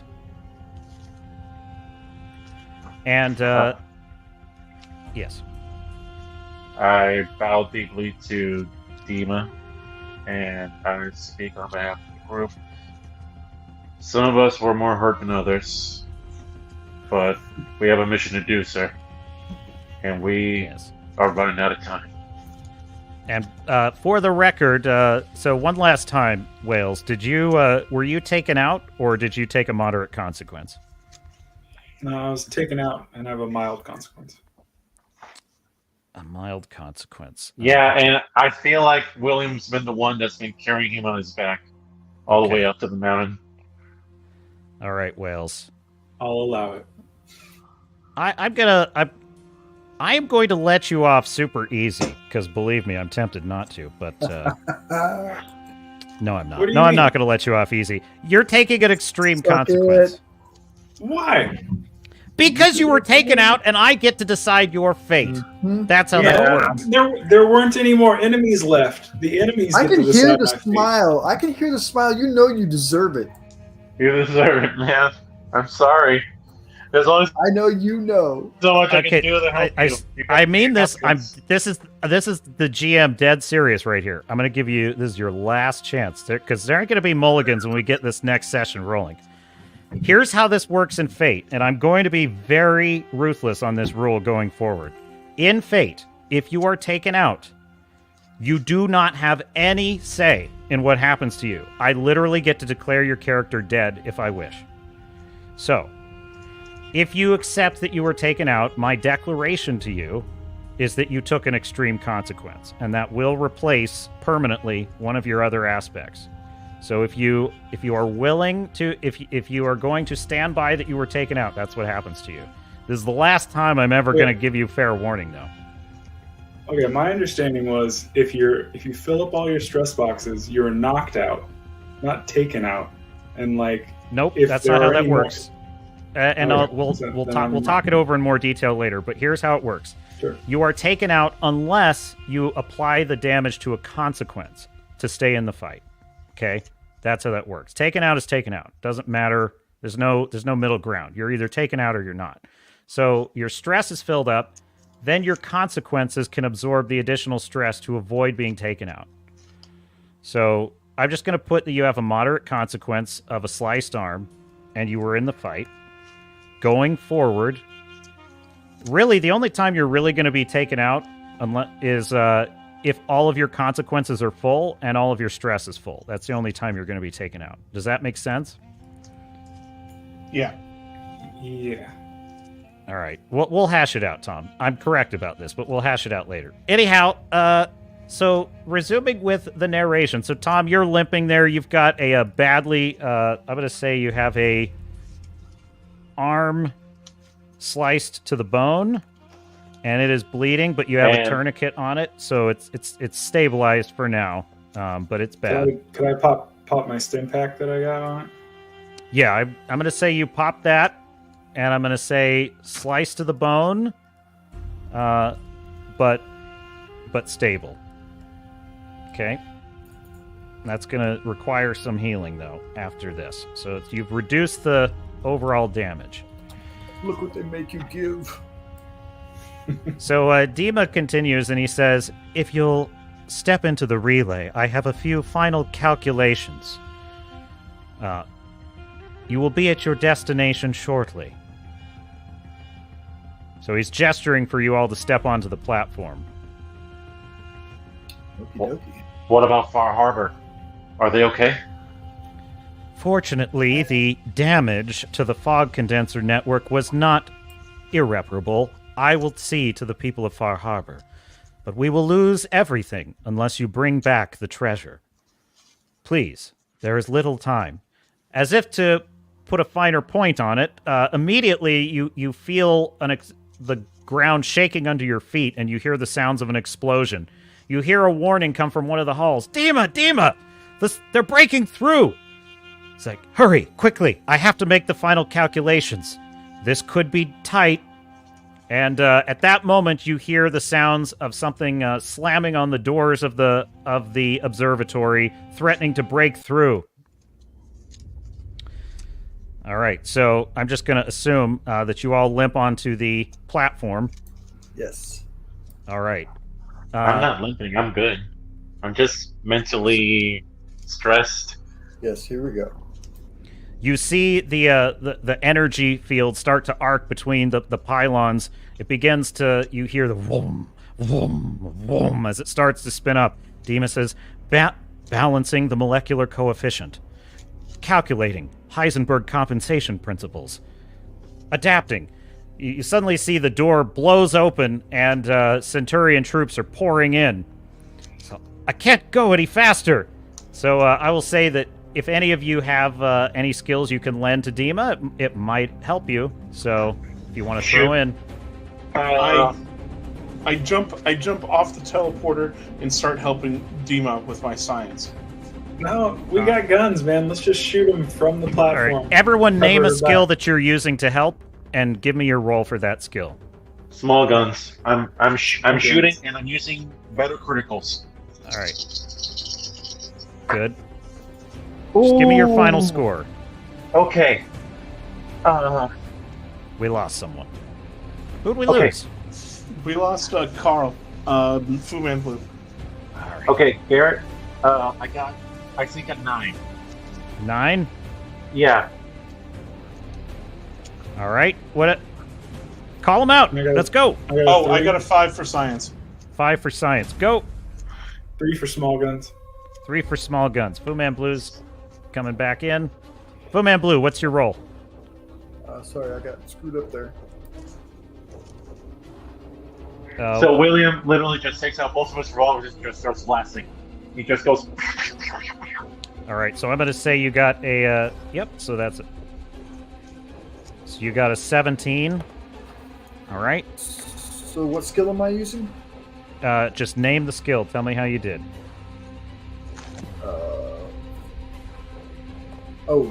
Small guns. And what is this skill in that? Sorry, I didn't know this was going to happen. I shut it all down. I thought we were done. You never know.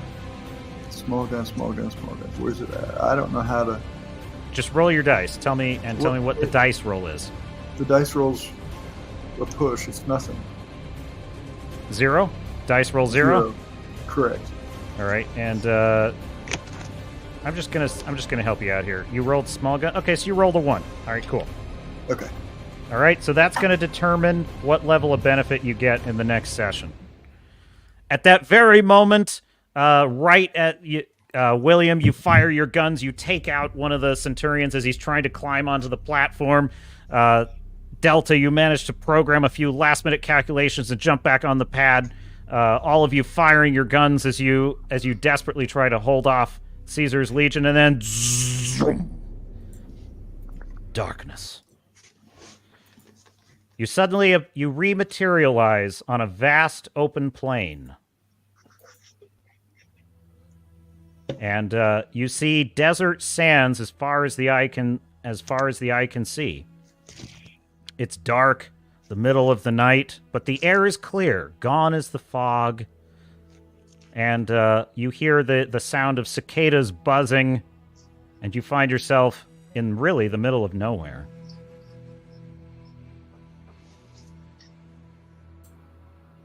Gentlemen, Yeah. we ain't in Kansas anymore. What is Kansas? Anybody want some of this opium I got? I'm gonna have me some. What about you, Miss Slaughter? Oh, Is she she's passed out? she's there with you, and we'll get her reply in the next session. So you gather yourselves, and as you are about to set off into the desert, you suddenly see floodlights light up the desert sands. And you see that you have, there are several travelers hidden across the dunes that are aiming guns at you. Stop there, right where you are! Surrender immediately! And we'll just have to find out what happens in the next session. No. All right. All right, well, we got there, folks. We got there. We did it. We did it. I won't call that my best piece of work ever as a GM, but hey, it's a first session, you know. It was a success. Oh man, I'm so sorry for that phone call. Don't worry about it. We're all good, man. So, yeah, It was anyone who came in to watch, thank you. This has been Fallout Dead Man's Cache of Fate RPG on this season. The quest will continue for the fated Dead Man's Cache. There will be twists and turns. There will be villains. There will be nerve-shredding battles. And there will be stakes I don't think our players are fully prepared for. No quest for treasure can ever be just that simple. But sir, you're forgetting something very important here. We don't What's quit that? we don't quit when we're tired. We quit when we're done. You're damn right.